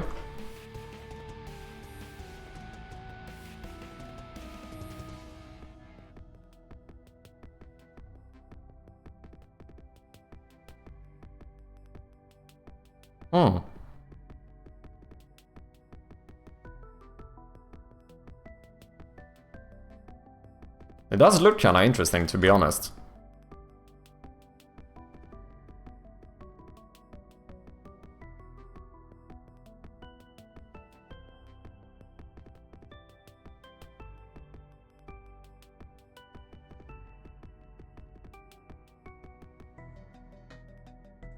I don't tend to use the accent color too much as a fill color. I mean, I don't tend to use fill colors at all. It does look interesting. To be fair though, if we would do something like this for like the capsule art, then I'm more inclined to break my rules in marketing material.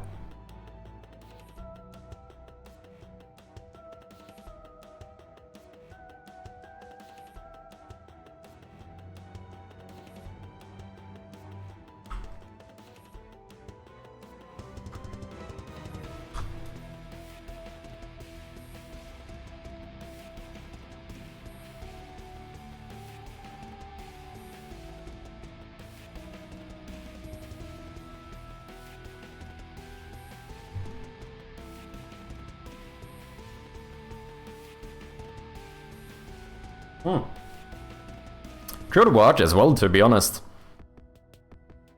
But the only sad thing here is that it does not get a lot of details, right? When the mana is so small. I guess I could make it larger too if we wanted to. Like we could cut off the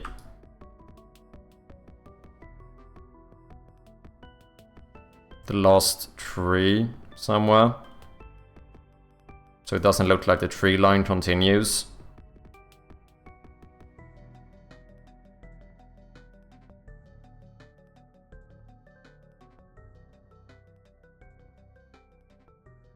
Then we could potentially make like a bigger mana.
Fireplace is lit.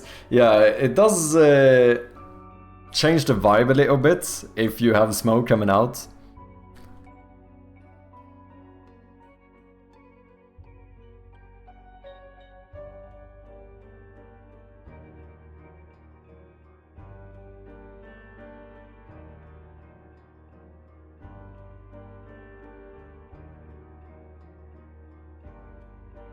I think it would have looked more balanced to have the moon on this side actually, in hindsight.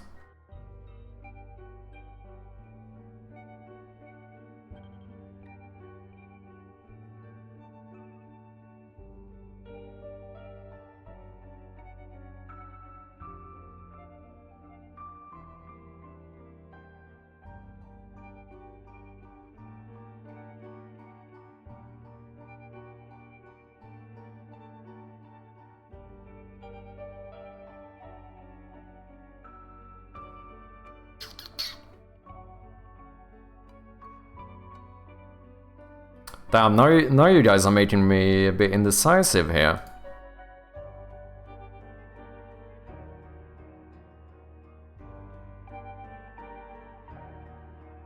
Because I think there's something about Emana that just inherently gives off like a mystery vibe. Can you do A/B testing through Steam? No, unfortunately not. I wish you could.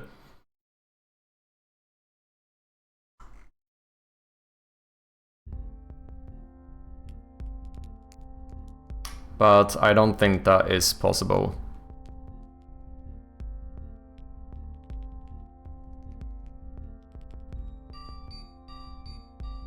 Don't know why. It would be such a good feature to have.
That's a shame. It would be nice to add both and see which gets the most click through in 90 days, yeah. You can set a temporary override for events and stuff, and I guess you can check if click through rate increases, but can also be interpreted wrong, yeah. Yeah, especially if the event itself makes the click through rate go up, you know? So now you think that it's a better capsule, but maybe it was just more traffic because of the event, etc. Well, I guess you can do it without actually joining an event, can't you? Because you can kinda self-define the event, if I'm not mistaken. Interesting, testing out the man in the background approach, yeah. Pair of eyes in a window would be dead cool, but it's probably too small of a scale, yeah. Because that would... especially if you need two, because that would be this.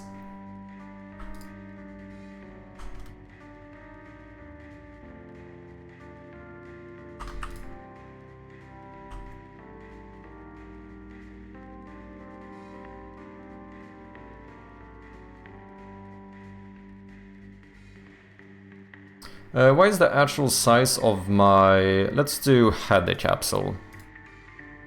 184.86. 184.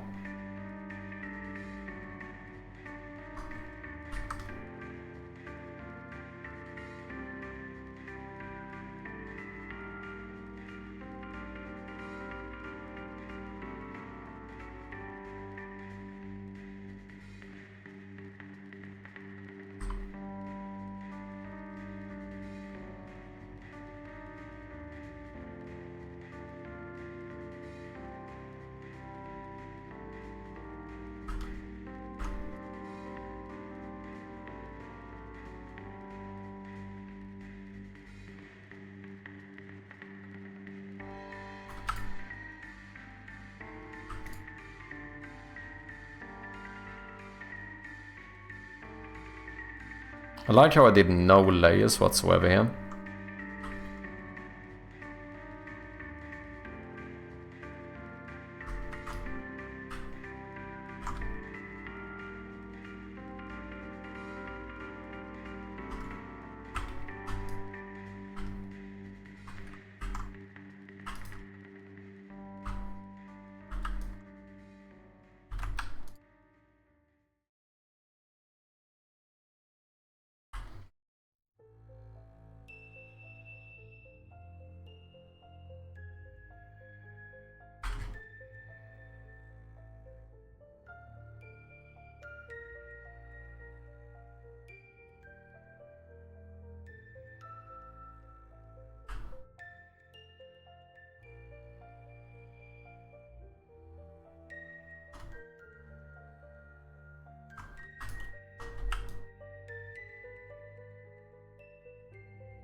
Perfect.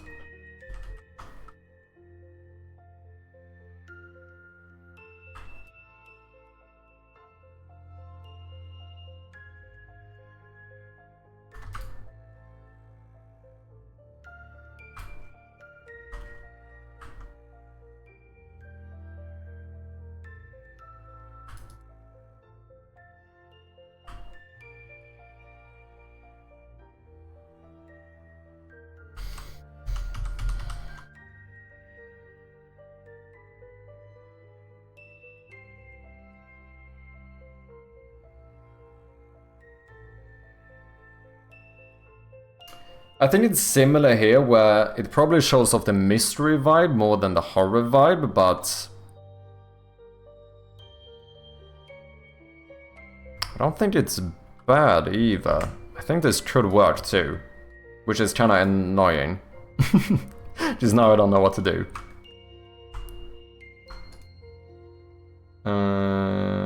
New layer.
I don't know what this weird obsession with I have with borders is about, but Just want to see how it looks.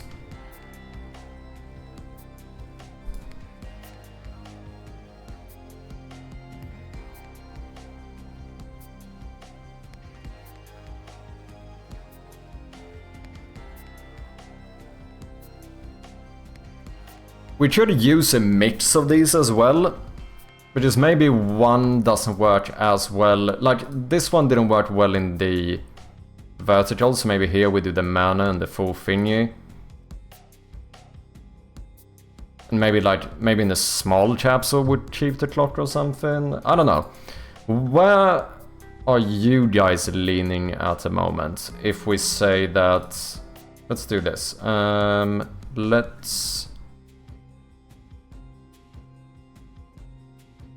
Let's do this. I have an idea. What's up, Bjerne? How you doing, man? Welcome in.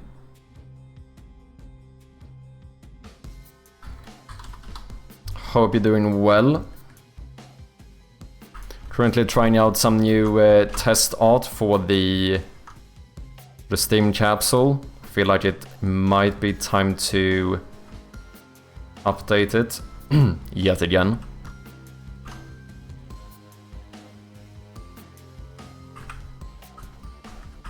But I hate the fact that key bindings now are different in A-Sprite and GIMP. I've gotten so used to the A-Sprite ones.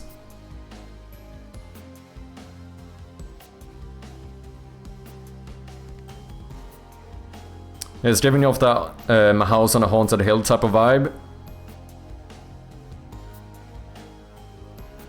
I think I like the more bold red in the sky. You mean the more bright red? Sorry, I have a baby in one arm typing his arm. No worries, man. The clock looks cleaner, more professional, to be honest. Clock is probably better, do you think so? Release 2 games for A/B testing. Yeah, that might be what we have to do here. I'm good, how are you? I'm doing quite well.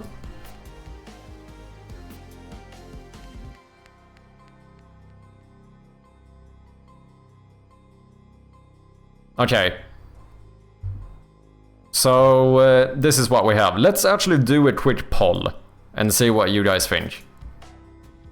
I think both work. Both give off a bit more of a mystery vibe compared to what we had before, which was this one. But I actually don't think this one is that good. It doesn't suit the game well enough. I think these suit the game more. Of course, both of these can be tweaked and stuff. I'm not saying like this is the final version of either one, but which capsule do you prefer? So is it the clock one or the mana one? That's what we're gonna do. And let's do... Party, let's do 3 minutes. Poll has been started. If you wanna cast your vote, let your voice be heard. Feel free to do so right now. This might be the most important vote you will ever cast in your life. Frosten, good to see you, man. I like the clock one. Yeah, I like both. I think both work. They have a... For being so different, I do feel like they have a quite similar vibe. Like both of these lean a bit more towards like mystery, I feel like. What do you think, Biana? The clock has a slightly more off-putting eerie vibe, while still being mysterious. That's my reason for liking it more. Interesting. Forgot to do the check-in. Do you feel like the red border of the clock is making it feel stronger? What if the mana had the same strong red border? I mean, wait, why not just do this?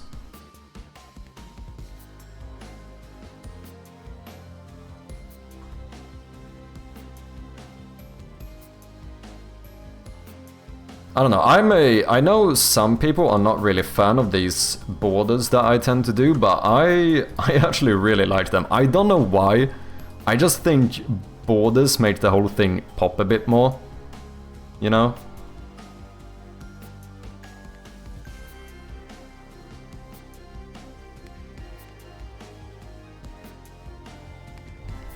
So that's the same border on both of them.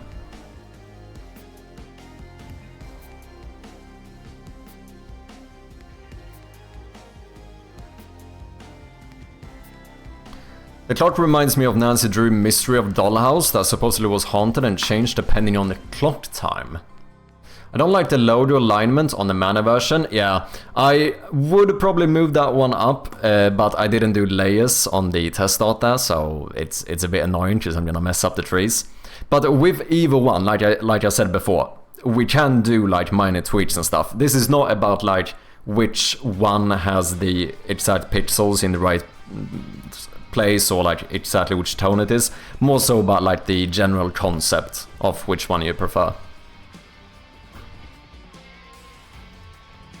Really difficult actually, it is. Borders work for sure, I think so too. Yeah, I like it, it just makes it pop a bit more. I mean, so far we have 3 votes for the clock and 0 for the mana. I think both are essentially good. It feels like, from what I can gather at the moment, it seems like we are... Most people seem to be either indecisive, liking both, or preferring the clock. Which I guess mean that in general it leans towards the clock.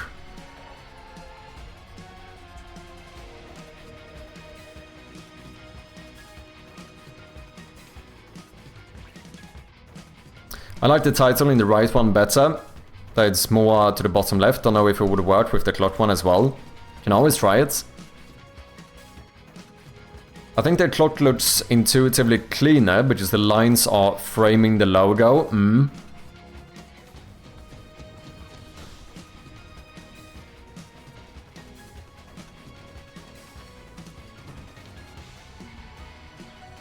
Clock still hold a clue about how to get the treasure from the dollhouse. I know I've heard of the Nancy Drew games. I've seen one of them pop up on Steam at some point, but I haven't played them.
Please do layers, it's too late. It's too late. I'm in too deep. He did in fact still not do layers, nope.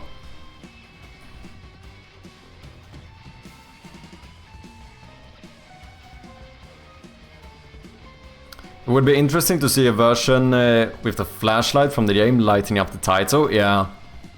Layerless.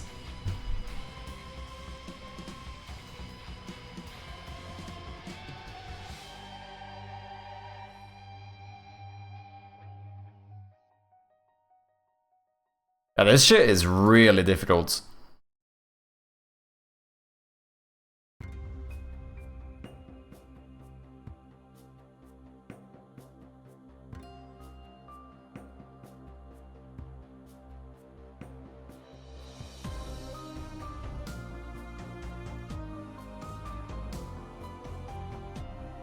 Let's ask on Discord as well. Did you guys know that we have a Discord server? You can join it right here.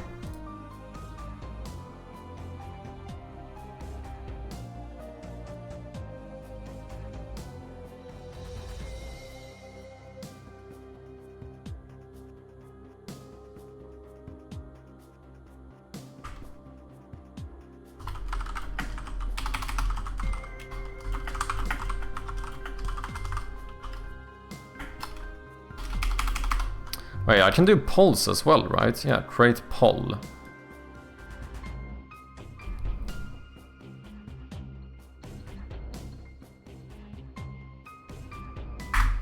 Fuck it.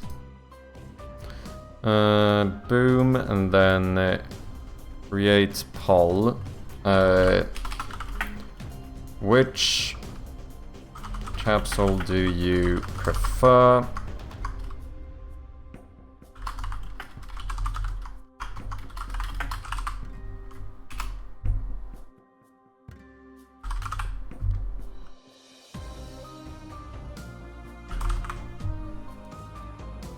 So stupid. Sure.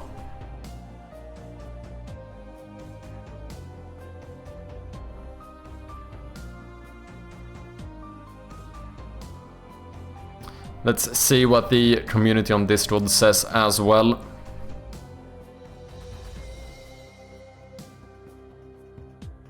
It's one of these annoying ones where I think they both work, but like for... I mean, they are surprisingly similar. Even with being quite different, they are surprisingly similar in vibe, I think.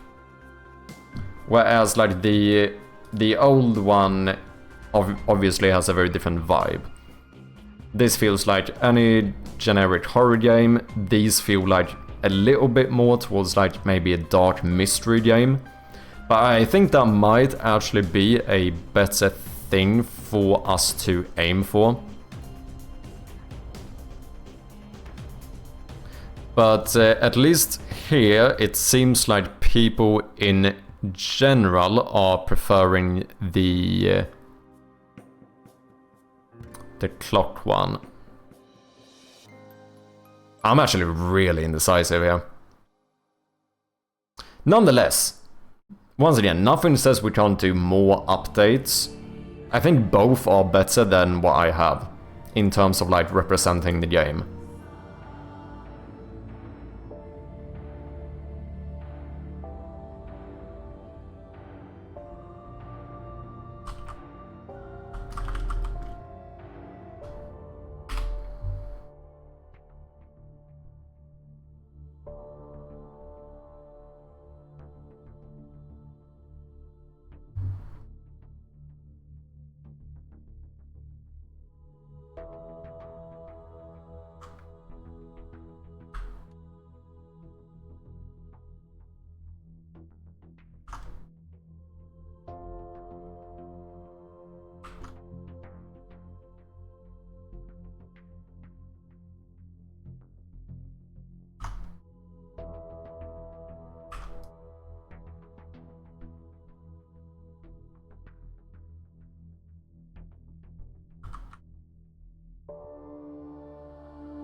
Still don't know about the blood thing, if we do this one. This is cleaner, but this does give more of the horror vibe, I suppose. You know what I should do as well? I should save this one. I mean, I don't even need to save this as a project, because... I don't have any layers anyway. PNG, we're gonna go marketing material, Steam assets, version 3, man test. Let's save that one, and then I'm gonna make sure to not overwrite this project.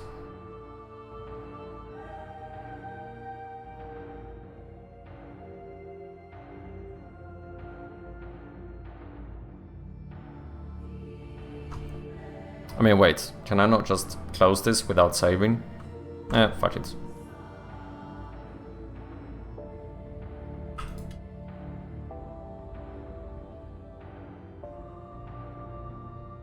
Okay, header, small capsule, main capsule.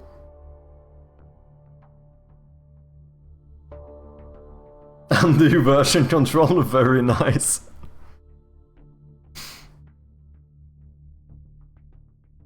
Just the logo in the menu one is sticking a bit more to the edge of the image. That might be why the clock one feels better, strictly from a composition standpoint, yeah.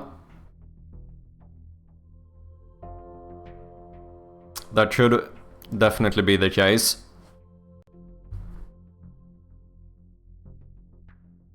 Just, I do think, obviously, I put more time and effort into this one.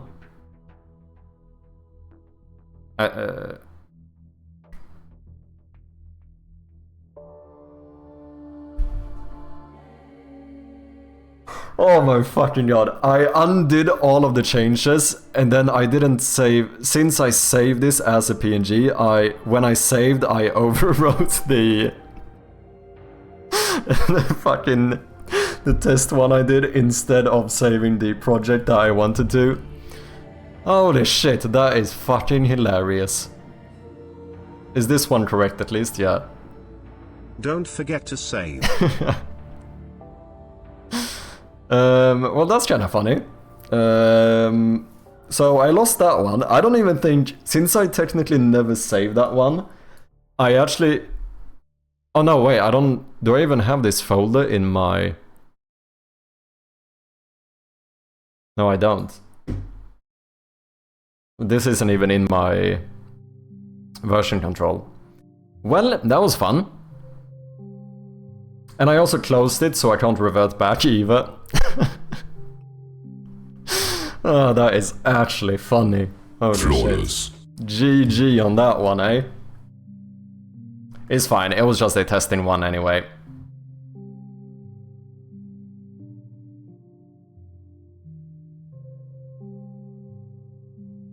Hey Chappie, focus. I'm mad focused, man. Which one did I do? I think it was the header we were trying to do. 184.86. 184.86. I do suppose that the good thing here is that at least now I can do layers. 184.86 is what I said, right? And then let's grab this. We're gonna go all the way over here. Let's maybe get like the moon in there. Maybe we can cut off the moon a little bit.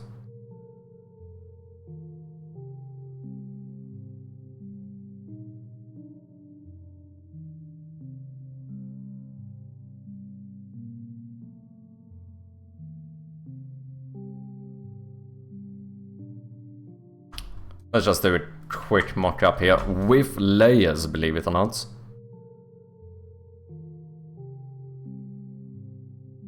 I guess the annoying thing here is that I think I would need to push this even more to the...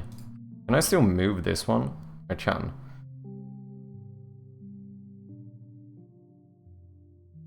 We need to do the fucking... what you call it? The thirds thingy. The rule of thirds. I don't know if I should make the trees bigger in that case, so that we can have the logo just be inside of the trees. It looks fine like this, but at least if we do the red sky, then it looks a little bit off having the text go in there.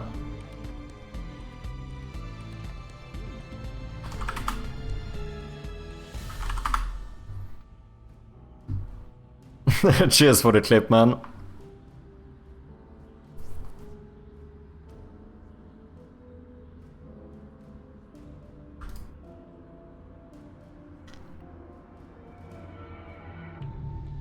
I think the brightest red here kind of grabs the attention too much. Which one did I do before? Was it this one or the darkest one? Oh no, I did the darkest one. I think this one could work.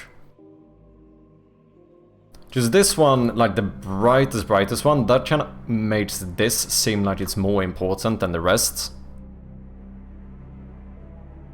If you know what I mean. Okay, I'm gonna save this as a sprite file instead.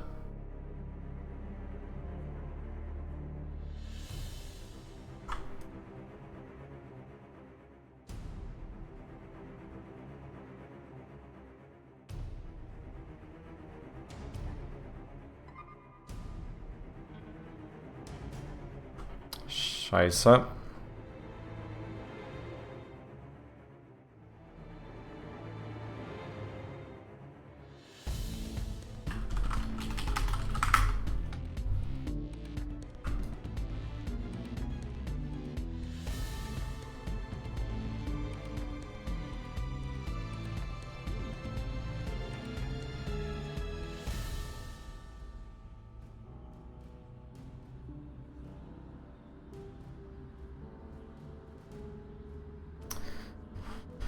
Yeah, I don't know, I might just go for the clock one now and then keep the other one in mind potentially for the future. No, estás programando juego? I am indeed, welcome in, man. Bienvenido. Currently trying out some new capsule art.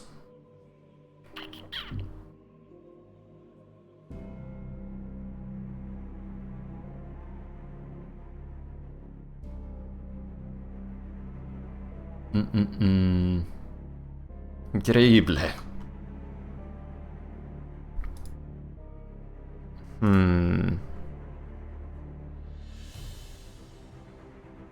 I don't know, I am fucking indecisive. Yeah, that's the link to the demo if anyone wants to check it out. Thank you very much, Kita. Make sure to wishlist the game, review the demo, all of that good stuff.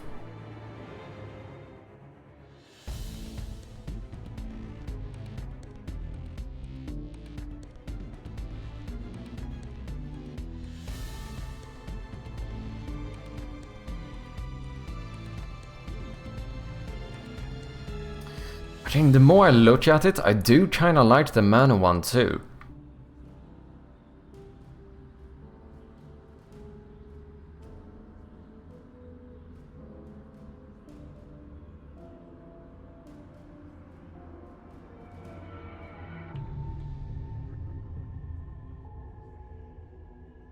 I think the annoying thing, or the thing that makes it so difficult for me to decide here, is the fact that they are so similar in vibe.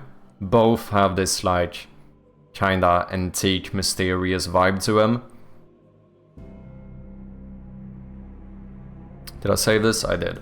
But yeah, I think nonetheless it would be good to update this, and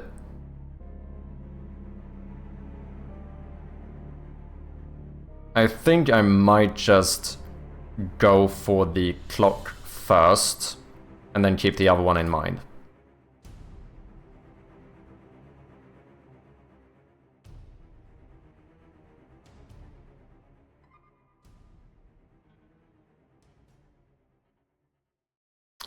And I don't need to save that.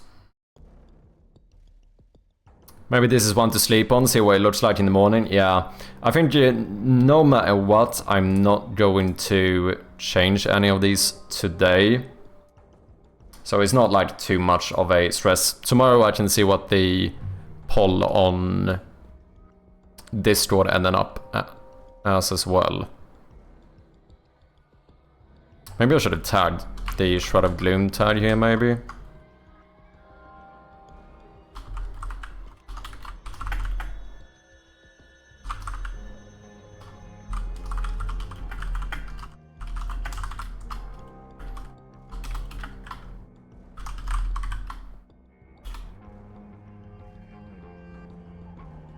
Fuck it. Sorry for the ping, but also kinda shamelessly not sorry. I guess maybe I should try doing the...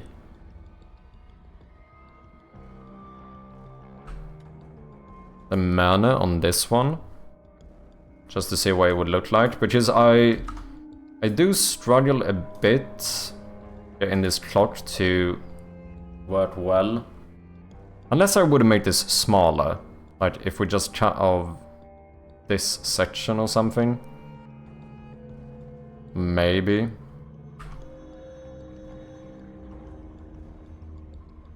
Nonetheless, I think one of, like kinda as Grievance said, I think one of the main issues with this one is that the logo is just very small. I think I need to find a smaller resolution for this. Shit, I don't remember what resolution I did. I did divide it by 8, I think. No, I did divide it by 4. I did the original one divided by 4. TS Stitch Angel. Sorry if I butchered your name, but thank you very much for the raid. Welcome in, man. How are you doing? And standard damage as well. That is probably the closest back-to-back raid I have ever gotten, I think. Thank you very much, guys. Welcome in. For anyone who doesn't know me, I go by Madchirpy and I'm working on this point-and-click puzzle horror game. I'm gonna go out on a limb and assume that you guys are developers as well. In that case, what have you been working on? Nonetheless, what have you been up to? But if anyone has a game you wanna show off or so, let me know. I'll gladly take a look.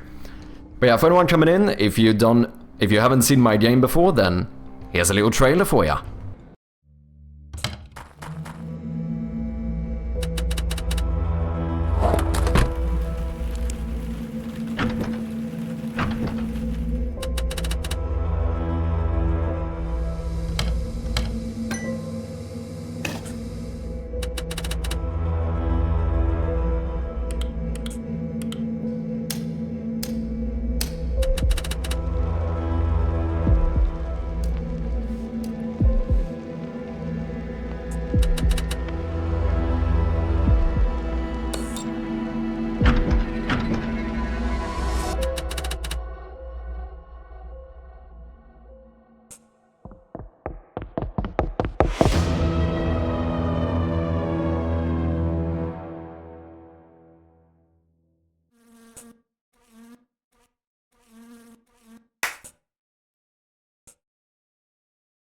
There we have it.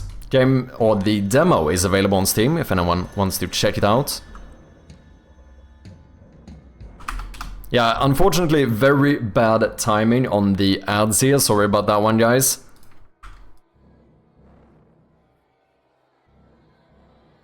Quick edit for the mana logo, just move the mana bit to the right.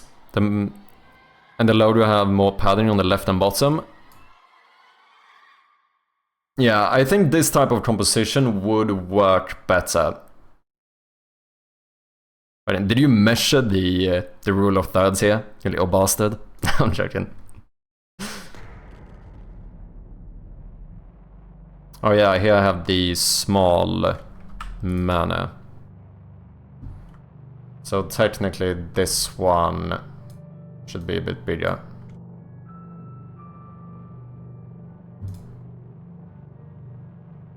Yeah. Eyeball it. There we have it. The ads should be over. Sorry for that very badly timed ads there, but thank you very much for the raids, guys. Appreciate ya. We were streaming art together. Nice, nice. Do you have anything you want to share? Anything you want to show? Feel free to do so. Goes for you as well, Standard Damage.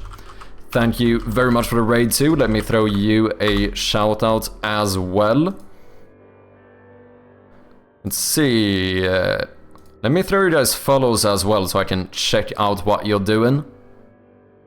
Greether, welcome in as well. Hope you're doing good.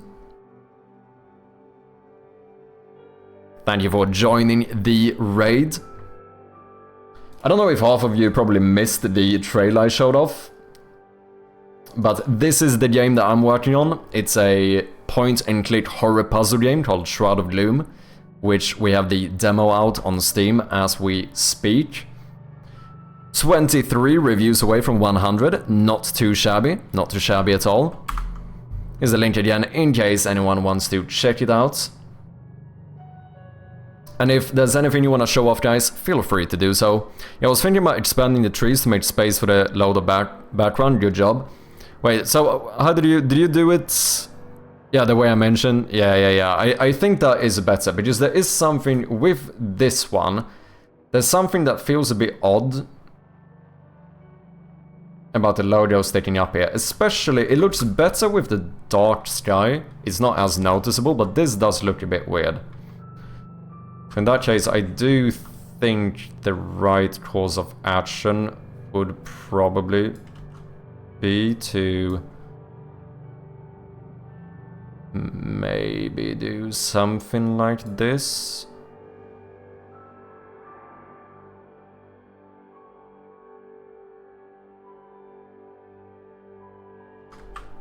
Potentially.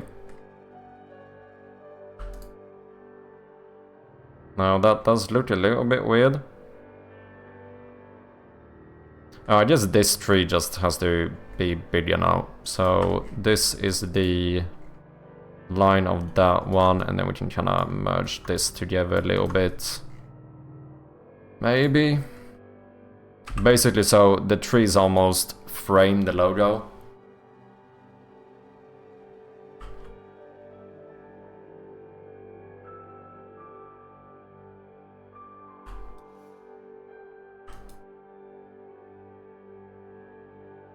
That kind of pushes the problem though. Now I feel like every tree has to be bigger.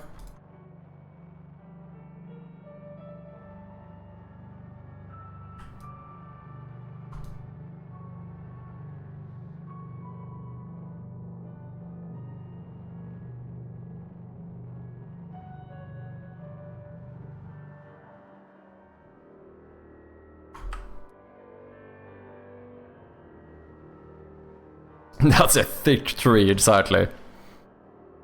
The red visual line grazing the loaded corner was a bit awkward. It's better if it doesn't cross or if it crosses more deliberately. Yeah, I think so too.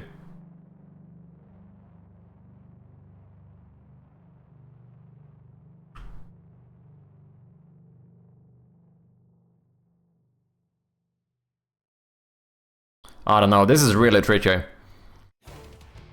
For the new people coming in, do you have a preference? We've been trying out some potential new capsule art for the game.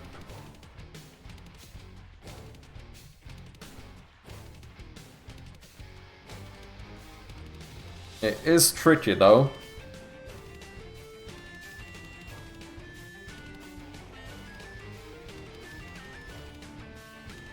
Like I said, I very much doubt that I'm gonna... I mean, I'm not gonna be able to change all of the capsule arts today, no matter what.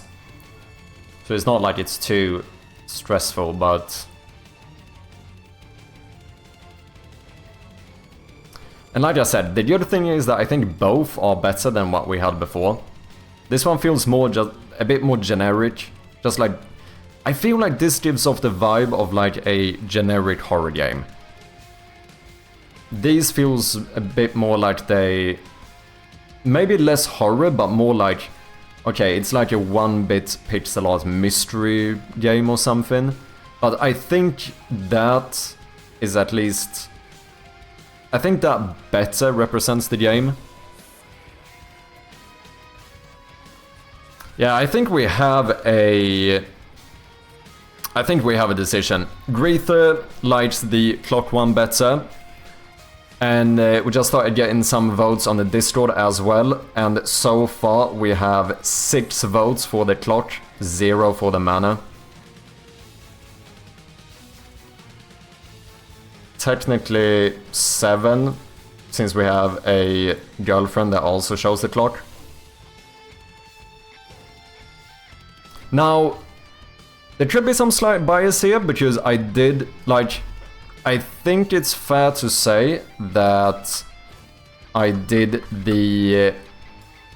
this one, like, without layers, rushed in, like, a few minutes, and we spent, like, an hour making this one.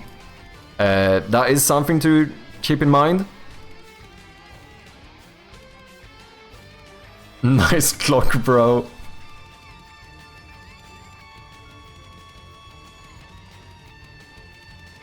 The clock is way better, but something is biting me with it. Like, it's not fully telling what the game is. Yeah, I do think that it's case. Neither one of these, like, completely explain what the game is. I think that is a bit difficult, though, because if we wanted to be as descriptive as possible, we would have Capsulot that clearly represents the puzzle genre, the horror genre, the point-and-click genre, as well as the art style of the game. This one... These are a little bit broader, where I feel like they do represent the art style, but maybe rather than puzzle or horror, it's more towards the, like, mystery side, which I think makes sense too. Like, you could definitely call this a mystery game, and I think mystery has a fair bit of overlap potentially, especially with puzzle, but potentially even with horror. Definitely with point and click. Point-and-click games tend to be mystery games most of the time. Not always, of course, but there's definitely overlap there.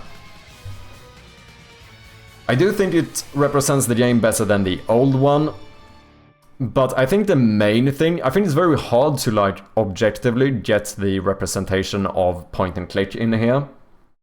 I think this is... Like, potentially what we could do is this. Like, do some blood or something to try and show the horror elements a little bit more.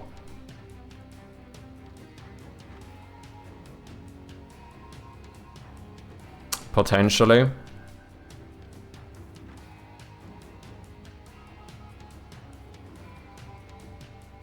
makes sense, your pixel art props are nice and probably more reflective of the overall visuals, yeah. Yeah, just the other one is like a... is an illustration with, like, a slight resemblance in terms of... Like, obviously I did the same palette and stuff, but it doesn't really represent the art style of the game, which I think this does a lot better.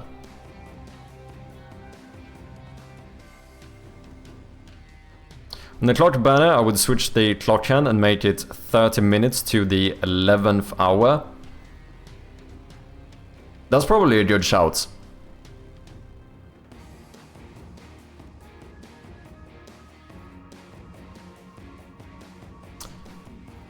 Yeah. I think you're right. Let's try it. Let me see here.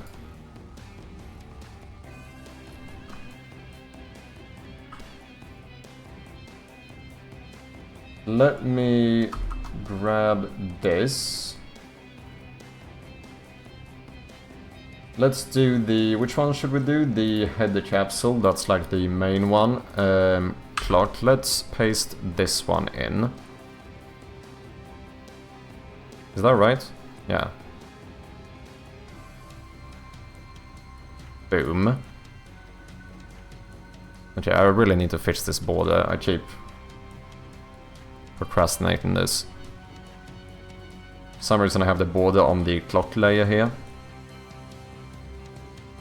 Okay, and then let me just grab these. Sorry, I have some minor spoilers on this sprite sheet. Let's see, in that case we want this minute hand. Oh shit, fuck, I should have done layers. Why didn't I do layers? Why do I never do layers? Oh, fuck. Oh, wait. Let's go back here. Copy that selection. Back. New layer. Boom. Then I just have to redo the border. Because now it's gonna be easier to... well, basically A-B test these. But I do think Greta is onto something here. Grethor, maybe? Sorry if I'm mispronouncing your name, let me know. Shroud of Gloom is a point-and-clock game. Solve clocks, collect clocks, and uncover secret clocks. There you have it. Okay. So here we have clock dial 2 or something. And now we want to jump over here. We want to grab this minute hand. We are going to paste you in. You know what I should have done? I should have done new layers for the clock hands instead.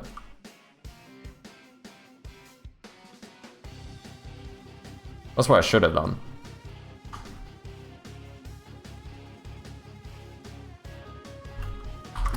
But shoulda, woulda, who gives a shit?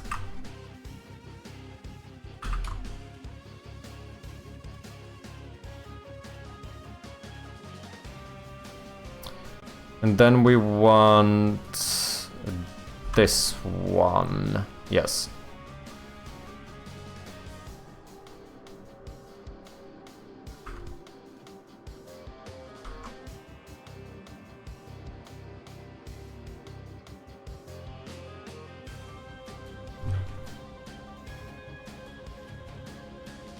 Yeah, I think that is better.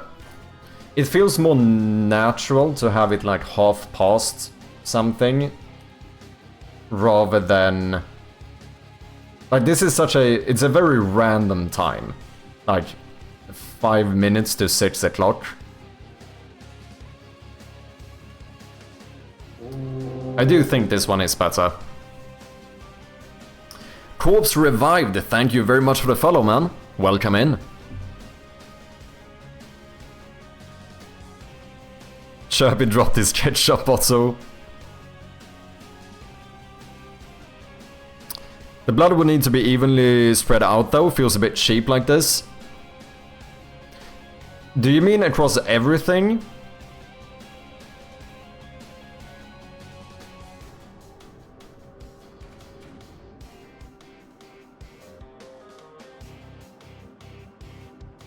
No worries, it's Grethor. But it is mispronounced all the time. I know how it is. I've had that as well. I think my best one so far is Mat Shipri.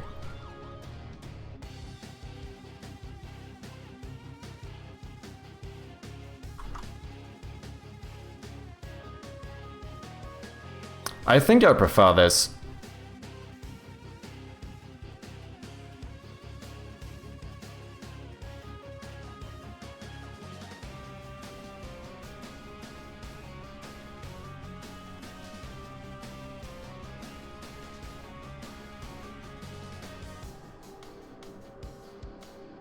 Oh yeah, this one should technically be here, very true. I might do that just for the caps a lot. I'm not doing that in-game. That's way too much work. Which I don't think is necessary. Just in the game you can change the hour hand and the minute hand individually. And... fuck, I don't know if I can be bothered making it so that the minute hand automatically... slightly moves the hour hand, because, you know, in my case that means a lot of individual new sprites I need to do. I don't know if I can be bothered. Literally unplayable. What if it was 6 minutes to 6 o'clock? That's almost 666. Hmm? That almost sounded like Marashipi. Oh, oh, Machipri, yeah, that's true. Not 30 minutes ago, he was flexing his programming skills. I was not flexing my programming skills.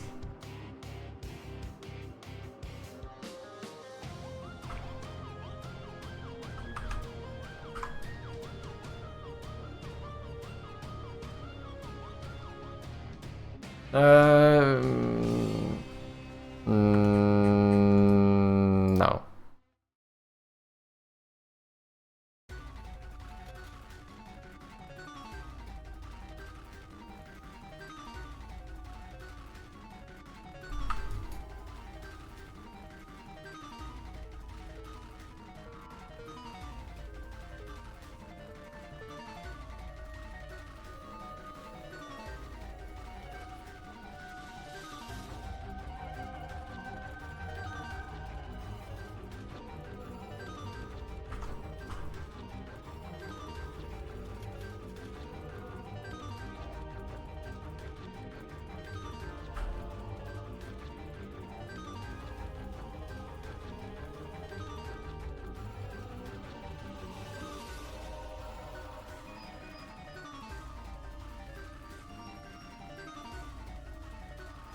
I wonder if I can...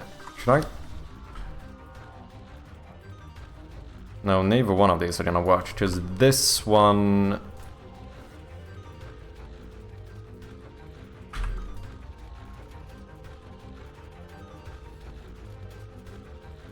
It's technically closer. Why do you look bent?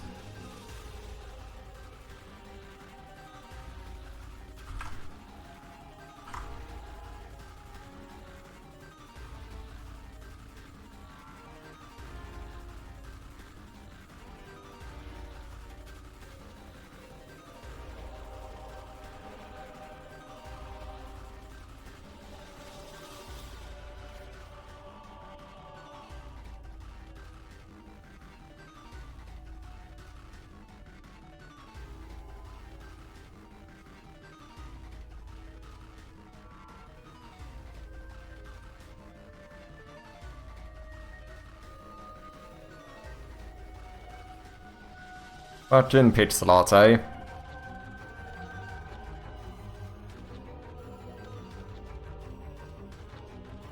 This is why I don't want to bother doing it in-game, because it means I have to draw new fucking hands for every position that the hour hand could be in.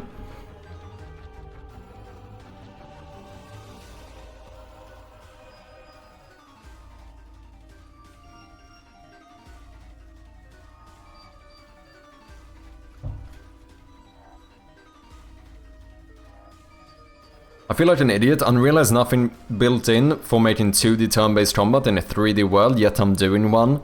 Like even spawning the 8 characters on the right location feels too complicated. Switch to Unity. I'm messing.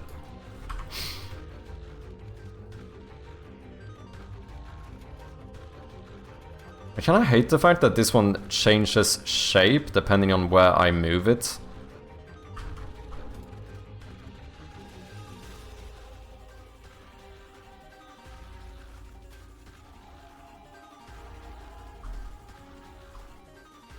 I just realized that this should be 45 degrees. That actually makes it way more simple, because we can just do this. And maybe, I don't know if I can do double like that. Is that gonna be too thick? I mean, that kinda works though.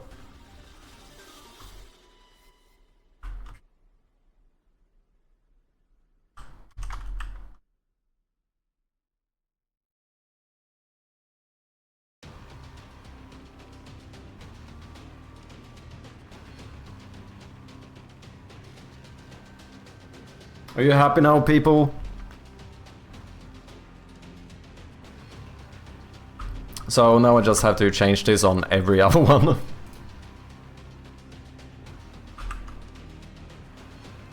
You know what, let me actually cut this out smaller, that's gonna make it simpler. Clock dial 2, boom.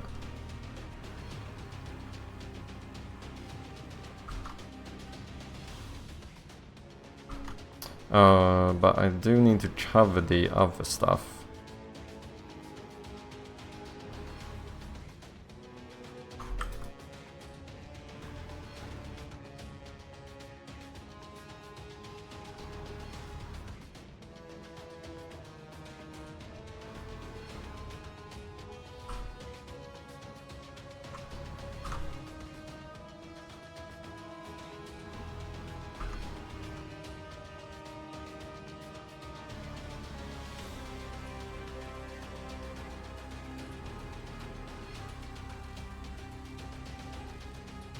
Right? I think so.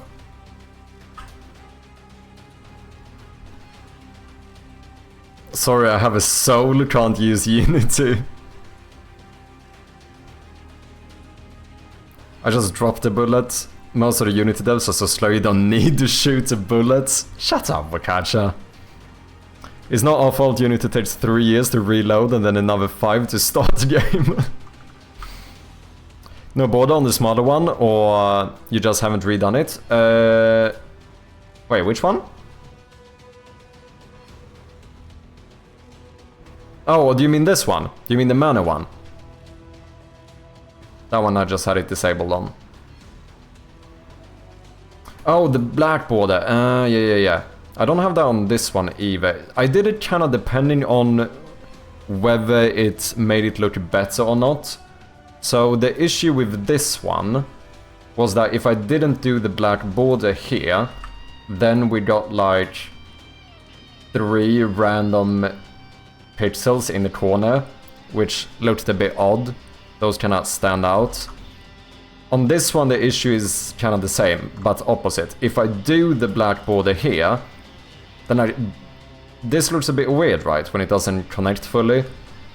So I'm being a little bit inconsistent, but I'm basically doing it on the ones where I feel like it ends up looking better because of it. I don't know if I like this as much. On this one, I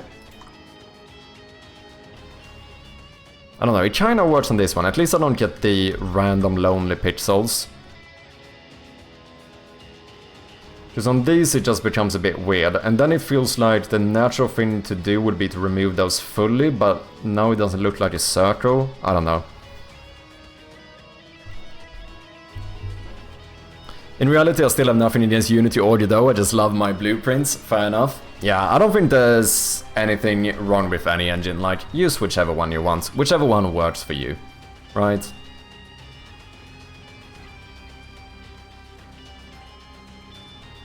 What are we feeling in general though, about the blood?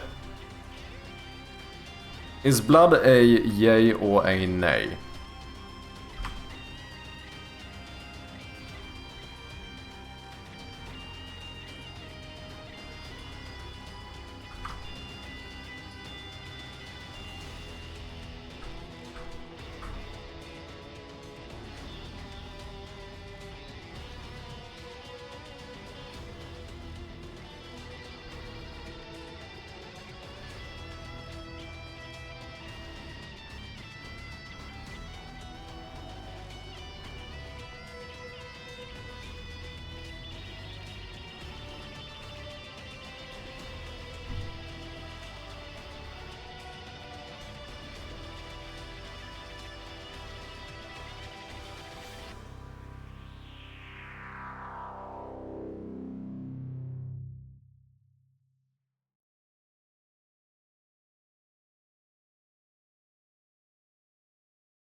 Blueprints are life. I've never tried visual scripting, but I think it's one of those weird things where I ended up really liking coding to the point where I actually don't think I would enjoy visual scripting as much.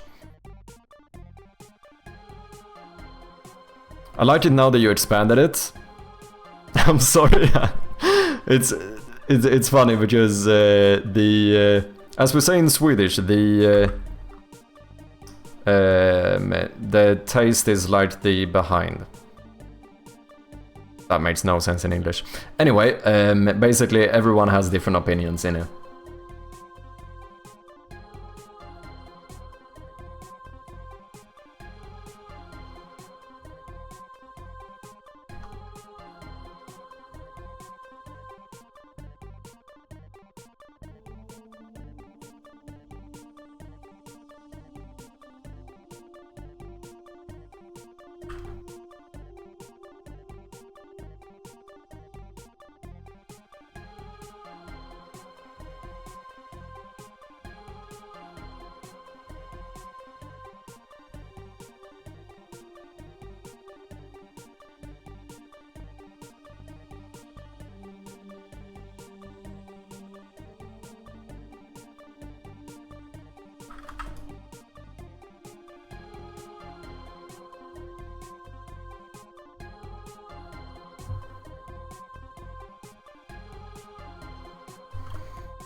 Thinking about if I just made these kind of line up with the edges of the clock or whatever.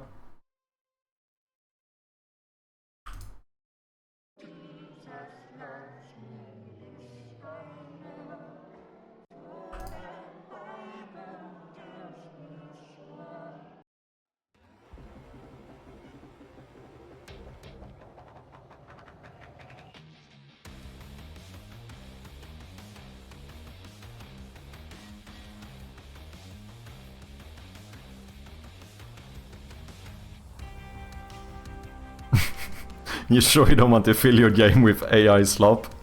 Same, I tried visual scripting, but it gets too convoluted quickly. When you have 10 nodes, that can be just like 5 lines of code. Yeah, I wouldn't mind trying it at some point, just to... basically for the sake of having the experience with it or whatever. But, like at... My initial feeling is that I don't think I would enjoy it as much.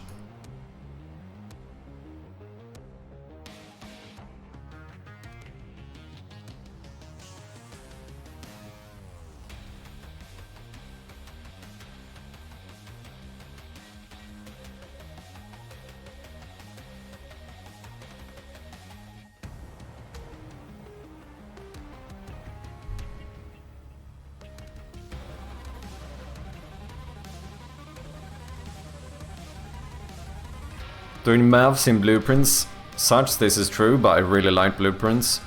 Yeah, but 2 nodes can do 20 lines of code.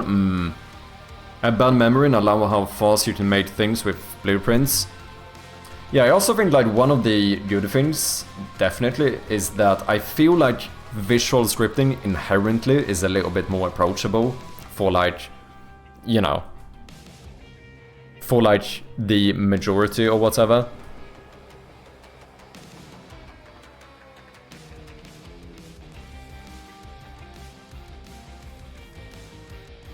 But then if we do this, the question becomes like, should we have blood on the other ones?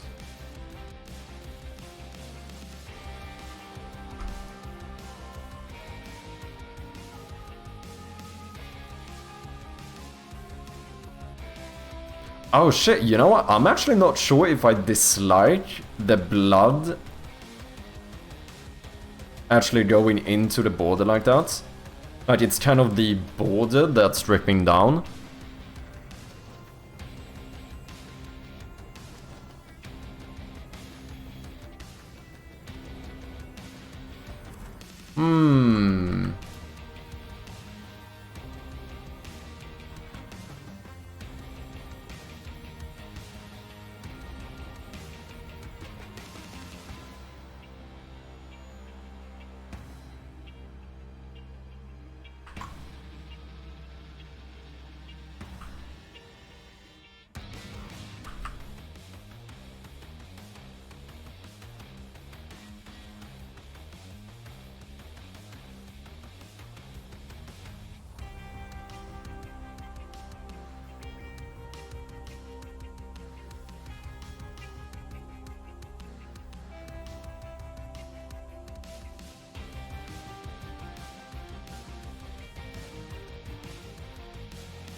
I kinda like it.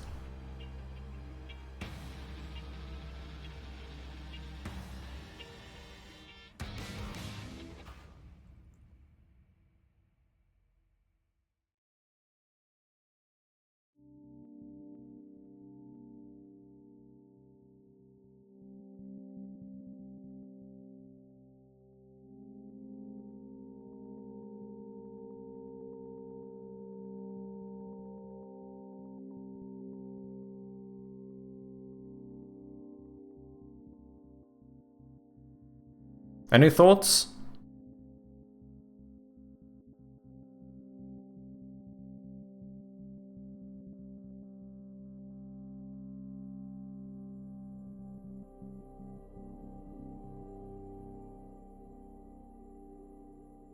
Easy to learn, extremely hard to master.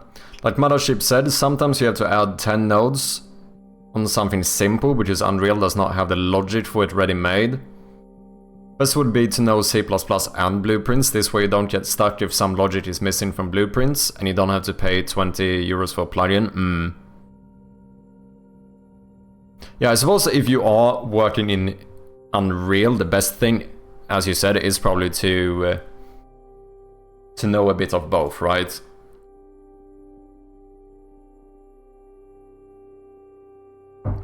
Do you think cats are aware they're being assholes half the time, or just think it's normal behavior? Totally aware, Mothership, not missing your beats.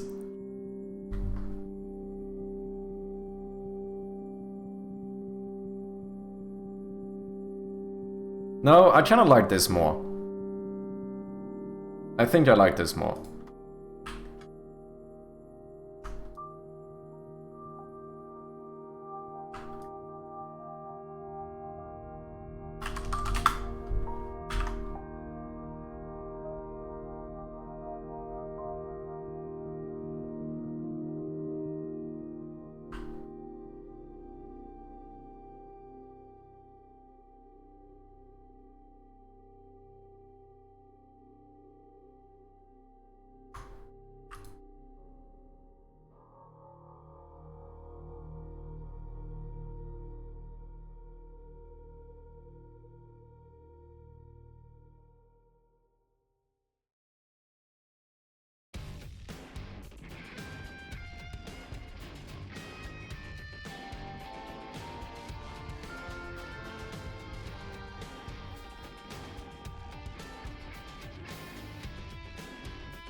I think I might skip it for the small capsule, just we barely have any space, but so far I might be leaning towards having a bit of blood here.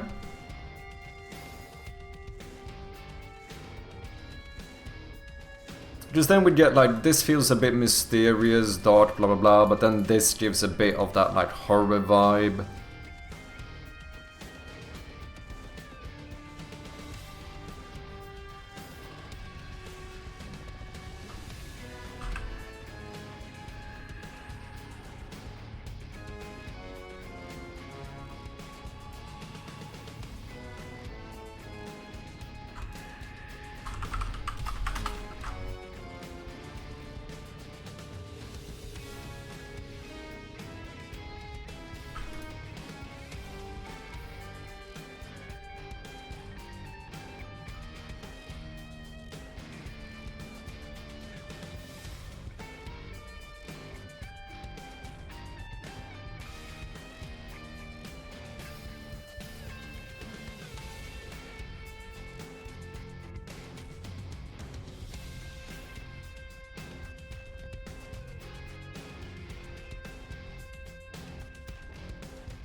Sure.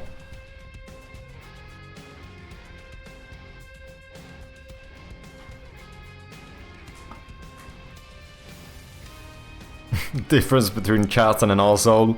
Arrow 404. What about less blood, so it's more Satsu? Yeah, I did lower the visibility a little bit, but maybe we should do less as well.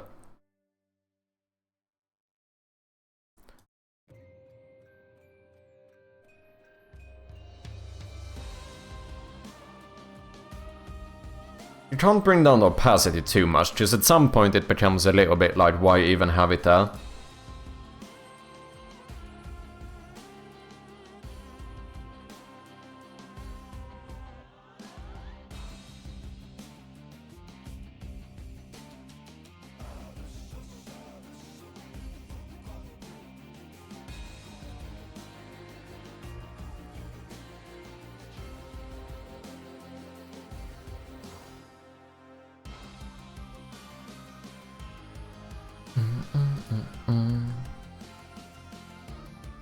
Yeah, I think I'm gonna do the clock one.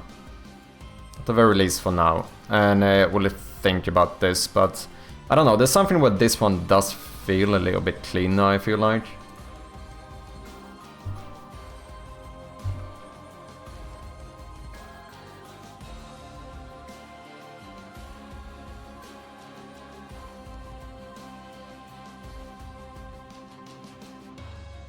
I don't remember what... Can I go back here, actually?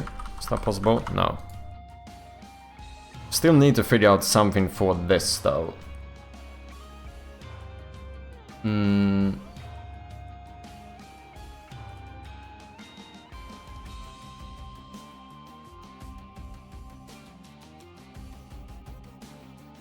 $187...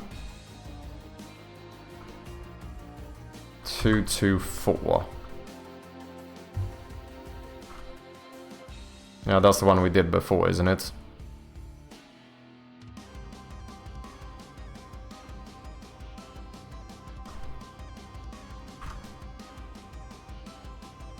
Yeah, it is.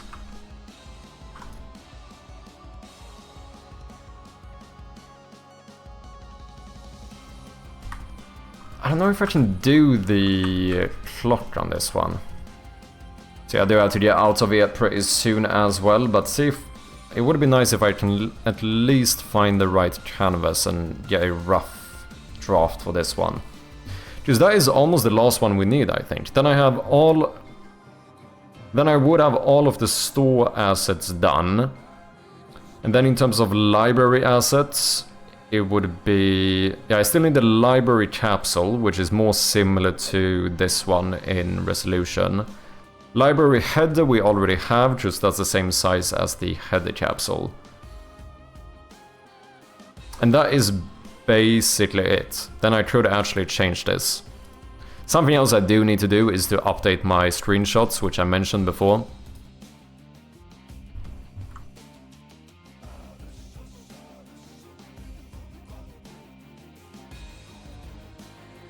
Fringe Cell 2 should be a bit more Satsu, especially the thick bloodline on the left. Okay. By the way, China does not like blood. Most likely would get banned on Chinese shops if you ever get someone to release it there. But that probably won't happen, I imagine. At least not without a publisher.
Maybe something like that.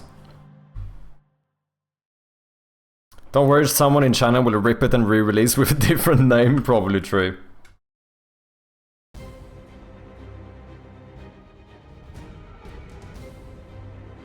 Or do you think there should be even more Satsu?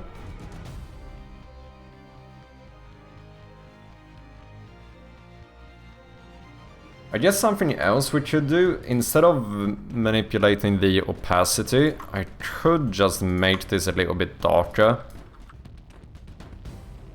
Even though it technically isn't in my palette. Maybe that's a bit too far.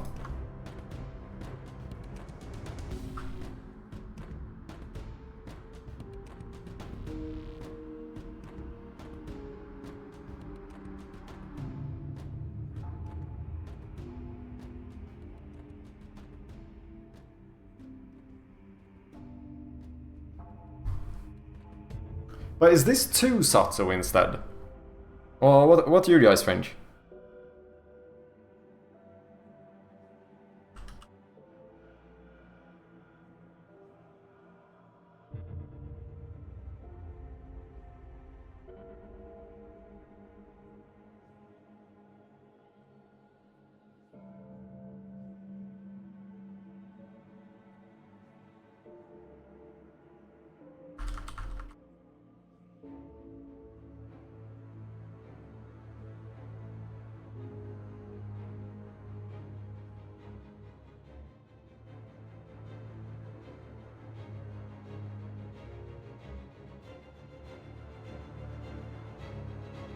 Maybe that's fine.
Hard to say, this is tough, it is.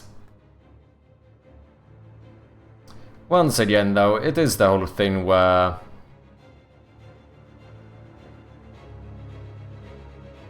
You know... Just because we changed this, it doesn't mean we can never touch it again.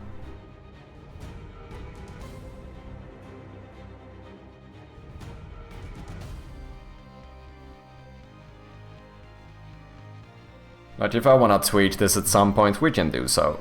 What happened here?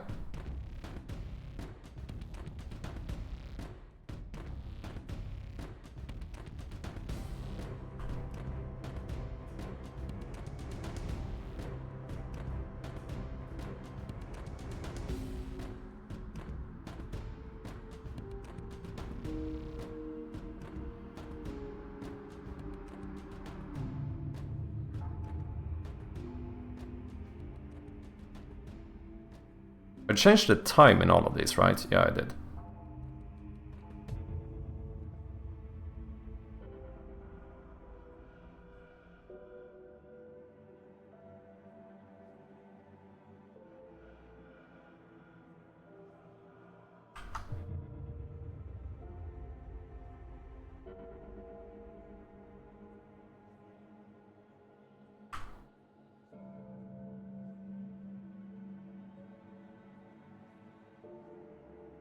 Where is this vertical one used again? I keep forgetting. That's in certain store.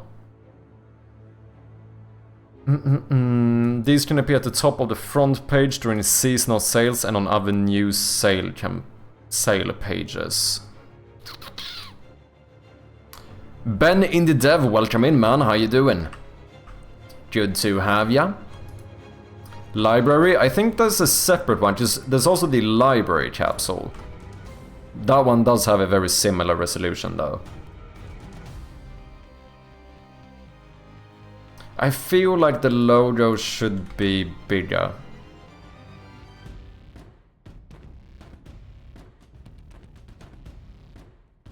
Feel like the logo should be bigger. I can't have this again, that's gonna cause issues.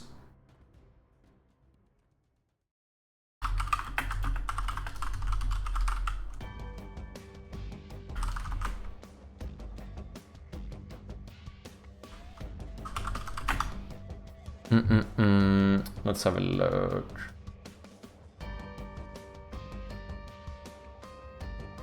Insert even uniform divisions. That is the smallest one.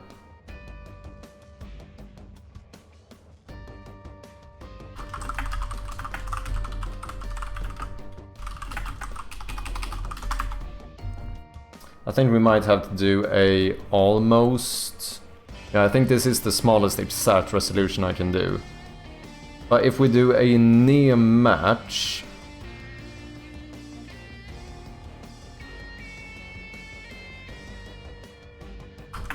then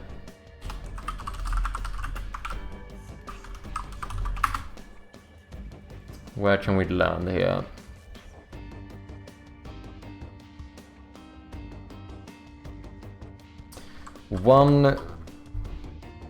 About 140, 168. So this is not going to be a perfect one.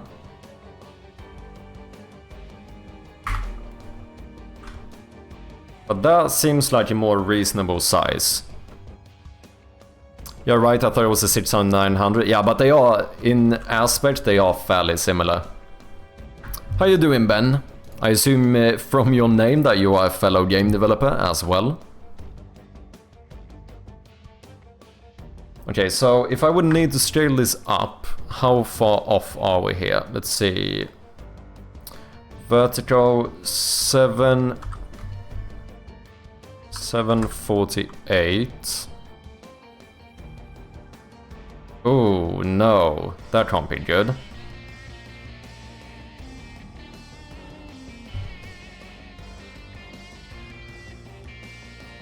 $896. That cannot be good. Let me see how messed up the logo gets if I scale this.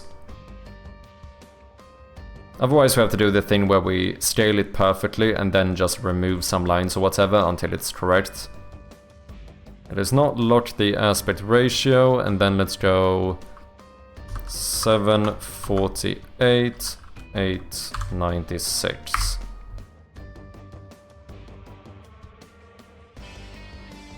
I mean,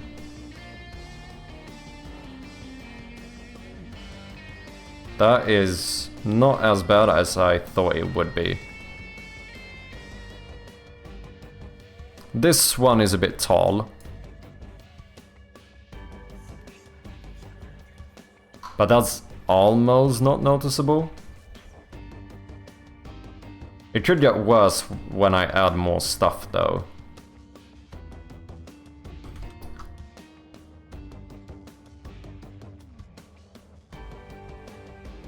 If it can't go much smaller, then the logo is going to be cropped instead. Do pixel art, they said. It's easy, they said.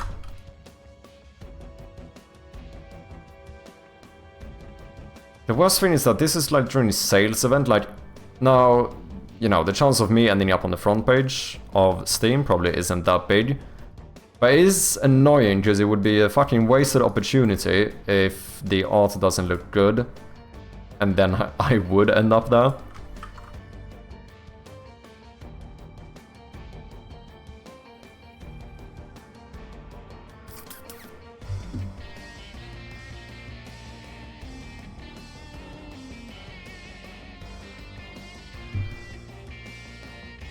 There's also 124 times 149. That would work as well. How does this scale? If we now go back to 748, 896. That is much better. That's a much better scaling.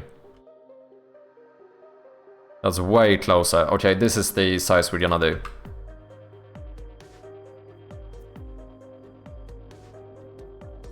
Yeah, I'm working making prototypes currently before deciding what game I will work on next year. Nice! Always be ready for success, indeed. So what kind of prototype are you working on currently? If you don't mind, of course.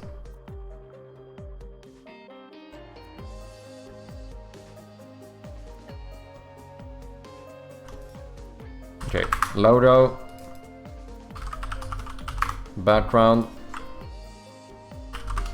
Border. U. Need to remember the shortcut for this one. Maybe we add the black one here too, for the time being. Okay, so I wonder how the... excuse me?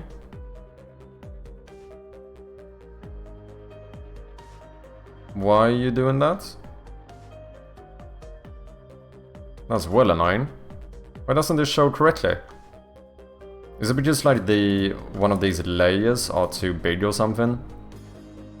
Oh, it's probably just has changed the canvas size, isn't it? Yeah. Can I scale you to the same size to get rid of that? Does that work?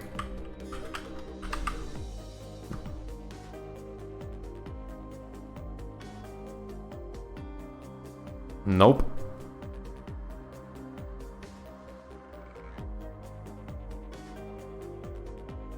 This could look so cool in dark purple. You know that's illegal, IPO. You know that's illegal. We cannot do it. Yeah, that's good enough. So how would the face of the clock look here?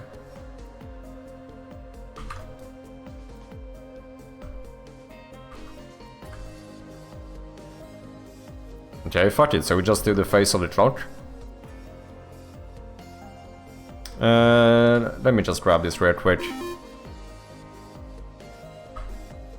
Let me try this one too. I'm gonna go here.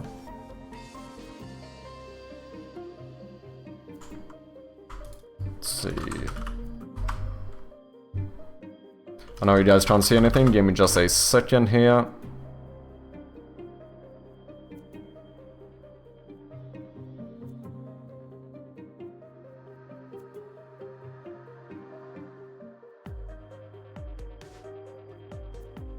Boom, and then let me just grab this.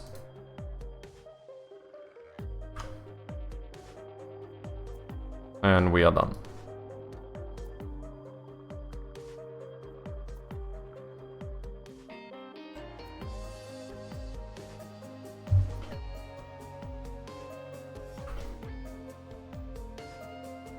Maybe we only do the face of the clock. Get rid of the other stuff.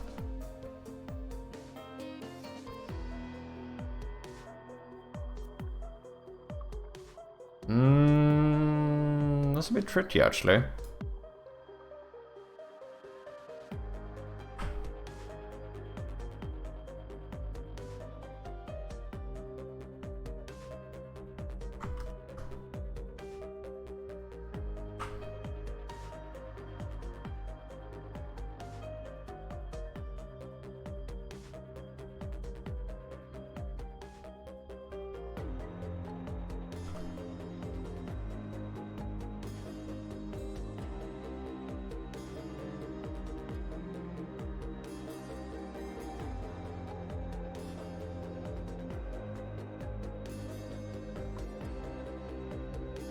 Like, this is obviously a bit messy. Then again, if I don't want these to overlap, then we are gonna get rid of almost all of the padding, and that's not gonna look good. So in that case, I think we're gonna need these to overlap a little bit.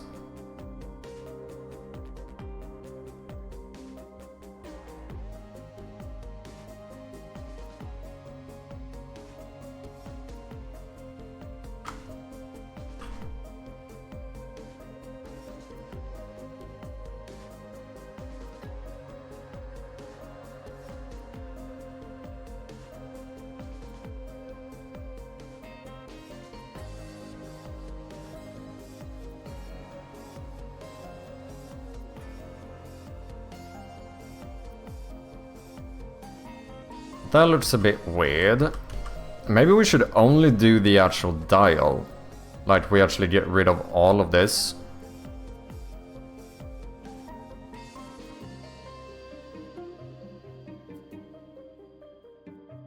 I actually think that might look the best. Basically get rid of all the stuff around the actual dial.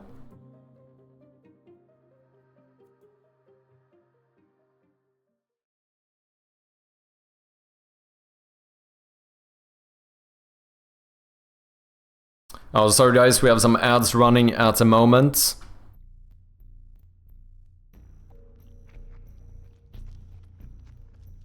I'm team overlap. I think that is better. Ben, are you in? Let me know if you're on ads. If you all check your messages once we get out of them.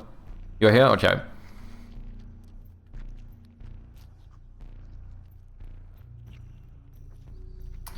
Automation, something between Dwarf Fortress, but much smaller, and Satisfactory, but very less beautiful. I mean, it sounds cool though. Dwarf Fortress seems like a really cool game. I've only heard about it. I've seen a little bit as well, but that seems massive in scope. Like, the complexity of the actual systems they have seems insane.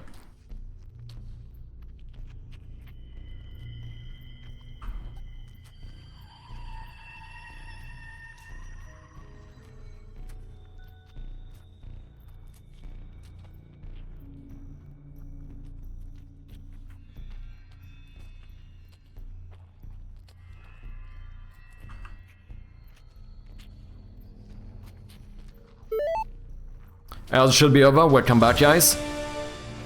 Hey, S-Funk with the Prime subscription, you fucking legend. Thank you very much, man. Truly do appreciate it. Damn, we've been getting a lot of Prime subs today. Let's fucking go, man. Cheers, mate. 2 weeks because I don't do full prototyping. You also have marketing for release games and studio management. Automation is automation in English? Oh yeah, I think it is actually. Yeah, I think you're right. Where are you from, if you don't mind? I helped out for a bit, but I like the direction you're moving with this vertical capsule. The phase clock by itself is tasty. Let's go, man. Thank you very much, S-Funk. And thank you again for the Prime sub as well. Also, the clean expression without the background is nice. Yeah, I actually think it works pretty well here. I don't know how well aligned this stuff is. Is it aligned? Oh, it actually is. Holy shit, everything is aligned. Or is it? Damn, look at that.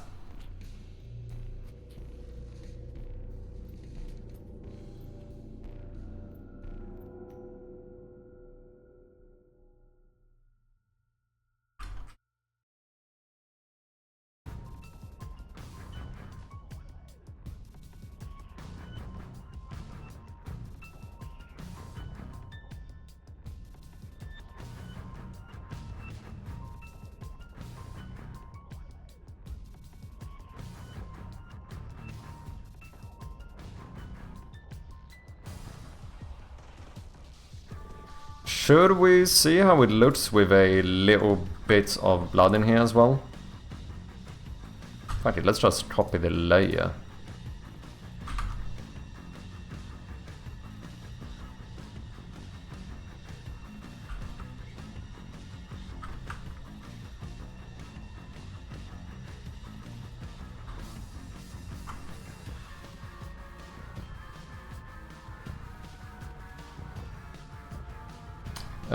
I don't like that going over the logo though.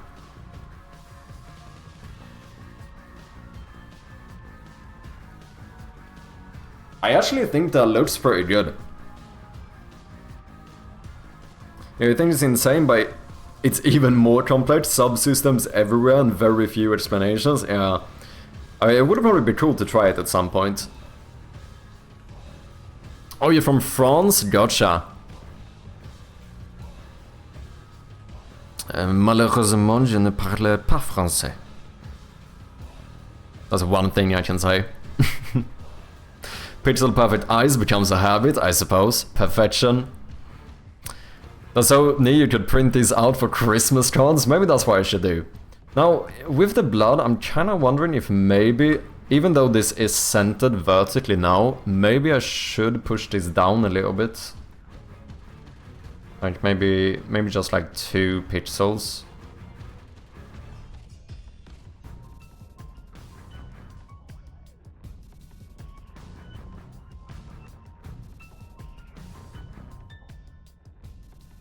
That, even though it technically is less aligned, it feels better.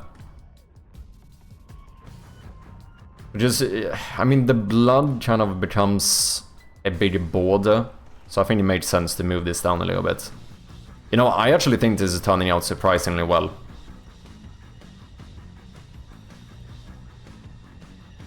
Let's see, let's name this clock cover thing, sure. Let's make sure to save this. This is the vertical, yeah. Vertical capsule. Now I would like to see how does this scale, because I know we are not doing pixel perfect scaling here. So we want to go to 748 and 896. So 603% and 601% increase. That is not pixel perfect.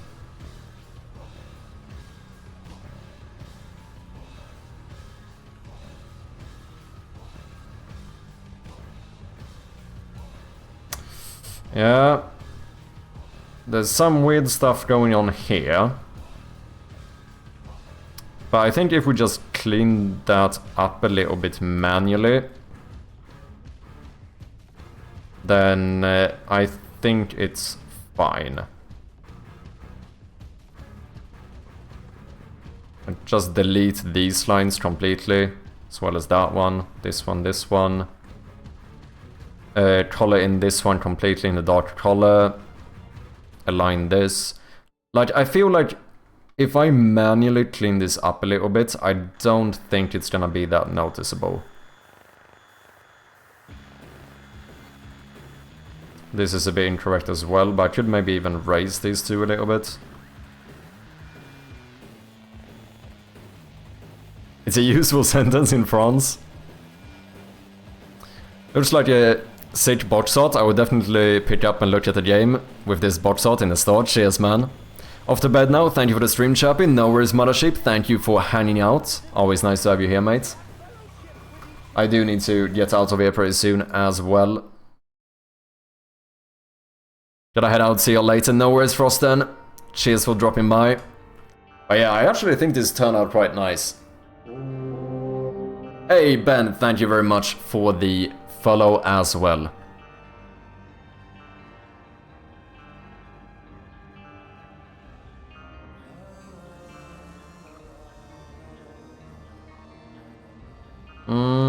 Maybe just cover that.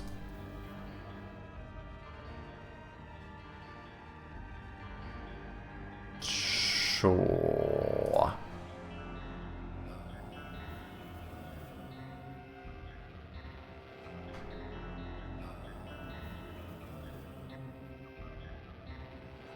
Yeah, I think I'm skipping the blood here, because there's barely any space for it.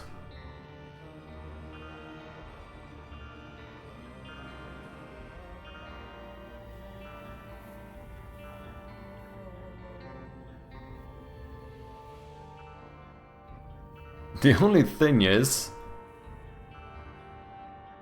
all of these are gonna have differently sized borders when they get scaled. I mean, that's always the case though, isn't it? Yeah, I don't think that matters.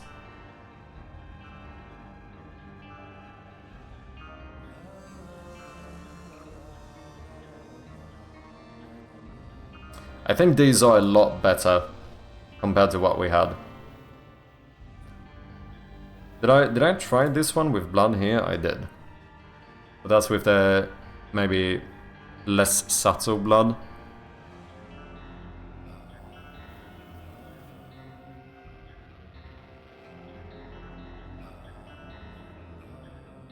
Is there a lot of blood in the game, or any blood? There is. Just thinking, if you solely put it on the cover, it will PG rate your game differently. Yeah, but I think my game will not be PG in the first place, so I don't think it's... But it's a good shout nonetheless.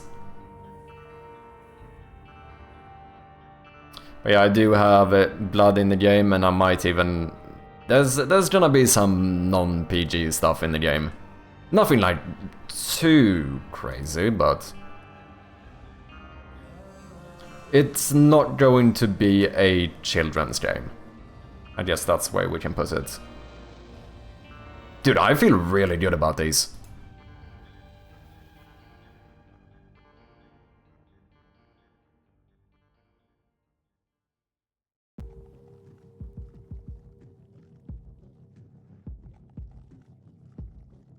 This one turned out quite nice too.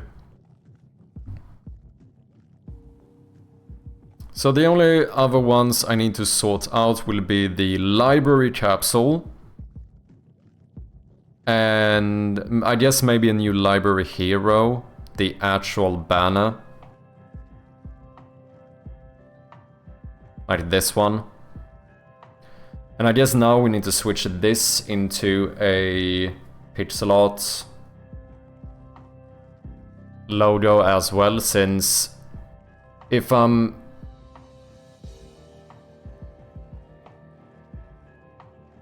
Yeah, if I'm doing the pixel art logo in the capsule art, I might as well start doing it in all of my marketing material, I suppose.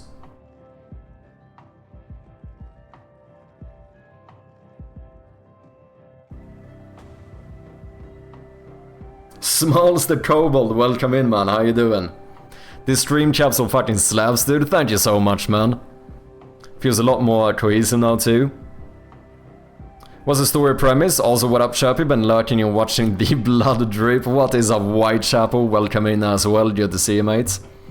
The story premise is a good question.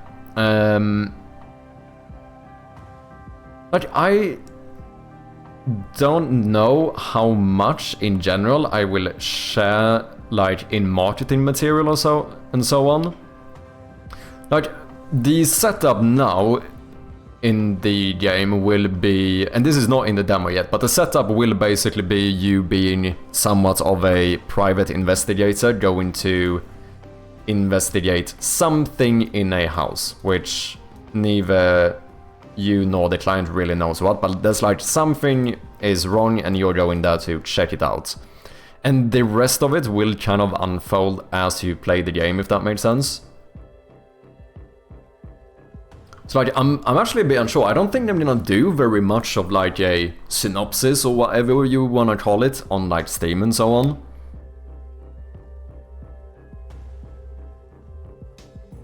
I mean, I probably could. I don't know if it's necessary per se. But I hope you guys are doing good. Smalls, we'll see. It's possible I might check out your game on Friday. You did say I could playtest it on stream, right? I think you did. I'm thinking about potentially doing a little community games night on Friday. and get through some of the community games that are on my backlog at the time being, which yours is one of them. Doing it on the stream lets me actually watch and observe and learn. Ping me when it happens, of course, man.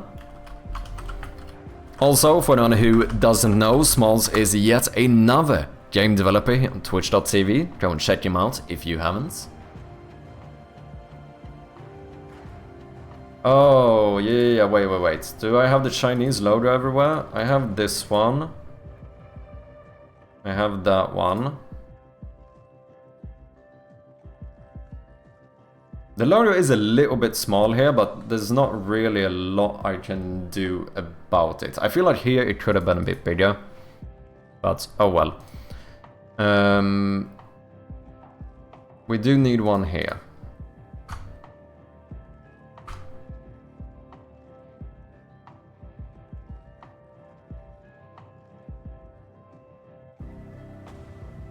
I guess this might not even have to overlap. Maybe a little bit. But the thing is that I kinda don't like just overlapping a little bit. Like, because that feels less deliberate. It's almost... In that case, it almost feels better to overlap quite a lot. To make it, like, abundantly clear that it is meant to overlap. Because when you, like, overlap with, like, 2 pixels, that almost looks unintended.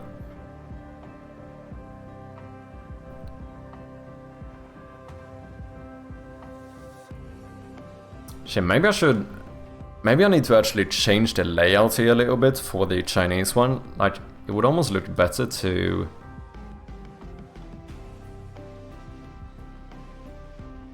Maybe push the clock up a little bit. This might be fine. I think that's fine.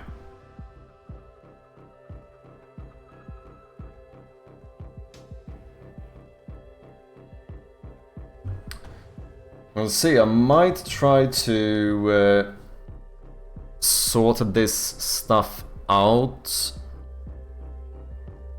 tomorrow and get this up on Steam.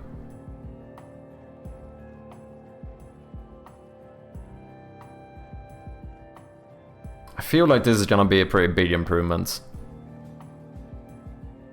And it is something that I've been thinking about for a very long time.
You know what I might do? Maybe on these where I don't have the inner black border, maybe I do one just with lower opacity.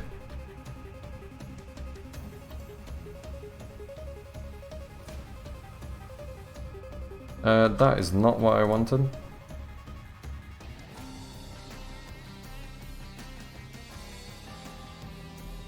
Almost like a little bit of a drop shadow.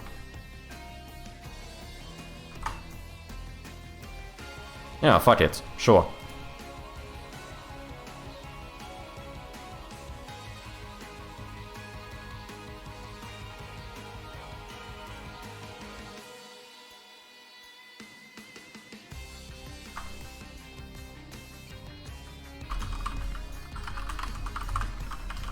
Also, the Whitechapel, ladies and gentlemen. Yet another game developer on Twitch. Go and check him out.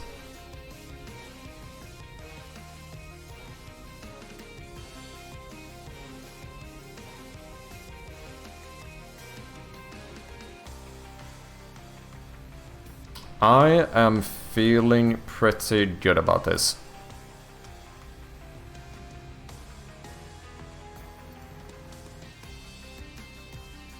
It feels way more unique. Like, I think it's fair to say that my current capsule art feels a little bit generic.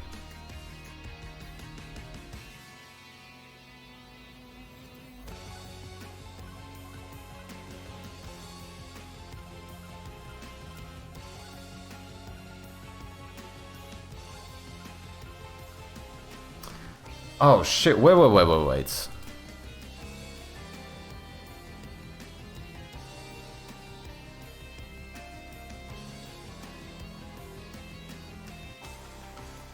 Should there be other issues on Steam with having blood in the capsule?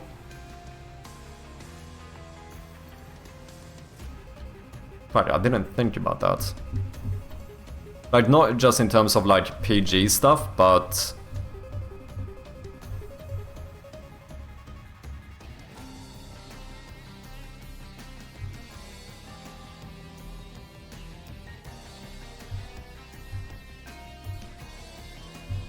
I should probably look into that. I wanna... Wait, how common is it? Let's go into, like, horror.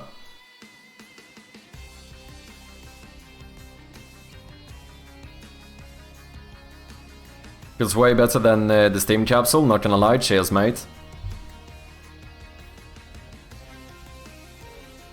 I mean, that's technically blood, isn't it? Or is that something where they find a loophole and they're like, nah, this is magic?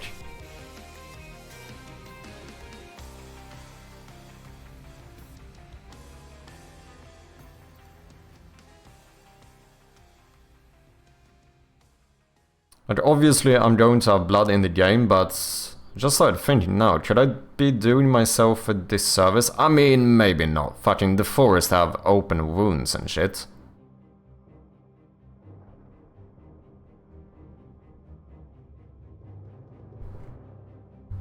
I was thinking if this could potentially change any, like,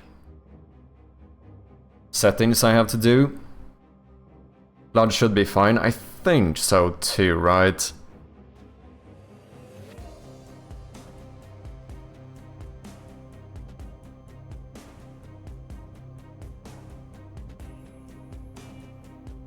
And technically, blood. And if anything, this is actually more realistic blood, which tends to be looked upon worse. Like, because this is pixel art stuff, right? Like, this is more stylistic blood, which I think sometimes you actually... There can be a bit of a difference in ratings or whatever.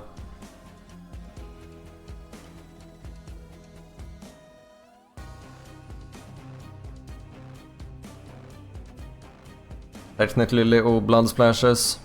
I think it's fine.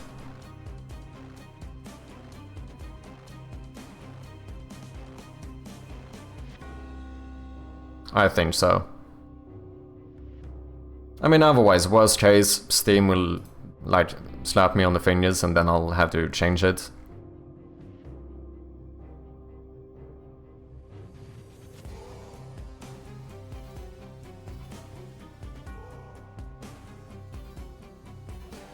But it is, like, surprisingly uncommon.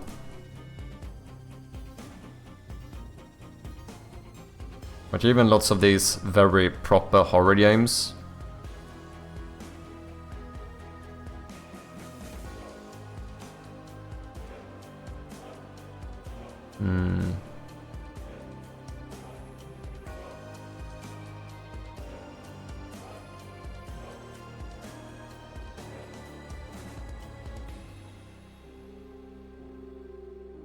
Wait, which one is this? This is the... Yeah, this is the vertical capsule. So if someone was scrolling here...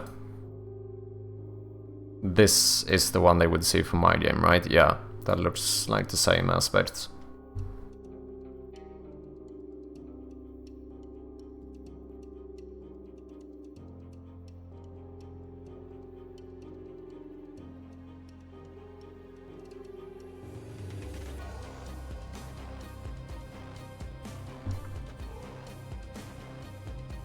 Yeah, I'm gonna see it. I'm gonna try to sort out the final one, which is the library. I mean, that one is not as important.